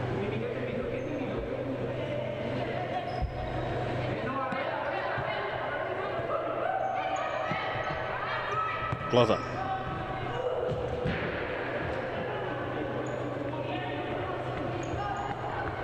Earlier today, 2 games which finished 4-3, and it looks as though at the moment you wouldn't want to bet against that scoreline being the outcome here as well. 3-3 with 5 minutes to play. If we are to find a winner, which team will it be? Tune. Via Serene. Plenty of time for more than just a single goal left in it, of course. Gurr. Via Serene. Breaks back for Gurr. And it's a big opportunity for Helvecia, and maybe just rushed at it, snatched at it there, Gurr.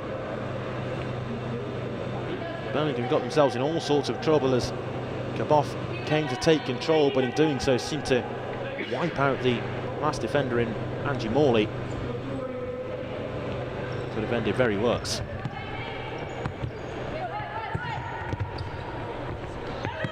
Loose from Miller, only to Gurr. Tune. Birmingham kick it.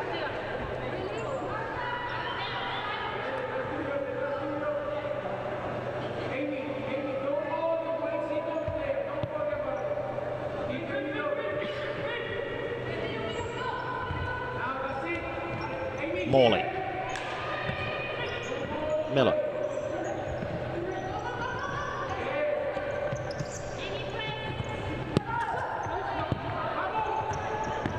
Miller, her pass that time.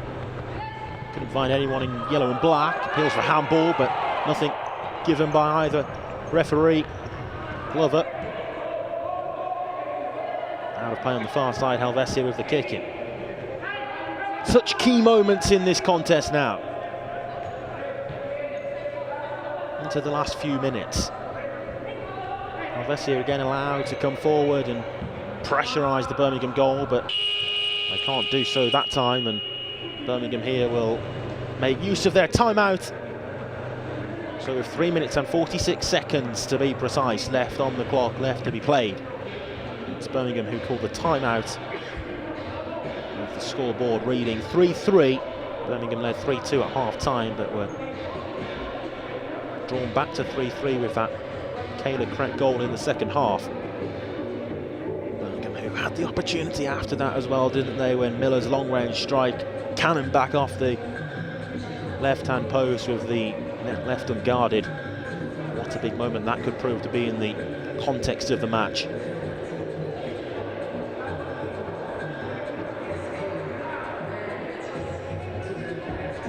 Make sure you join us tomorrow as well, where we'll be live for 4 games in the men's Tier 1 as they return to action. 4 fixtures for you. London Helvecia taking on Loughborough, Wessex and Bolton, York and Bloomsbury.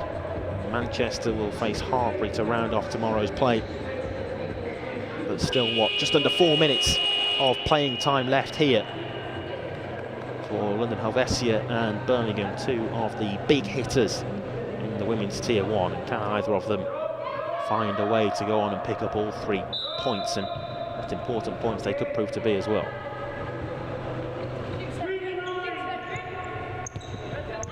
Miller.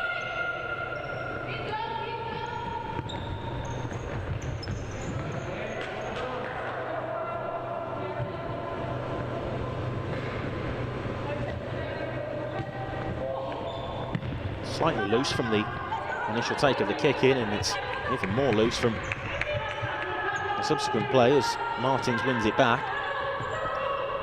Hazel, she bundled over there. The near side official thought not, but first referee on the far side, Andre Sequeira, taking matters into his own hands in blowing the whistle and giving Birmingham the free kick.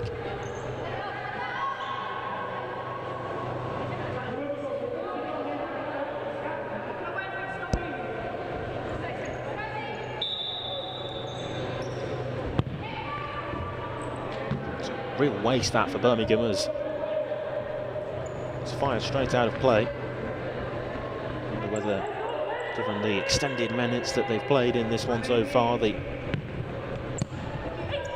regular Birmingham 5 as it is now, really, with Caboth and Morley and Miller and Glover and Hazel starting to succumb to late fatigue, but I'm sure the adrenaline will get them through late on. Tune fired across into a dangerous area again, but it escaped everyone's presence in the penalty area.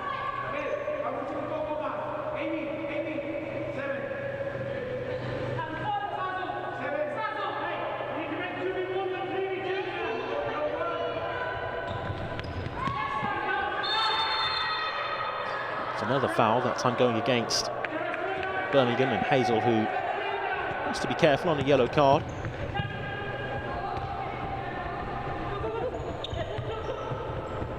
Nice roll back with the use of the sole to Charlotte Gurr.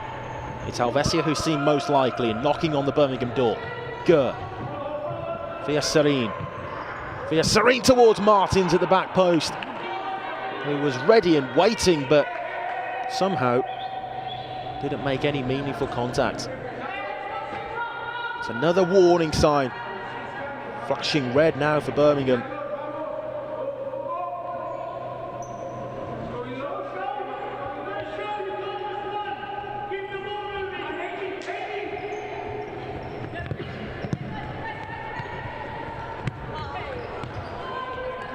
Loose touch, poor control. Birmingham have it back.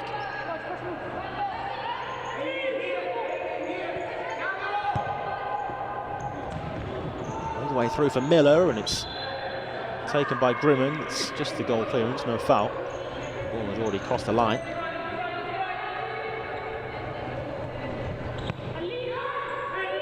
Tune closing in on the final 2 minutes via Serene. Charlotte Gurr.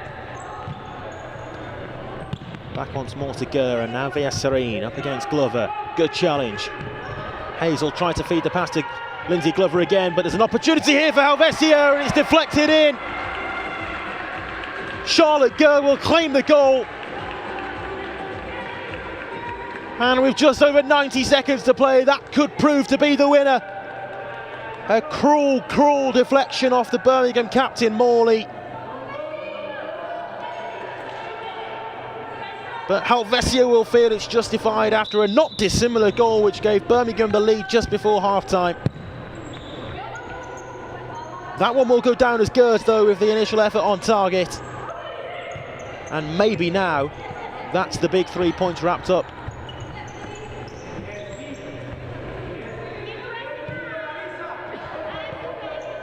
Birmingham, who've been clinging on to a hard-fought point for the majority of this second half,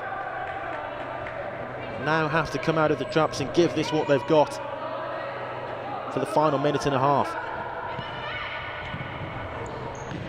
Morley, Miller.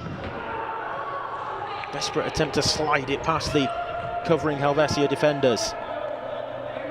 Helvecia kicking. And it looks as though at the moment we're on course for the third 4-3 scoreline of the day. In each and every one of the games played so far.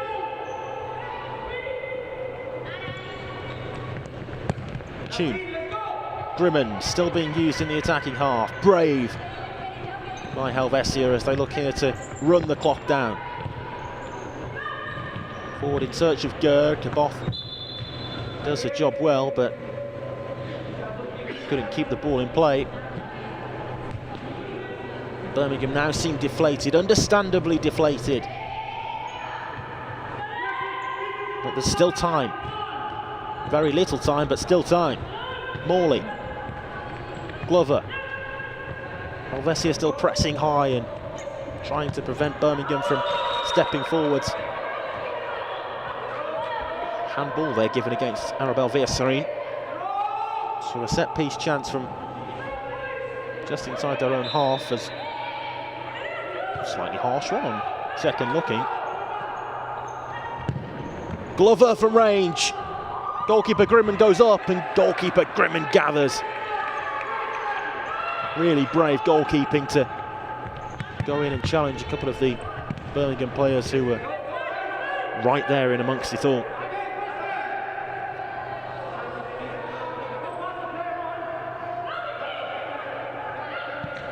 "24 seconds. Tune again. The goal is vacated.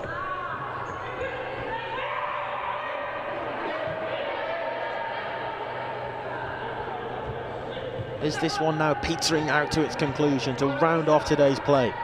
Hazel, Morley,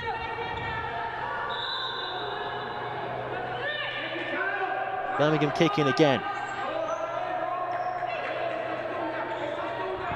It's left for Hazel, but only straight through to the goalkeeper, who will use up the majority of the 4 seconds before sending the ball high and long. And surely now Helvecia have the win, as Vieira looks to try to ensure all 3 points are definitely wrapped up. But with just a couple of seconds left, you have to feel now that that is job done for them.